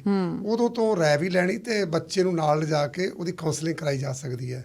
ਤੇ ਜਦੋਂ ਉਹ 5-7 ਸਿਟਿੰਗ ਲੈਂਦਾ ਬੱਚਾ ਤਾਂ ਉਸ ਤੋਂ ਬਾਅਦ ਨਾਰਮਲ ਆਪਣੇ ਆਪ ਨੂੰ ਚੇਂਜ ਕਰਨਾ ਸ਼ੁਰੂ ਕਰ ਦਿੰਦਾ ਹੈਗਾ, ਤੇ ਉਹਦੇ ਵਿੱਚੋਂ ਅਗਰੈਸਿਵ ਬਿਹੇਵੀਅਰ ਜਿਹੜਾ ਉਹ ਵੀ ਮੈਂਡ ਹੋ ਸਕਦਾ ਹੈ, ਡਰ ਵਾਲਾ ਮਾਹੌਲ ਵੀ ਮੈਂਡ ਹੋ ਸਕਦਾ ਹੈ। ਜੇ ਨਫ਼ਰਤ ਕਰਨ ਦੀ ਆਦਤ ਪੈ ਗਈ ਹੈ, ਜੇ ਉਹ ਵੱਧਦੀ ਜਾਊਗੀ ਬਾਅਦ 'ਚ ਸੋਸ਼ਲ ਸਾਈਕੋਪੈਥੀ ਬਣ ਜਾਣਾ। ਉਹ ਕਿਆ ਹੋਣਾ ਵੀ ਉਹਦਾ ਨਫ਼ਰਤ, ਹਰੇਕ ਨੂੰ ਨਫ਼ਰਤ ਕਰੀ ਜਾਣੀ, ਅਤੇ ਫਿਰ ਦੂਸਰੇ ਬੰਦਿਆਂ ਨਾਲ ਸੰਪਰਕ ਹੀ ਨਾ ਕਰਨਾ, ਮੈਨੂੰ ਇਹਨੂੰ ਚੰਗਾ ਸਮਝਦਾ, ਇਹਨੂੰ ਵੀ ਨਹੀਂ ਚੰਗਾ ਸਮਝਦਾ। ਉਹ ਸੋਸ਼ਲ ਜਿਹਨੂੰ ਸਾਈਕੋਪੈਥ ਕਹਿੰਦੇ ਹੈਗੇ, ਉਹ ਪ੍ਰੋਬਲਮਾਂ ਵੀ ਆ ਜਾਂਦੀਆਂ। ਸੋ ਮੈਂ ਇਹ ਚਾਹੁੰਦਾ ਵੀ ਮਾਪਿਆਂ ਨੂੰ ਪਹਿਲਾਂ ਤੋਂ ਇਹ ਗੱਲਾਂ ਬਾਰੇ ਸਮਝ ਹੋਣੀ ਚਾਹੀਦੀ ਹੈ ਕਿ ਉਹਨਾਂ ਦੇ ਅੰਦਰ ਇਸ ਤਰ੍ਹਾਂ ਦੀਆਂ ਰੁਚੀਆਂ ਨੂੰ ਮਤਲਬ ਉਸ ਲੈਵਲ ਤੱਕ ਨਾ ਜਾਣ ਦਿੱਤਾ ਜਾਵੇ। ਪਰ ਗੱਲ ਇਹ ਹੈ ਕਿ ਚਲੋ ਇਹ ਤਾਂ ਛੋਟੇ ਬੱਚਿਆਂ ਦੀ ਤੁਸੀਂ ਗੱਲ ਕਰ ਰਹੇ ਹੋ, ਹੈ ਨਾ। ਅੱਜ ਕੱਲ੍ਹ ਪੇਰੈਂਟਸ ਕਈ ਤਾਂ ਬਹੁਤ ਅਵੇਅਰ ਹੈਗੇ ਆ, ਕਈ ਬਹੁਤ ਇਹੋ ਜਿਹੀ ਜਾਣਕਾਰੀ ਜਿਹੜੀ ਉਹ ਇਕੱਠੀ ਕਰਨ ਦੇ ਵੀ ਸ਼ੌਕੀਨ ਹੈਗੇ ਆ, ਆਪਾਂ ਇਸ ਚੀਜ਼ ਨੂੰ ਮੰਨਦੇ ਹਾਂ। ਹੁਣ ਐਡਲਟਸ ਦਾ ਕੀ ਕੀਤਾ ਜਾਵੇ? ਜੇ ਘਰ ਦੇ ਵਿੱਚ ਕੋਈ ਐਡਲਟ ਆ, ਉਹਦਾ ਬਿਹੇਵੀਅਰ ਇਸ ਤਰ੍ਹਾਂ ਖਤਰਨਾਕ ਹੋਣ ਦਾ ਤੁਹਾਨੂੰ ਡਰ ਹੈਗਾ, ਉਹਨਾਂ ਨੂੰ ਕੀ ਕਰਨਾ ਚਾਹੀਦਾ? ਦੇਖੋ, ਇੱਕ ਗੱਲ ਤਾਂ ਬੜੀ ਸਾਫ਼ ਹੈ, ਜਦੋਂ ਅਡਲਟ ਹੋ ਗਿਆ ਪਹਿਲੀ ਗੱਲ ਤਾਂ ਕਈ ਵਾਰ ਉਹ ਮਾਂ ਪਿਓ ਦੀ ਮੰਨਦੇ ਹੀ ਨਹੀਂ ਹੈਗੇ। ਇੱਥੇ ਵੀ ਇਹ ਸਿਚੁਏਸ਼ਨ ਹੈ, ਮੈਨੂੰ ਕੀ ਹੋਇਆ ਕਹਿ ਕੇ ਉਹ ਮਤਲਬ ਸਾਈਕੋਥੈਰੇਪੀ ਆਪਾਂ ਚਲੋ ਛੱਡ ਦਈਏ, ਚਾਹੇ ਮਾਂ ਪਿਓ ਦੀ ਵੀ ਗੱਲ ਛੱਡ ਦਈਏ, ਪਤੀ ਪਤਨੀ ਦੀ ਵੀ ਗੱਲ ਛੱਡ ਦਈਏ, ਕੋਈ ਸਾਡਾ ਉਹ ਦੋਸਤ ਵੀ ਹੋ ਸਕਦਾ ਹੈ ਨਾ, ਜਿਹਦੇ ਬਾਰੇ ਤੁਸੀਂ ਅਕਸਰ ਦੇਖਿਆ ਹੋਣਾ ਕਿ ਜੇ 4 ਦੋਸਤ ਇਕੱਠੇ ਖੜੇ ਆ, ਇੱਕ ਨੇ ਕੁਝ ਕਹਿ ਦਿੱਤਾ ਤੇ ਦੂਜਾ ਬਹੁਤ ਜ਼ਿਆਦਾ ਵਾਇਲੈਂਟ ਹੋਣ ਦੀ ਕੋਸ਼ਿਸ਼ ਕਰਦਾ, ਉਹਨੂੰ ਫੜ ਕੇ ਲੈ ਜਾਂਦੇ ਆ ਉਹਦੇ ਨਾਲ ਦੇ ਕਿ ਨਾ ਵੀ ਇਹਦਾ ਗੁੱਸਾ ਬਹੁਤ ਖਤਰਨਾਕ ਆ। ਸੋ ਉਹ ਜਿਹੜੀ ਚੀਜ਼ ਆ ਉਹਦੀ ਕਿਤੇ ਵੀ ਵੈਂਟ ਆਊਟ ਹੋ ਸਕਦੀ ਆ, ਉਹ ਘਰ 'ਚ ਵੀ ਹੋ ਸਕਦੀ, ਬਾਹਰ ਵੀ ਹੋ ਸਕਦੀ ਆ। ਦੇਖੋ, ਇਹਦੇ ਵਿੱਚ ਆਪਾਂ ਨੂੰ ਇੱਕ ਤਾਂ ਦੇਖੋ ਹੈਗਾ ਜਿਹਨੂੰ ਕਲੀਨਿਕਲ ਸਾਈਕੋਲੋਜੀ ਕਹਿੰਦੇ ਆਪਾਂ, ਉਦੋਂ ਜੇ ਕੋਈ ਕੈਮੀਕਲ ਇੰਬੈਲੈਂਸ ਦੀ ਪ੍ਰੋਬਲਮ ਆ ਰਹੀ ਹੈ, ਉਹ ਤਾਂ ਫਿਰ ਉਹਨਾਂ ਨੇ ਦੱਸਣੀ ਹੈ ਸਾਰੀ। ਉਹਦੇ ਜਾ ਕੇ ਜਦੋਂ ਲੱਗਦਾ ਇਹ ਪ੍ਰੋਬਲਮ ਆ ਰਹੀ ਹੈ ਤਾਂ ਕੋਈ ਮੈਡੀਸਨ ਦਾ ਅਰੇਂਜ ਕੀਤਾ ਜਾ ਸਕਦਾ, ਜਿਹਦਾ ਬ੍ਰੇਨ 'ਚ ਆ ਰਹੀ ਚੀਜ਼, ਸੋ ਡਾਕਟਰ ਦੇ ਨਾਲ ਜ਼ਰੂਰ ਗੱਲ ਕੀਤੀ ਜਾਵੇ। ਕੈਮੀਕਲ ਚੇਂਜ ਇੰਬੈਲੈਂਸ ਲਿਆਂਦੀ ਜਾ ਸਕਦੀ ਹੈ। ਜੇ ਉਹਦਾ ਕਾਰਨ ਕੋਈ ਸੋਸ਼ਲ ਦਿਖ ਰਿਹਾ ਸਾਨੂੰ, ਤਾਂ ਉਹਨੂੰ ਉਸ ਤਰ੍ਹਾਂ ਸੋਲਵ ਕਰਨ ਦੀ ਕੋਸ਼ਿਸ਼ ਕਰਨੀ ਚਾਹੀਦੀ ਵੀ ਕਿਹੜੀਆਂ ਗੱਲਾਂ ਕਰਕੇ ਗੁੱਸਾ ਜ਼ਿਆਦਾ ਆ ਰਿਹਾ ਇਹਨੂੰ, ਕਿਤੇ ਇਹ ਤਾਂ ਨਹੀਂ ਲੈ ਰਿਹਾ ਵੀ ਮੈਨੂੰ ਇਗਨੋਰ ਕੀਤਾ ਜਾ ਰਿਹਾ ਹੈਗਾ, ਵੀ ਮੇਰੇ ਮਾਪੇ ਇਗਨੋਰ ਕਰਦੇ ਆ, ਜਾਂ ਮੈਨੂੰ ਹੁਣ ਬਾਹਰਲੀ ਸੁਸਾਇਟੀ ਦਾ ਨਹੀਂ ਆਪਾਂ ਉਹ ਕਰ ਸਕਦੇ, ਉਹ ਤਾਂ ਆਪਣੇ ਇੰਡੀਪੈਂਡੈਂਟ ਸੁਸਾਇਟੀ ਹੈ। ਘਰ ਦੇ ਅੰਦਰ ਤਾਂ ਮਾਪਿਓ ਨੇ ਨਾ, ਉਹ ਤਾਂ ਕੰਟਰੋਲ ਕਰ ਸਕਦੇ ਕਿਸੇ ਬਹੁਤ ਸਾਰੀਆਂ ਗੱਲਾਂ ਨੂੰ। ਬਰਨਾਲਾ ਦੀ ਪ੍ਰੋਬਲਮ ਇਹ ਆਉਂਦੀ ਹੈ ਕਿ ਜਦੋਂ ਹੁਣ ਆਪਾਂ ਅਡਲਟਸ ਦੀ ਗੱਲ ਕਰਨੀ ਸ਼ੁਰੂ ਕਰ ਦਿੱਤੀ ਆ, ਹਾਂਜੀ, ਬਹੁਤੀ ਵਾਰੀ ਤੁਸੀਂ ਜੇ ਉਹਨਾਂ ਨੂੰ ਕਾਉਂਸਲਿੰਗ ਦੇ ਲਈ ਰਿਕਮੈਂਡ ਕਰਦੇ ਹੋ, ਜਾਂ ਤੁਹਾਨੂੰ ਲੱਗਦਾ ਹੈ ਕਿ ਮੰਨ ਲਓ ਕਿ ਵੀ ਕੋਈ ਮੇਰੇ ਹੀ ਆਸ-ਪਾਸ ਹੈ, ਮੈਂ ਕਹਾਂ ਕਿ ਵੀ ਤੈਨੂੰ ਕਾਉਂਸਲਿੰਗ ਦੀ ਜ਼ਰੂਰਤ ਹੈ, most of the times counselling ਵੀ ਇੱਕ ਹਊਏ ਦੇ ਤੌਰ 'ਤੇ ਸਮਝੀ ਜਾਂਦੀ ਹੈ ਕਿ ਸ਼ਾਇਦ ਸਾਡੇ ਵਿੱਚ ਕੋਈ ਪ੍ਰੋਬਲਮ ਹੈਗੀ ਆ, ਮੈਨੂੰ ਕਾਉਂਸਲਿੰਗ ਦੀ ਕੋਈ ਜ਼ਰੂਰਤ ਨਹੀਂ ਹੈਗੀ, ਤੁਸੀਂ ਕਾਉਂਸਲਿੰਗ ਲਓ ਜਾਂ ਤੂੰ ਕਾਉਂਸਲਿੰਗ ਲੈ। ਘਰ ਦੇ ਵਿੱਚ ਪਤੀ ਪਤਨੀ ਦੀ ਤਾਂ ਅਕਸਰ ਇਹ ਹੁੰਦੀ ਹੈ ਕਿ ਜਦੋਂ ਕਾਉਂਸਲਿੰਗ ਦਾ ਇਸ਼ੂ ਇੰਟਰੋਡਿਊਸ ਕੀਤਾ ਜਾਂਦਾ, ਕਿਤੋਂ ਸਲਾਹ ਮਸ਼ਵਰਾ ਬਾਹਰਲੋਂ ਤੀਜੇ ਪਰਸਨ ਦਾ ਲੈਣ ਦਾ, ਅਸੀਂ 4 ਰਿਸ਼ਤੇਦਾਰਾਂ ਨੂੰ ਜ਼ਰੂਰ ਇਕੱਠੇ ਕਰਕੇ ਬਹਿ ਜਾਂਗੇ ਜਿਨ੍ਹਾਂ ਨੂੰ ਆਪ ਵੀ ਸਾਈਕੋਲੋਜੀ ਦੀ ਕੋਈ ਸਮਝ ਨਹੀਂ ਹੁੰਦੀ, ਪਰ ਅਸੀਂ ਬਾਹਰੋਂ ਗੁਰੇਜ਼ ਕਰਦੇ ਹਾਂ ਹੈਲਪ ਲੈਣ ਦੇ ਲਈ। ਦੇਖੋ, ਉਹਦੇ 'ਚ ਪ੍ਰੋਬਲਮ ਆਉਂਦੀਆਂ ਕਈ ਕਿਸਮ ਦੀਆਂ। ਜੇ ਅਸੀਂ ਚਲੋ ਆਪਣੇ ਆਲੇ ਦੁਆਲੇ ਬੰਦਿਆਂ ਨੂੰ ਸੱਦ ਕੇ ਸਮਝਾਉਣ ਦੀ ਕੋਸ਼ਿਸ਼ ਕਰਦੇ ਹਾਂ, ਕਈ ਵਾਰ ਉਹਦੇ 'ਚ ਬਲੇਮ ਥਿਓਰੀ ਕੰਮ ਕਰਨ ਲੱਗ ਜਾਂਦੀ ਹੈ, ਵੀ ਬਲੇਮ ਲੱਗੀ ਜਾਣਾ ਬਲੇਮ ਕਹਿੰਦਾ ਵੀ ਤੇਰੇ 'ਚ ਨੁਕਸ ਹੈ, ਤੇਰੇ 'ਚ ਬਾਰ-ਬਾਰ ਰਿਪੀਟ ਕਰੀ ਜਾਣਾ, ਉਹਦੇ ਨਾਲ ਉਹਦੇ ਅੰਦਰ ਇੱਕ ਜਿਹੜੀ ਹੈ ਇਨਫੀਰੀਟੀ ਕੰਪਲੈਕਸ ਵੀ ਭਰਦਾ ਹੈ। ਉਹ ਤੋਂ ਵੀ ਅਸੀਂ ਬਚਣਾ ਹੁੰਦਾ ਹੈਗਾ ਵੀ ਉਹ ਨਹੀਂ ਭਰਿਆ ਜਾਣਾ ਚਾਹੀਦਾ। ਮਤਲਬ ਉਹਦਾ ਜੇ ਕੋਈ ਮਤਲਬ ਰਿਸ਼ਤੇਦਾਰ ਕੋਈ ਇਸ ਤਰ੍ਹਾਂ ਦੇ ਲੈਵਲ ਤੱਕ ਹੈ ਜੋ ਉਹਨੂੰ ਮਤਲਬ ਜਿਹਦਾ ਪ੍ਰਭਾਵ ਲੈਂਦਾ ਹੈ, ਉਹਦੇ ਜਿਹੜੇ ਬਿਹੇਵ 'ਚ ਆ ਰਹੀਆਂ ਚੇਂਜਸ ਨੇਗੀਆਂ, ਉਹਦੇ ਨਾਲ ਉਹ ਡਿਸਕਸ ਕਰੇ ਵੀ ਤੈਨੂੰ ਮੈਨੂੰ ਲੱਗਦਾ ਵੀ ਉਹਦਾ ਪ੍ਰਭਾਵ ਜ਼ਿਆਦਾ ਲਊ ਪੇਰੈਂਟਸ ਨਾਲੋਂ ਜ਼ਿਆਦਾ, ਕਿਉਂਕਿ ਪੇਰੈਂਟਸ ਤਾਂ ਆਲਰੇਡੀ ਉਹਦੇ ਹਰ ਵਕਤ ਕੋਲੇ ਨੇਗੇ ਅਤੇ ਕਈ ਵਾਰ ਉਹਨਾਂ ਦੀ ਸੁਣਨ ਨੂੰ ਵੀ ਤਿਆਰ ਨਹੀਂ ਹੁੰਦਾ ਉਹ। ਪਰ ਉਹਦੇ ਪ੍ਰਭਾਵ 'ਚ ਇਹ ਹੈ ਵੀ ਜੇ ਉਹ ਉਸ ਤਰ੍ਹਾਂ ਦਾ ਕੋਈ ਰਾਏ ਉਹਦਾ ਕੋਈ ਦੋਸਤ ਮਿੱਤਰ ਜਾਂ ਕੋਈ ਜਿਨ੍ਹਾਂ ਦੇ ਨਾਲ ਦੇ ਚੰਗੇ ਸੰਪਰਕ ਹੈ, ਉਹਨਾਂ ਰਾਹੀਂ ਮਾਂ ਪਿਓ ਨੂੰ ਮਤਲਬ ਢੰਗ ਨਾਲ ਉਹਦੇ ਤੱਕ ਪਾਉਂਦੇ ਆ ਵੀ ਇਹਨੂੰ ਕਾਉਂਸਲਿੰਗ ਲੈ ਲੈਣੀ ਚਾਹੀਦੀ ਹੈ, ਅਤੇ ਉਹ ਉੱਥੇ ਜ਼ਿਆਦਾ ਸੰਭਾਵਨਾ ਬਣ ਜਾਂਦੀ ਵੀ ਉਹ ਲਊਗਾ ਫਿਰ ਜਿਹੜੀ ਹੈਗੀ ਹੈ। ਸਾਡੇ ਕੁਝ ਲਿਸਨਰਸ ਨੇ, ਆਪਾਂ ਉਹਨਾਂ ਨੂੰ ਵੀ ਨਾਲ ਲੈ ਲਈਏ। ਪਰਮਿੰਦਰ ਢਿੱਲੋਂ ਜੀ। ਹਾਂਜੀ, ਸਤਿ ਸ਼੍ਰੀ ਅਕਾਲ ਜੀ। ਸਤਿ ਸ਼੍ਰੀ ਅਕਾਲ ਜੀ। ਨਵਜੋਤ ਜੀ, ਅਗਰ ਜਿੱਦਾਂ ਵੀ ਹੁੰਦਾ DNA ਦੇ ਵਿੱਚ ਹੋਵੇ ਤਾਂ ਫਿਰ ਉਹਦਾ ਫਿਰ ਕਿਆ ਇਲਾਜ ਹੋਊਗਾ? ਦੱਸੋ ਜੀ। ਹੁਣ ਦੇਖੋ ਤੁਸੀਂ, ਮੈਂ ਹਾਂਜੀ ਚਲੋ ਇਹ ਵੀ ਦੱਸ ਦਿਓ, ਇੱਕ ਤੁਹਾਨੂੰ ਹੋਰ ਮੈਂ ਪੁੱਛਣਾ ਸੀ ਤਾਂ ਮੋਸਟਲੀ। ਹਾਂਜੀ ਹਾਂਜੀ, ਹੁਣ ਮੇਰਾ ਨਾ ਮੈਂ ਜਿੱਦਾਂ ਸੁਭਾਅ ਮੇਰਾ ਕੋਈ ਜ਼ਿਆਦਾ ਕਹਿੰਦਾ ਮਤਲਬ ਹਰ ਇੱਕ ਬੰਦਾ ਆਪਣਾ ਐਪਰੀਸ਼ੀਏਟ ਕਰਦਾ, ਪਰ ਅਗਰ ਮੈਂ ਆਪਣੇ ਮਾਂ ਬਾਪ ਤੋਂ ਵੀ ਰਿਸ਼ਤੇਦਾਰਾਂ ਤੋਂ ਵੀ ਸੁਣਿਆ, ਸੁਭਾਅ ਮੇਰਾ ਨਰਮ ਹੈ, ਜਿੱਦਾਂ ਮੈਂ ਹਰੇਕ ਦੀ ਰਿਸਪੈਕਟ ਕਰਦਾ, ਬੱਚਿਆਂ ਨੂੰ ਵੀ ਪਿਆਰ ਕਰਦਾ, ਸਭ ਕੁਛ ਨਹੀਂ। ਪਰ ਮੈਨੂੰ ਗੁੱਸਾ ਜਦੋਂ ਕੋਈ ਗਲਤ ਗੱਲ ਹੁੰਦੀ ਆ ਉਦੋਂ ਗੁੱਸਾ ਬਹਾ ਜਾਂਦਾ। ਤੇ ਦੂਜਾ ਨੰਬਰ ਉੱਥੇ ਹੁਣ ਮੈਂ ਪਹਿਲਾਂ ਬੈਲਜੀਅਮ ਯੂਰਪ 'ਚ ਰਿਹਾ, ਪਾਕਿਸਤਾਨ ਤੋਂ ਵੀ ਦੋਸਤ ਸੀ, ਉਹ ਵੀ ਸਾਡੀ ਬਰਾਦਰੀ ਤੋਂ, ਜਿੱਦਾਂ ਢਿੱਲੋਂ ਬਰਾਦਰੀ ਤੋਂ ਨਾ। ਤੇ ਉਹ ਮੇਰਾ ਕੰਪਨੀ ਦਾ ਨਾਮ ਸੀ PS ਢਿੱਲੋਂ। ਕਹਿੰਦਾ ਵੀ ਕਹਿੰਦਾ ਤੁਸੀਂ ਢਿੱਲੂ ਕਹਿੰਦੇ ਜਿੱਦਾਂ ਨੇ? ਹਾਂਜੀ ਢਿੱਲੂ। ਉਹ ਕਹਿੰਦਾ ਯਾਰ ਸਾਡੇ ਤਾਂ ਉੱਥੇ ਕਹਿੰਦਾ ਰੋਜ਼ੇ ਢਿੱਲੂਆਂ ਦੀ ਗੋਲੀ ਚੱਲਦੀ ਰਹਿੰਦੀ ਹੈ। ਅੱਛਾ। ਤੇ ਇਹ DNA ਤੇ ਵੀ ਇਫੈਕਟ ਆਈ, ਤੁਹਾਨੂੰ ਦੱਸਾਂ ਮੈਂ ਹਕੀਕਤ ਹੈ। ਮੈਨੂੰ ਉਹਨਾਂ ਵੀ ਪਰਵਿੰਦਰ ਜੀ ਸੁਣਦੇ ਆਪਾਂ ਇਹਨਾਂ ਦੀ ਗੱਲ। ਹਾਂਜੀ ਢਿੱਲੋਂ ਸਾਹਿਬ, ਜਿਹੜੀ ਤੁਸੀਂ ਗੱਲ ਕਹੀ ਹੈ ਨਾ, ਪਹਿਲੀ ਗੱਲ ਤਾਂ DNA ਨੂੰ ਉਵੇਂ ਨਾ ਕਾਊਂਟ ਕਰੋ ਜਿਵੇਂ ਤੁਸੀਂ ਕਰ ਰਹੇ ਹੋਗੇ, ਕਿਉਂਕਿ ਸਾਨੂੰ ਉਹਦੇ ਬਾਰੇ ਪਹਿਲਾਂ ਕਲੀਅਰ ਹੋਣਾ ਚਾਹੀਦਾ ਐਕਚੁਅਲੀ ਹੈ ਕੀ ਚੀਜ਼ ਹੈਗੀ। ਇੱਥੇ ਮੈਂ ਉਹਨੂੰ ਮਤਲਬ ਜਿਹੜਾ ਕਿਹਾ ਬਾਇਓਲੋਜੀਕਲੀ ਗੱਲ ਕਰ ਰਿਹਾ ਹੈਗਾ ਵੀ ਜੀਵ ਦੇ ਅੰਦਰ ਆਪਣਾ ਇੱਕ ਜਿਹੜਾ ਵਿਰਾਸਤ ਚੋਂ ਲਈ ਕੁਆਲਿਟੀ ਆਉਂਦੀ ਹੈ, ਸਾਡੇ ਟਰਾਂਸਫਰ ਕਰਦੇ ਸਾਡੇ ਅੰਦਰ। ਉਹ ਨਾਨਕੇ ਵਾਲੀ ਦਾਦਕੇ ਵਾਲੀ ਗੱਲ ਮੈਂ ਪਹਿਲਾਂ ਕਰ ਚੁੱਕਿਆ ਹੈਗਾ। ਉਹਦੇ ਵਿੱਚ ਵੀ ਇਮੋਸ਼ਨਲ ਫੈਕਟਰ ਆ ਜਾਂਦੇ ਆ, ਕਈਆਂ ਜ਼ਿਆਦਾ ਹੁੰਦਾ, ਕਈਆਂ 'ਚ ਘੱਟ ਹੁੰਦਾ ਹੈਗਾ। ਪਰ ਉਦੋਂ ਬਾਅਦ ਜਾ ਕੇ ਵੀ ਆਰ ਇਨ ਦੀ ਸੋਸਾਇਟੀ, ਸਮਾਜ ਦੇ ਵਿੱਚ ਜਦੋਂ ਵਿਚਰਦੇ ਹਾਂ ਅਸੀਂ, ਤਾਂ ਅਸੀਂ ਉਹਨੂੰ ਦੁਬਾਰਾ ਮਤਲਬ ਬਾਕਾਇਦਾ ਤੌਰ 'ਤੇ ਜਦੋਂ ਆਪਣੇ ਬਾਰੇ ਸੋਚਦੇ ਹਾਂ ਵੀ ਸਮਾਜ ਕਿਵੇਂ ਜਾਣਾ ਚਾਹੀਦਾ, ਜੇ ਮਾਹੌਲ ਚੰਗਾ ਹੈਗਾ ਤਾਂ ਉਹ ਚੇਂਜਸ ਜਿਹੜੀਆਂ ਪੋਜ਼ੀਟਿਵ ਸਾਈਡ ਨੂੰ ਮੁੜ ਜਾਂਦੀਆਂ ਨੇਗੀਆਂ। ਪਰ ਜੇ ਉਹ ਮਾਹੌਲ ਚੰਗਾ ਨਾ ਮਿਲੇ ਤਾਂ ਜਿਹੜਾ ਉਹ ਪਹਿਲੇ ਇਮੋਸ਼ਨਲ ਸੈਟਅਪ ਜ਼ਿਆਦਾ ਹੈਗਾ ਤਾਂ ਉਹ ਵੱਧ ਸਕਦਾ ਹੈਗਾ। ਸੋ ਇਸ ਕਰਕੇ ਇਨਵਾਇਰਮੈਂਟ ਚੇਂਜ ਕਰਨਾ ਪੈਂਦਾ ਹੈ ਵੀ ਜੇ ਜਿਸ ਪਰਿਵਾਰ ਦੇ ਅੰਦਰ ਬੱਚਿਆਂ ਦੀ ਇਮੋਸ਼ਨਲ ਸੈਟਅਪ ਜ਼ਿਆਦਾ ਹਾਈ ਹੈ, ਉੱਥੇ ਕੋਆਰਡੀਨੇਸ਼ਨ ਰਿਲੇਸ਼ਨ ਜਿਹੜੇ ਹੈ, ਮਾਂ ਪਿਓ ਜਿਹੜਾ ਹੈ ਬੜੇ ਸੋਸ਼ਲ ਢੰਗ ਨਾਲ ਡੀਲ ਕਰਦਾ ਉਹਨੂੰ ਜਾ ਕੇ। ਮੈਂ ਮਤਲਬ ਕਿਤੇ ਬੈਠਾ ਕਿਸੇ ਬੱਚੇ ਨਾਲ ਮਤਲਬ ਮਦਰ ਇਨ ਲਾ ਨੂੰ ਡੀਲ ਕਰਦੇ ਦੇਖਿਆ ਵੀ ਉਹ ਕਿਵੇਂ ਡੀਲ ਕਰਦੀ ਹੈ। ਇੱਕ ਬੱਚਾ ਸੁੱਤਾ ਪਿਆ ਹੈਗਾ ਅਤੇ ਦੂਜਾ ਬੱਚਾ ਉਹਦੇ ਉੱਤੋਂ ਦੀ ਟੱਪ ਜਾਂਦਾ ਅਚਾਨਕ, ਜਾਣ ਬੁੱਝ ਕੇ ਨਹੀਂ, ਅਤੇ ਉਹ ਫੀਲ ਵੀ ਕਰ ਰਿਹਾ ਹੈਗਾ। ਅਤੇ ਦਾਦੀ ਉਹਨੂੰ ਕਿਵੇਂ ਡੀਲ ਕਰਦੀ ਹੈ, ਉਹਦਾ ਮਤਲਬ ਧਿਆਨ ਹਟਾ ਕੇ ਵੀ ਉਹਦੇ ਮਨ 'ਚ ਫੀਲਿੰਗ ਨਾ ਆਏ ਮੈਂ ਗਲਤ ਕਰ ਲਿਆ, ਨਹੀਂ ਹੋ ਗਿਆ ਹੋਇਆ, ਕੋਈ ਗੱਲ ਨਹੀਂ ਹੈਗੀ। ਉਹ ਇੱਕਦਮ ਦੂਸਰੇ ਪੁਆਇੰਟ 'ਤੇ ਲੈ ਜਾਂਦੀ ਹੈ। ਉਹਦੇ ਅੰਦਰ ਜਿਹੜਾ ਉਹ ਆ ਰਿਹਾ ਸੀ ਵੀ ਮੇਰੇ ਤੋਂ ਗਲਤੀ ਹੋ ਗਈ ਹੈ, ਉਹਨੇ ਡਾਈਵਰਟ ਦੂਜੇ ਪਾਸੇ ਨੂੰ ਕਰਤਾ, ਕਿਉਂਕਿ ਬੱਚੇ ਦਾ ਨੁਕਸਾਨ ਕੋਈ ਹੋਇਆ ਨਹੀਂ ਕਿਸੇ ਦਾ। ਹੁਣ ਜੇ ਉੱਥੇ ਉਹ ਆ ਕੇ ਮੱਤਾਂ ਦੇਣ ਲੱਗ ਜਾਏ, ਤੈਨੂੰ ਨਹੀਂ ਐਂ ਕਰਨਾ ਚਾਹੀਦਾ, ਤੂੰ ਇੱਥੋਂ ਦੀ ਲੰਘਣਾ ਚਾਹੀਦਾ ਸੀਗਾ, ਉਹ ਤਾਂ ਅਚਾਨਕ ਸੁੱਤੇ ਸਿੱਧ ਹੋ ਜਾਂਦਾ ਕੋਈ ਕੁਛ ਗੱਲਾਂ ਜਿਹੜੀਆਂ ਨੇਗੀਆਂ। ਉੱਥੇ ਜੇ ਮੱਤਾਂ ਦੇਣ ਦਾ ਅਸੀਂ ਪ੍ਰੋਸੀਜਰ ਅਪਣਾ ਲਾਂਗੇ, ਸੁਜੈਸਟ ਤੈਨੂੰ ਐਂ ਕਿਉਂ ਕੀਤਾ, ਤਾਂ ਉਹ ਇਰੀਟੇਸ਼ਨ ਬੱਚੇ ਅੰਦਰ ਪੈਦਾ ਕਰ ਦਿੰਦਾ ਹੈਗਾ। ਸੋ ਇਮੋਸ਼ਨਲ ਜਿਹੜਾ ਸੈਟਅਪ ਹੈ ਨਾ, ਉਸ ਨੂੰ ਇਨਵਾਇਰਮੈਂਟ ਦੇ ਕੇ ਚੰਗੇ ਇਨਵਾਇਰਮੈਂਟ ਜਿਹਨੂੰ ਅਸੀਂ ਸੋਸ਼ਲ ਮਿੱਠਾ ਬਿਹੇਵ ਉਹਨਾਂ ਨਾਲ ਕਰਕੇ ਅਸੀਂ ਉਹਨੂੰ ਬੈਟਰ ਕਰ ਸਕਦੇ ਹਾਂ। ਕਿਉਂਕਿ ਪਤਾ ਕੀ ਗੱਲ ਆ, ਸਾਡੀ ਜਿਹੜੀ ਮਿਸਕਨਸੈਪਸ਼ਨ ਮੈਂ ਸਮਝੂ ਕਿ ਇੱਕ ਅਸੀਂ ਬਣਾ ਲੈਂਦੇ ਹਾਂ, ਆਹੀ ਜਿਹੜੀ ਤੁਸੀਂ ਗੱਲ ਕਹਿ ਕੇ ਹਟੇ ਆ ਕਿ ਜੇ ਕਿਸੇ ਦਾ ਸੁਭਾਅ ਇਸ ਤਰ੍ਹਾਂ ਦਾ ਆ, ਚਾਹੇ ਐਡਲਟ ਹੈਗਾ ਉਹ ਚਾਹੇ ਬੱਚਾ ਆ, ਪੁੱਛਦੇ ਆ ਇਹ ਕਿਹਦੇ 'ਤੇ ਗਿਆ ਹੈ ਨਾ, ਇਹਦਾ ਬਾਪ ਵੀ ਇੱਦਾਂ ਸੀ ਜਾਂ ਇਹਦੀ ਮਾਂ ਇੱਦਾਂ ਸੀ, ਇਹ ਅਜ਼ਿਊਮ ਕਰਕੇ ਕਿਉਂਕਿ ਮਾਂ ਇਸ ਤਰ੍ਹਾਂ ਸੀ, ਬਾਪ ਇਸ ਤਰ੍ਹਾਂ ਸੀ, ਜੇ ਇਹ ਇਸ ਤਰ੍ਹਾਂ ਬਿਹੇਵ ਕਰਦਾ ਤਾਂ ਇਹਨੇ ਇਸੇ ਤਰ੍ਹਾਂ ਕਰਨਾ। ਪਰ ਉਹਦੇ ਵਿੱਚ ਕਰੈਕਸ਼ਨ ਕੀਤੀ ਜਾ ਸਕਦੀ ਹੈ। ਨਹੀਂ, ਪਰ ਇਹਦੇ 'ਚ ਨਵਜੋਤ ਜਿਹੜੀ ਗੱਲ ਇਹਨਾਂ ਨੇ ਕੀਤੀ ਹੈਗੀ, ਉਹ ਤਾਂ ਪਾਕਿਸਤਾਨ ਦੇ ਢਿੱਲੋਂ ਦੀ ਗੱਲ ਕਰ ਰਹੇ ਤੇ ਆਪ ਢਿੱਲੋਂ ਕਿਸੇ ਹੋਰ ਪਾਸੇ ਦੇ ਹੈਗੇ ਆ। ਉੱਥੇ ਤਾਂ ਮਤਲਬ ਜੀਨ ਦੀ ਇਕੁਆਲਿਟੀ ਰਹੀ ਨਹੀਂ ਕਿਤੇ, ਕਿਉਂਕਿ ਪੀੜ੍ਹੀ ਦਰ ਪੀੜ੍ਹੀ ਤਾਂ ਅਸੀਂ ਇੰਟਰ ਮੈਰਿਜ ਹੁੰਦੀਆਂ ਰਹਿੰਦੀਆਂ ਨੇਗੀਆਂ, ਤੇ ਉੱਥੇ ਜੇ ਕਹੀਏ ਵੀ ਉਹ ਢਿੱਲੋਂ ਦਾ ਖੂਨ ਉਹੀ ਹੋਣਾ, ਉਹ ਨਹੀਂ ਰਹਿੰਦਾ ਹੁੰਦਾ। ਹਾਂ, ਅਸੀਂ ਮਾਪਿਓ ਤੋਂ ਅਗਲੀ ਪੀੜ੍ਹੀ 'ਚ ਕਹਿ ਸਕਦੇ ਹਾਂ ਵੀ ਉਸ ਤਰ੍ਹਾਂ ਦੀ ਟਰਾਂਸਫਰ ਹੋ ਸਕਦੀ ਹੈ। ਹੈਰੀਡਿਟਰੀ ਜਿੱਦਾਂ ਕਹਿੰਦੇ ਨਾ, ਅਕਸਰ ਕਿਹਾ ਜਾਂਦਾ ਕਿ ਬਾਪ ਨੂੰ ਬਹੁਤ ਗੁੱਸਾ ਆਉਂਦਾ ਸੀ। ਉਹ ਨੇੜੇ ਹੈਗੀ, ਉਹ ਨੇੜੇ ਹੀ ਹੋ ਸਕਦੀ ਹੈ, ਪਰ ਇਹ ਨਹੀਂ ਜਾ ਕੇ ਵੀ 8ਵੀਂ ਪੀੜ੍ਹੀ ਵਾਲੇ ਲੱਛਣ ਦੇ ਉਵੇਂ ਜਾ ਕੇ ਫਿਰ ਉਹ ਇਮੋਸ਼ਨਲ ਬਣ ਨਹੀਂ, ਨੇੜੇ ਦਾ ਤਾਂ ਚਲੋ ਐਗਜ਼ਾਮਪਲ ਦਿਸ ਰਹੀ ਹੁੰਦੀ ਹੈ ਨਾ ਵੀ ਕੌਣ ਪੇਰੈਂਟ ਦੇ ਵਿੱਚ ਸੀ ਜਾਂ ਦਾਦੇ ਦੇ ਵਿੱਚ ਦਾਦੀ 'ਚ ਸੀ, ਪਰ ਇਹ ਚੀਜ਼ ਜਸਟੀਫਾਈਡ ਨਹੀਂ ਕਰ ਦਿੱਤੀ ਜਾਣੀ ਚਾਹੀਦੀ ਕਿ ਵੀ ਇਹਨੂੰ ਹੁਣ ਇਹ ਗੁੱਸਾ ਆਉਣਾ ਹੀ ਆ, ਇਹਨੇ ਹਰਕਤਾਂ ਕਰਨੀਆਂ ਕਿਉਂਕਿ ਬਾਪ ਕਰਦਾ ਸੀ ਜਾਂ ਦਾਦਾ ਕਰਦਾ ਸੀ। ਉਹ ਅਸੀਂ ਉਸ ਪੀੜ੍ਹੀ ਨੂੰ ਸਾਂਭ ਸਕਦੇ ਹਾਂ, ਉਹਦੇ 'ਚ ਕਰੈਕਸ਼ਨ ਕੀਤੀ ਜਾ ਸਕਦੀ ਹੈ। ਬਿਲਕੁਲ। ਸਮਾਂ ਥੋੜ੍ਹਾ ਮੇਰੇ ਕੋਲ ਤੇ ਕਾਲਰਸ ਬਹੁਤ ਜ਼ਿਆਦਾ ਨੇ ਇਸ ਵੇਲੇ, ਸੁਣਾਂਗੇ ਜ਼ਰੂਰ ਇਹਨਾਂ ਦੀ। ਛੋਟੀ ਗੱਲ ਰੱਖਿਓ ਜਸਪ੍ਰੀਤ। ਜੀ ਜਸਪ੍ਰੀਤ, ਸਤਿ ਸ਼੍ਰੀ ਅਕਾਲ ਜੀ। ਹਾਂਜੀ, ਆਪਣੇ ਡਾਕਟਰ ਸਾਹਿਬ ਨੂੰ ਵੀ ਬੜੀ ਸਤਿ ਸ਼੍ਰੀ ਅਕਾਲ। ਬੜਾ ਸੋਹਣਾ ਟੌਪਿਕ ਲੈ ਕੇ ਆਇਆ, ਔਰ ਤੁਸੀਂ ਲੈ ਕੇ ਆਏ ਔਰ ਲੈ ਕੇ ਆਉਂਦੇ ਰਿਹਾ ਕਰੋ, ਇਹਨਾਂ ਦੀ ਬਹੁਤ ਲੋੜ ਹੈਗੀ ਖਾਸ ਕਰਕੇ ਬਾਹਰਲੇ ਮੁਲਕਾਂ ਦੇ ਵਿੱਚ। ਅੱਛਾ, ਮੇਰੇ ਹੁਣ ਇੱਕ ਜਾਣ ਪਛਾਣ ਦੇ ਵਿੱਚ ਨੌਨ ਨੇ, ਉਹਨਾਂ ਦੇ ਪਰਿਵਾਰ ਦੇ ਵਿੱਚ ਇਹੀ ਚੱਲਦਾ ਰਹਿੰਦਾ, ਲੇਕਿਨ ਉਹ ਚੱਲਦਾ ਸੀਜ਼ਨਲ। ਅੱਛਾ। ਲਾਈਕ ਜਿੱਦਾਂ ਸਰਦੀਆਂ ਸ਼ੁਰੂ ਹੋਣ ਲੱਗੀਆਂ, ਅਕਤੂਬਰ ਮਹੀਨਾ ਸਟਾਰਟ ਹੋਇਆ ਤਾਂ ਉਹਦੀ ਵਾਈਫ ਵੱਲੋਂ ਸ਼ੁਰੂ ਹੋ ਜਾਂਦਾ ਹੈ ਕੰਮ, ਮਤਲਬ ਹਾਈਪਰਨੈਸ ਸ਼ੁਰੂ ਹੋ ਜਾਂਦੀ ਗੱਲ ਤੇ। ਓਕੇ ਜਸਪ੍ਰੀਤ, ਆਪਣੇ ਕੋਲ ਟਾਈਮ ਬਹੁਤ ਥੋੜਾ, ਜੇ ਗੱਲ ਆਪਣੀ ਬਰੀਫ ਰੱਖੋ ਪਲੀਜ਼। ਮੈਂ ਕਹਿੰਦਾ ਵੀ ਜੇ ਹੁਣ ਬੰਦਾ ਉਹਨੂੰ ਸਮਝਾਇਆ ਜਾਵੇ, ਉਹਨੂੰ 2-3 ਵਾਰੀ ਕਿਹਾ ਵੀ ਆਪਾਂ ਕਾਉਂਸਲਿੰਗ ਲੈ ਲੈਂਦੇ ਹਾਂ, ਬਟ ਅਗਲਾ ਜੇ ਸਮਝਦਾ ਨਹੀਂ, ਅਗਲਾ ਕਹਿੰਦਾ ਨਹੀਂ ਤੂੰ ਲੈ, ਤੈਨੂੰ ਲੋੜ।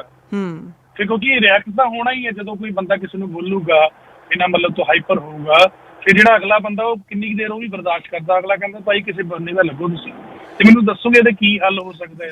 ਜਸਪ੍ਰੀਤ ਜੀ, ਇੱਕ ਤਾਂ ਇਹ ਹੈਗਾ ਜਿਹੜਾ ਆਪਾਂ ਕਹਿੰਦੇ ਵੀ ਤੁਸੀਂ ਆਪ ਹੀ ਗੱਲ ਕਲੀਅਰ ਕੀਤੀ ਹੈਗੀ ਹੈ ਵੀ ਕਈ ਵਾਰੀ ਸੀਜ਼ਨਲ ਹੁੰਦਾ ਹੈ ਜੀ।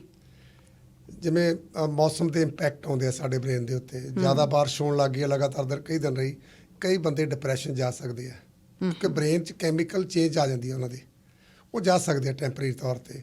ਉਦੋਂ ਅਸੀਂ ਮਤਲਬ ਕਲੀਨਿਕਲ ਸਾਈਕੋਲੋਜਿਸਟ ਤੋਂ ਕੋਈ ਮੈਡੀਸਨ ਦੀ ਮਦਦ ਲੈ ਸਕਦੇ ਹੁੰਦੇ ਹਾਂ। ਸੋ ਉਹਨੂੰ ਬਲੇਮ ਕਰਨਾ ਸ਼ੁਰੂ ਕਰ ਦੋ ਵੀ ਹਰ ਸਾਲ ਹੀ ਹਰ 6 ਮਹੀਨੇ ਤੇਰਾ ਇਹੀ ਕੰਮ ਆ, ਉਹਦਾ ਹੱਲ ਨਹੀਂ। ਅਸੀਂ ਉਹ ਨਹੀਂ ਸੋਲੂਸ਼ਨ, ਉਹਦੀ ਕਾਉਂਸਲਿੰਗ ਨਹੀਂ ਉਹਦਾ ਹੱਲ ਹੋ ਸਕਦੀ ਕਿਉਂਕਿ ਉਹ ਕੈਮੀਕਲ ਚੇਂਜਸ ਕਰਕੇ ਹੋ ਰਿਹਾ ਹੈ। ਉਹਦਾ ਇਲਾਜ ਵੀ ਉਵੇਂ ਕਰਨਾ ਪਊ ਸਾਨੂੰ, ਬਿਲਕੁਲ ਮੱਤਾਂ ਦੇਖ ਕੇ ਨਹੀਂ ਕਰ ਸਕਦੇ ਅਸੀਂ ਜਾ ਕੇ। ਰਾਜਸਥਾਨੀ ਜੀ, ਸਮਾਂ ਬਹੁਤ ਥੋੜਾ ਆਪਣੇ ਕੋਲ। ਹਾਂਜੀ ਹੈਲੋ, ਹਾਂਜੀ ਸਰ, ਸਤਿ ਸ਼੍ਰੀ ਅਕਾਲ ਜੀ। ਸਤਿ ਸ਼੍ਰੀ ਅਕਾਲ ਜੀ, ਥੋੜਾ ਟਾਈਮ ਦੇਣਾ ਤੁਹਾਨੂੰ ਅੱਜ, ਸਿਰਫ 15-16 ਸੈਕਿੰਡ। ਘਰੇਲੂ ਹਿੰਸਾ ਤੇ ਬੋਲਣਾ ਜੀ? ਹਾਂਜੀ, ਘਰੇਲੂ ਹਿੰਸਾ, ਜਿਹੜੀ ਘਰੇਲੂ ਹਿੰਸਾ ਦੇ ਦੇਣੇ ਵਿਚਾਰ? ਨਹੀਂ, ਵਿਚਾਰ ਨਹੀਂ ਮੰਗ ਰਹੇ ਜੀ, ਸ਼ੁਕਰੀਆ ਤੁਹਾਡਾ। ਮੈਂ ਮਾਫੀ ਚਾਹੁੰਦੀ ਹਾਂ ਕਿ ਮੈਂ ਹੁਣ ਐਕਸਪਲੇਨ ਨਹੀਂ ਕਰ ਸਕਦੀ, ਇਸ ਵੇਲੇ ਮੇਰੇ ਕੋਲ ਸਮਾਂ ਨਹੀਂ ਹੈ। ਪ੍ਰੋਗਰਾਮ ਸੁਣਿਆ ਕਰੋ, ਜੇ ਕੋਈ ਸਵਾਲ ਹੁੰਦਾ ਤਾਂ ਜ਼ਰੂਰ ਕਰਿਆ ਕਰੋ, ਜਾਂ ਜੇ ਕੋਈ ਤੁਸੀਂ ਆਪਣੀ ਇਨਪੁਟ ਦੇਣੀ ਹੁੰਦੀ ਹੈ। ਅਮਰ ਸਿੰਘ ਜੀ। ਹਾਂਜੀ, ਮੈਂ ਤਾਂ ਹਿੰਟ ਹੀ ਦੇਣਾ ਹੁੰਦਾ ਕਿ ਇਹਦੇ ਬਾਰੇ ਕਲੈਰਿਟੀ ਨਹੀਂ ਹੈ ਲੋਕਾਂ ਨੂੰ। ਸਾਨੂੰ ਇੰਟਰਸਪੈਕਸ਼ਨ ਕਰਕੇ ਦੇਖਣਾ ਚਾਹੀਦਾ ਕਿ ਹਿਊਮਨ ਲਾਈਫ ਜੀਣ ਵਾਸਤੇ ਨਾ ਹਰ ਇੱਕ ਦੀ free will choice, freedom of expression ਹੈ। ਦੂਜਿਆਂ ਨੂੰ ਤੁਸੀਂ ਮੋਨੋਪੋਲੀ ਲਾਭ ਨਹੀਂ ਕਰ ਸਕਦੇ, ਡੋਮੀਨੇਟ ਨਹੀਂ ਕਰ ਸਕਦੇ, ਅਤੇ ਇਸ ਤਰੀਕੇ ਨਾਲ ਹਿਊਮਨ ਲਾਈਫ ਜੀਣ ਦਾ ਜਿਹੜਾ ਨਾ ਇਹ ਆਪੇ ਜਾਂ ਤਾਂ ਕਾਉਂਸਲਰ ਜਿਹੜੇ ਨੇ ਕਰਨਗੇ ਅਤੇ ਜਾਂ ਸਾਨੂੰ ਆਪੇ ਸਿੱਖਣਾ ਪਏਗਾ ਕਿ ਅਸੀਂ ਡੋਮੀਨੇਟ ਨਹੀਂ ਕਰਦੇ। ਰੋਲ ਪਲੇਇੰਗ ਹੈ ਸਾਰੀ ਜ਼ਿੰਦਗੀ। ਰੋਲ ਪਲੇਇੰਗ ਦਾ ਮਤਲਬ ਹੈ ਕਿ ਤੁਸੀਂ ਦੂਜਿਆਂ ਨੂੰ ਬਿਲਕੁਲ ਡੋਮੀਨੇਟ ਨਹੀਂ ਕਰਨਾ ਅਤੇ ਉਹਨਾਂ ਨਾਲ ਜਿਹੜਾ ਕਿ ਮੋਨੋਪੋਲੀ ਲਾਭ ਕਰਕੇ ਵੀ ਆਪਣੀ ਮਰਜ਼ੀ ਨਹੀਂ ਚਲਾਉਣੀ, ਅਤੇ ਫਿਰ ਕੰਪਰੋਮਾਈਜ਼ ਕਰਕੇ ਅਤੇ ਹਾਰਮਨੀ ਰੱਖਦੇ ਹੋਏ ਲਾਈਫ ਇੰਜੋਏ ਕਰੋ। Thank you. ਸ਼ੁਕਰੀਆ ਜੀ ਤੁਹਾਡਾ ਬਹੁਤ ਬਹੁਤ। ਬਰਨਾਲਾ ਜੀ, ਸਮਾਂ ਆਪਣਾ ਲਗਭਗ ਖਤਮ ਹੋ ਚੁੱਕਾ, ਅਖੀਰ 'ਚ ਕਿਵੇਂ ਸਮ ਅਪ ਕਰੋਗੇ? ਸਮ ਅਪ ਇਹ ਹੈ ਵੀ ਦੇਖੋ, ਜਿਹੜੇ ਰਿਸ਼ਤੇ ਆ ਇਹਨਾਂ ਨੂੰ ਤੁਸੀਂ ਕਦੇ ਜਿਹੜੀਆਂ ਕਮਿਟਮੈਂਟਾਂ ਹੁੰਦੀਆਂ ਨੇ ਇਹ ਮੰਨ ਕੇ ਚੱਲੋ ਕਿ ਉਹਨਾਂ 'ਚ ਚੇਂਜ ਆਉਣੀ ਹੁੰਦੀ ਹੈ ਸਮੇਂ ਦੇ ਨਾਲ। ਸਿਚੁਏਸ਼ਨਾਂ ਬਦਲਦੀਆਂ ਨੇ, ਹਰ ਘਰ ਦੀਆਂ ਸਿਚੁਏਸ਼ਨਾਂ ਬਦਲਦੀਆਂ ਨੇਗੀਆਂ, ਸਮਾਜ ਦੀਆਂ ਸਿਚੁਏਸ਼ਨਾਂ ਬਦਲਦੀਆਂ ਨੇ, ਚਾਹੇ ਇਕਨੋਮਿਕਲ ਹੈਗੀਆਂ, ਰਿਲੀਜੀਅਸ ਹੈਗੀਆਂ, ਚਾਹੇ ਕਿਵੇਂ ਕਿਸਮ ਦੀਆਂ ਵੀ ਹੈਗੀਆਂ। ਉਹ ਸਿਚੁਏਸ਼ਨਾਂ ਦੇ ਮੁਤਾਬਕ ਸਾਡੇ ਅੰਦਰ ਵੀ ਚੇਂਜਸ ਆਉਂਦੀਆਂ ਨੇਗੀਆਂ ਜੀ। ਉਹਨਾਂ ਨੂੰ ਐਕਸੈਪਟ ਕਰਨਾ ਜ਼ਰੂਰੀ ਹੈਗਾ ਕਿ ਅਸੀਂ ਉਹਨੂੰ ਐਕਸੈਪਟ ਕਰੀਏ, ਉਹਦੇ ਮੁਤਾਬਕ ਅਸੀਂ ਥੋੜ੍ਹਾ ਬਹੁਤ ਆਪਣੇ ਆਪ 'ਚ ਵੀ, ਆਪਣੇ ਬਿਹੇਵ 'ਚ ਵੀ ਚੇਂਜਸ ਲੈ ਕੇ ਆਈਏ ਥੋੜ੍ਹੀਆਂ ਬਹੁਤ, ਕਿਉਂਕਿ ਅਸੀਂ ਲੋੜ ਮੁਤਾਬਕ ਕਿਉਂਕਿ ਬਿਹੇਵ ਜਿਹੜਾ ਹੈ it is not by birth, it is always learned, ਹਮੇਸ਼ਾ ਸਿੱਖਿਆ ਜਾਂਦਾ ਹੈ। ਜੇ ਤੁਹਾਨੂੰ ਲੱਗਿਆ ਮੇਰੇ ਬਿਹੇਵ 'ਚ ਜਾਂ ਕਿਸੇ ਨੇ ਕਹਿਤਾ ਵੀ ਆਹ ਪੌਲ ਮਾਰੀ ਹੈ, ਤੁਹਾਨੂੰ ਆਹ ਚੀਜ਼ਾਂ ਠੀਕ ਕਰਨੀਆਂ ਚਾਹੀਦੀਆਂ, ਅਤੇ ਤੁਹਾਨੂੰ ਉਸੇ ਮੁਤਾਬਕ ਆਪਣੇ ਆਪ ਨੂੰ ਥੋੜ੍ਹਾ ਬਹੁਤ ਚੇਂਜ ਕਰਨ ਦੀ ਆਦਤ ਪਾਉਣੀ ਚਾਹੀਦੀ ਹੈ, ਤਾਂ ਕਿ ਤੁਸੀਂ ਆਪਣੇ ਆਪ ਆਪਣਾ ਦੂਸਰਿਆਂ ਪ੍ਰਤੀ ਬਿਹੇਵ ਜਿਹੜਾ ਜਿਹੋ ਜਿਹਾ ਅਸੀਂ ਅਕਸਰ ਦੂਜਿਆਂ ਤੋਂ ਆਸ ਕਰਦੇ ਹਾਂ ਵੀ ਦੂਜੇ ਮੇਰੇ ਨਾਲ ਇਸ ਤਰ੍ਹਾਂ ਬਿਹੇਵ ਕਰਨ, ਉਦੋਂ ਪਹਿਲਾਂ ਤੁਸੀਂ ਸੋਚੋ ਵੀ ਮੈਂ ਉਸ ਲੈਵਲ ਤੱਕ ਉਸ ਤਰ੍ਹਾਂ ਬਿਹੇਵ ਕਰ ਰਿਹਾ। ਜੇ ਨਹੀਂ ਕਰ ਰਿਹਾ, ਪਹਿਲਾਂ ਆਪਣੇ ਆਪ 'ਚ ਹੀ ਅਮੈਂਡਮੈਂਟ ਕਰੋ ਸਾਰ ਜਾ ਕੇ। ਇਸ ਤਰ੍ਹਾਂ ਜਦੋਂ ਬਿਹੇਵ ਚੇਂਜਸ ਆਉਣਗੀਆਂ ਤਾਂ ਮੇਰੇ ਖਿਆਲ 'ਚ ਬਹੁਤ ਸਾਰੇ ਮਸਲੇ ਘਰੇਲੂ ਹਿੰਸਾ ਦੇ ਵੀ ਹੱਲ ਹੋ ਸਕਦੇ ਆ।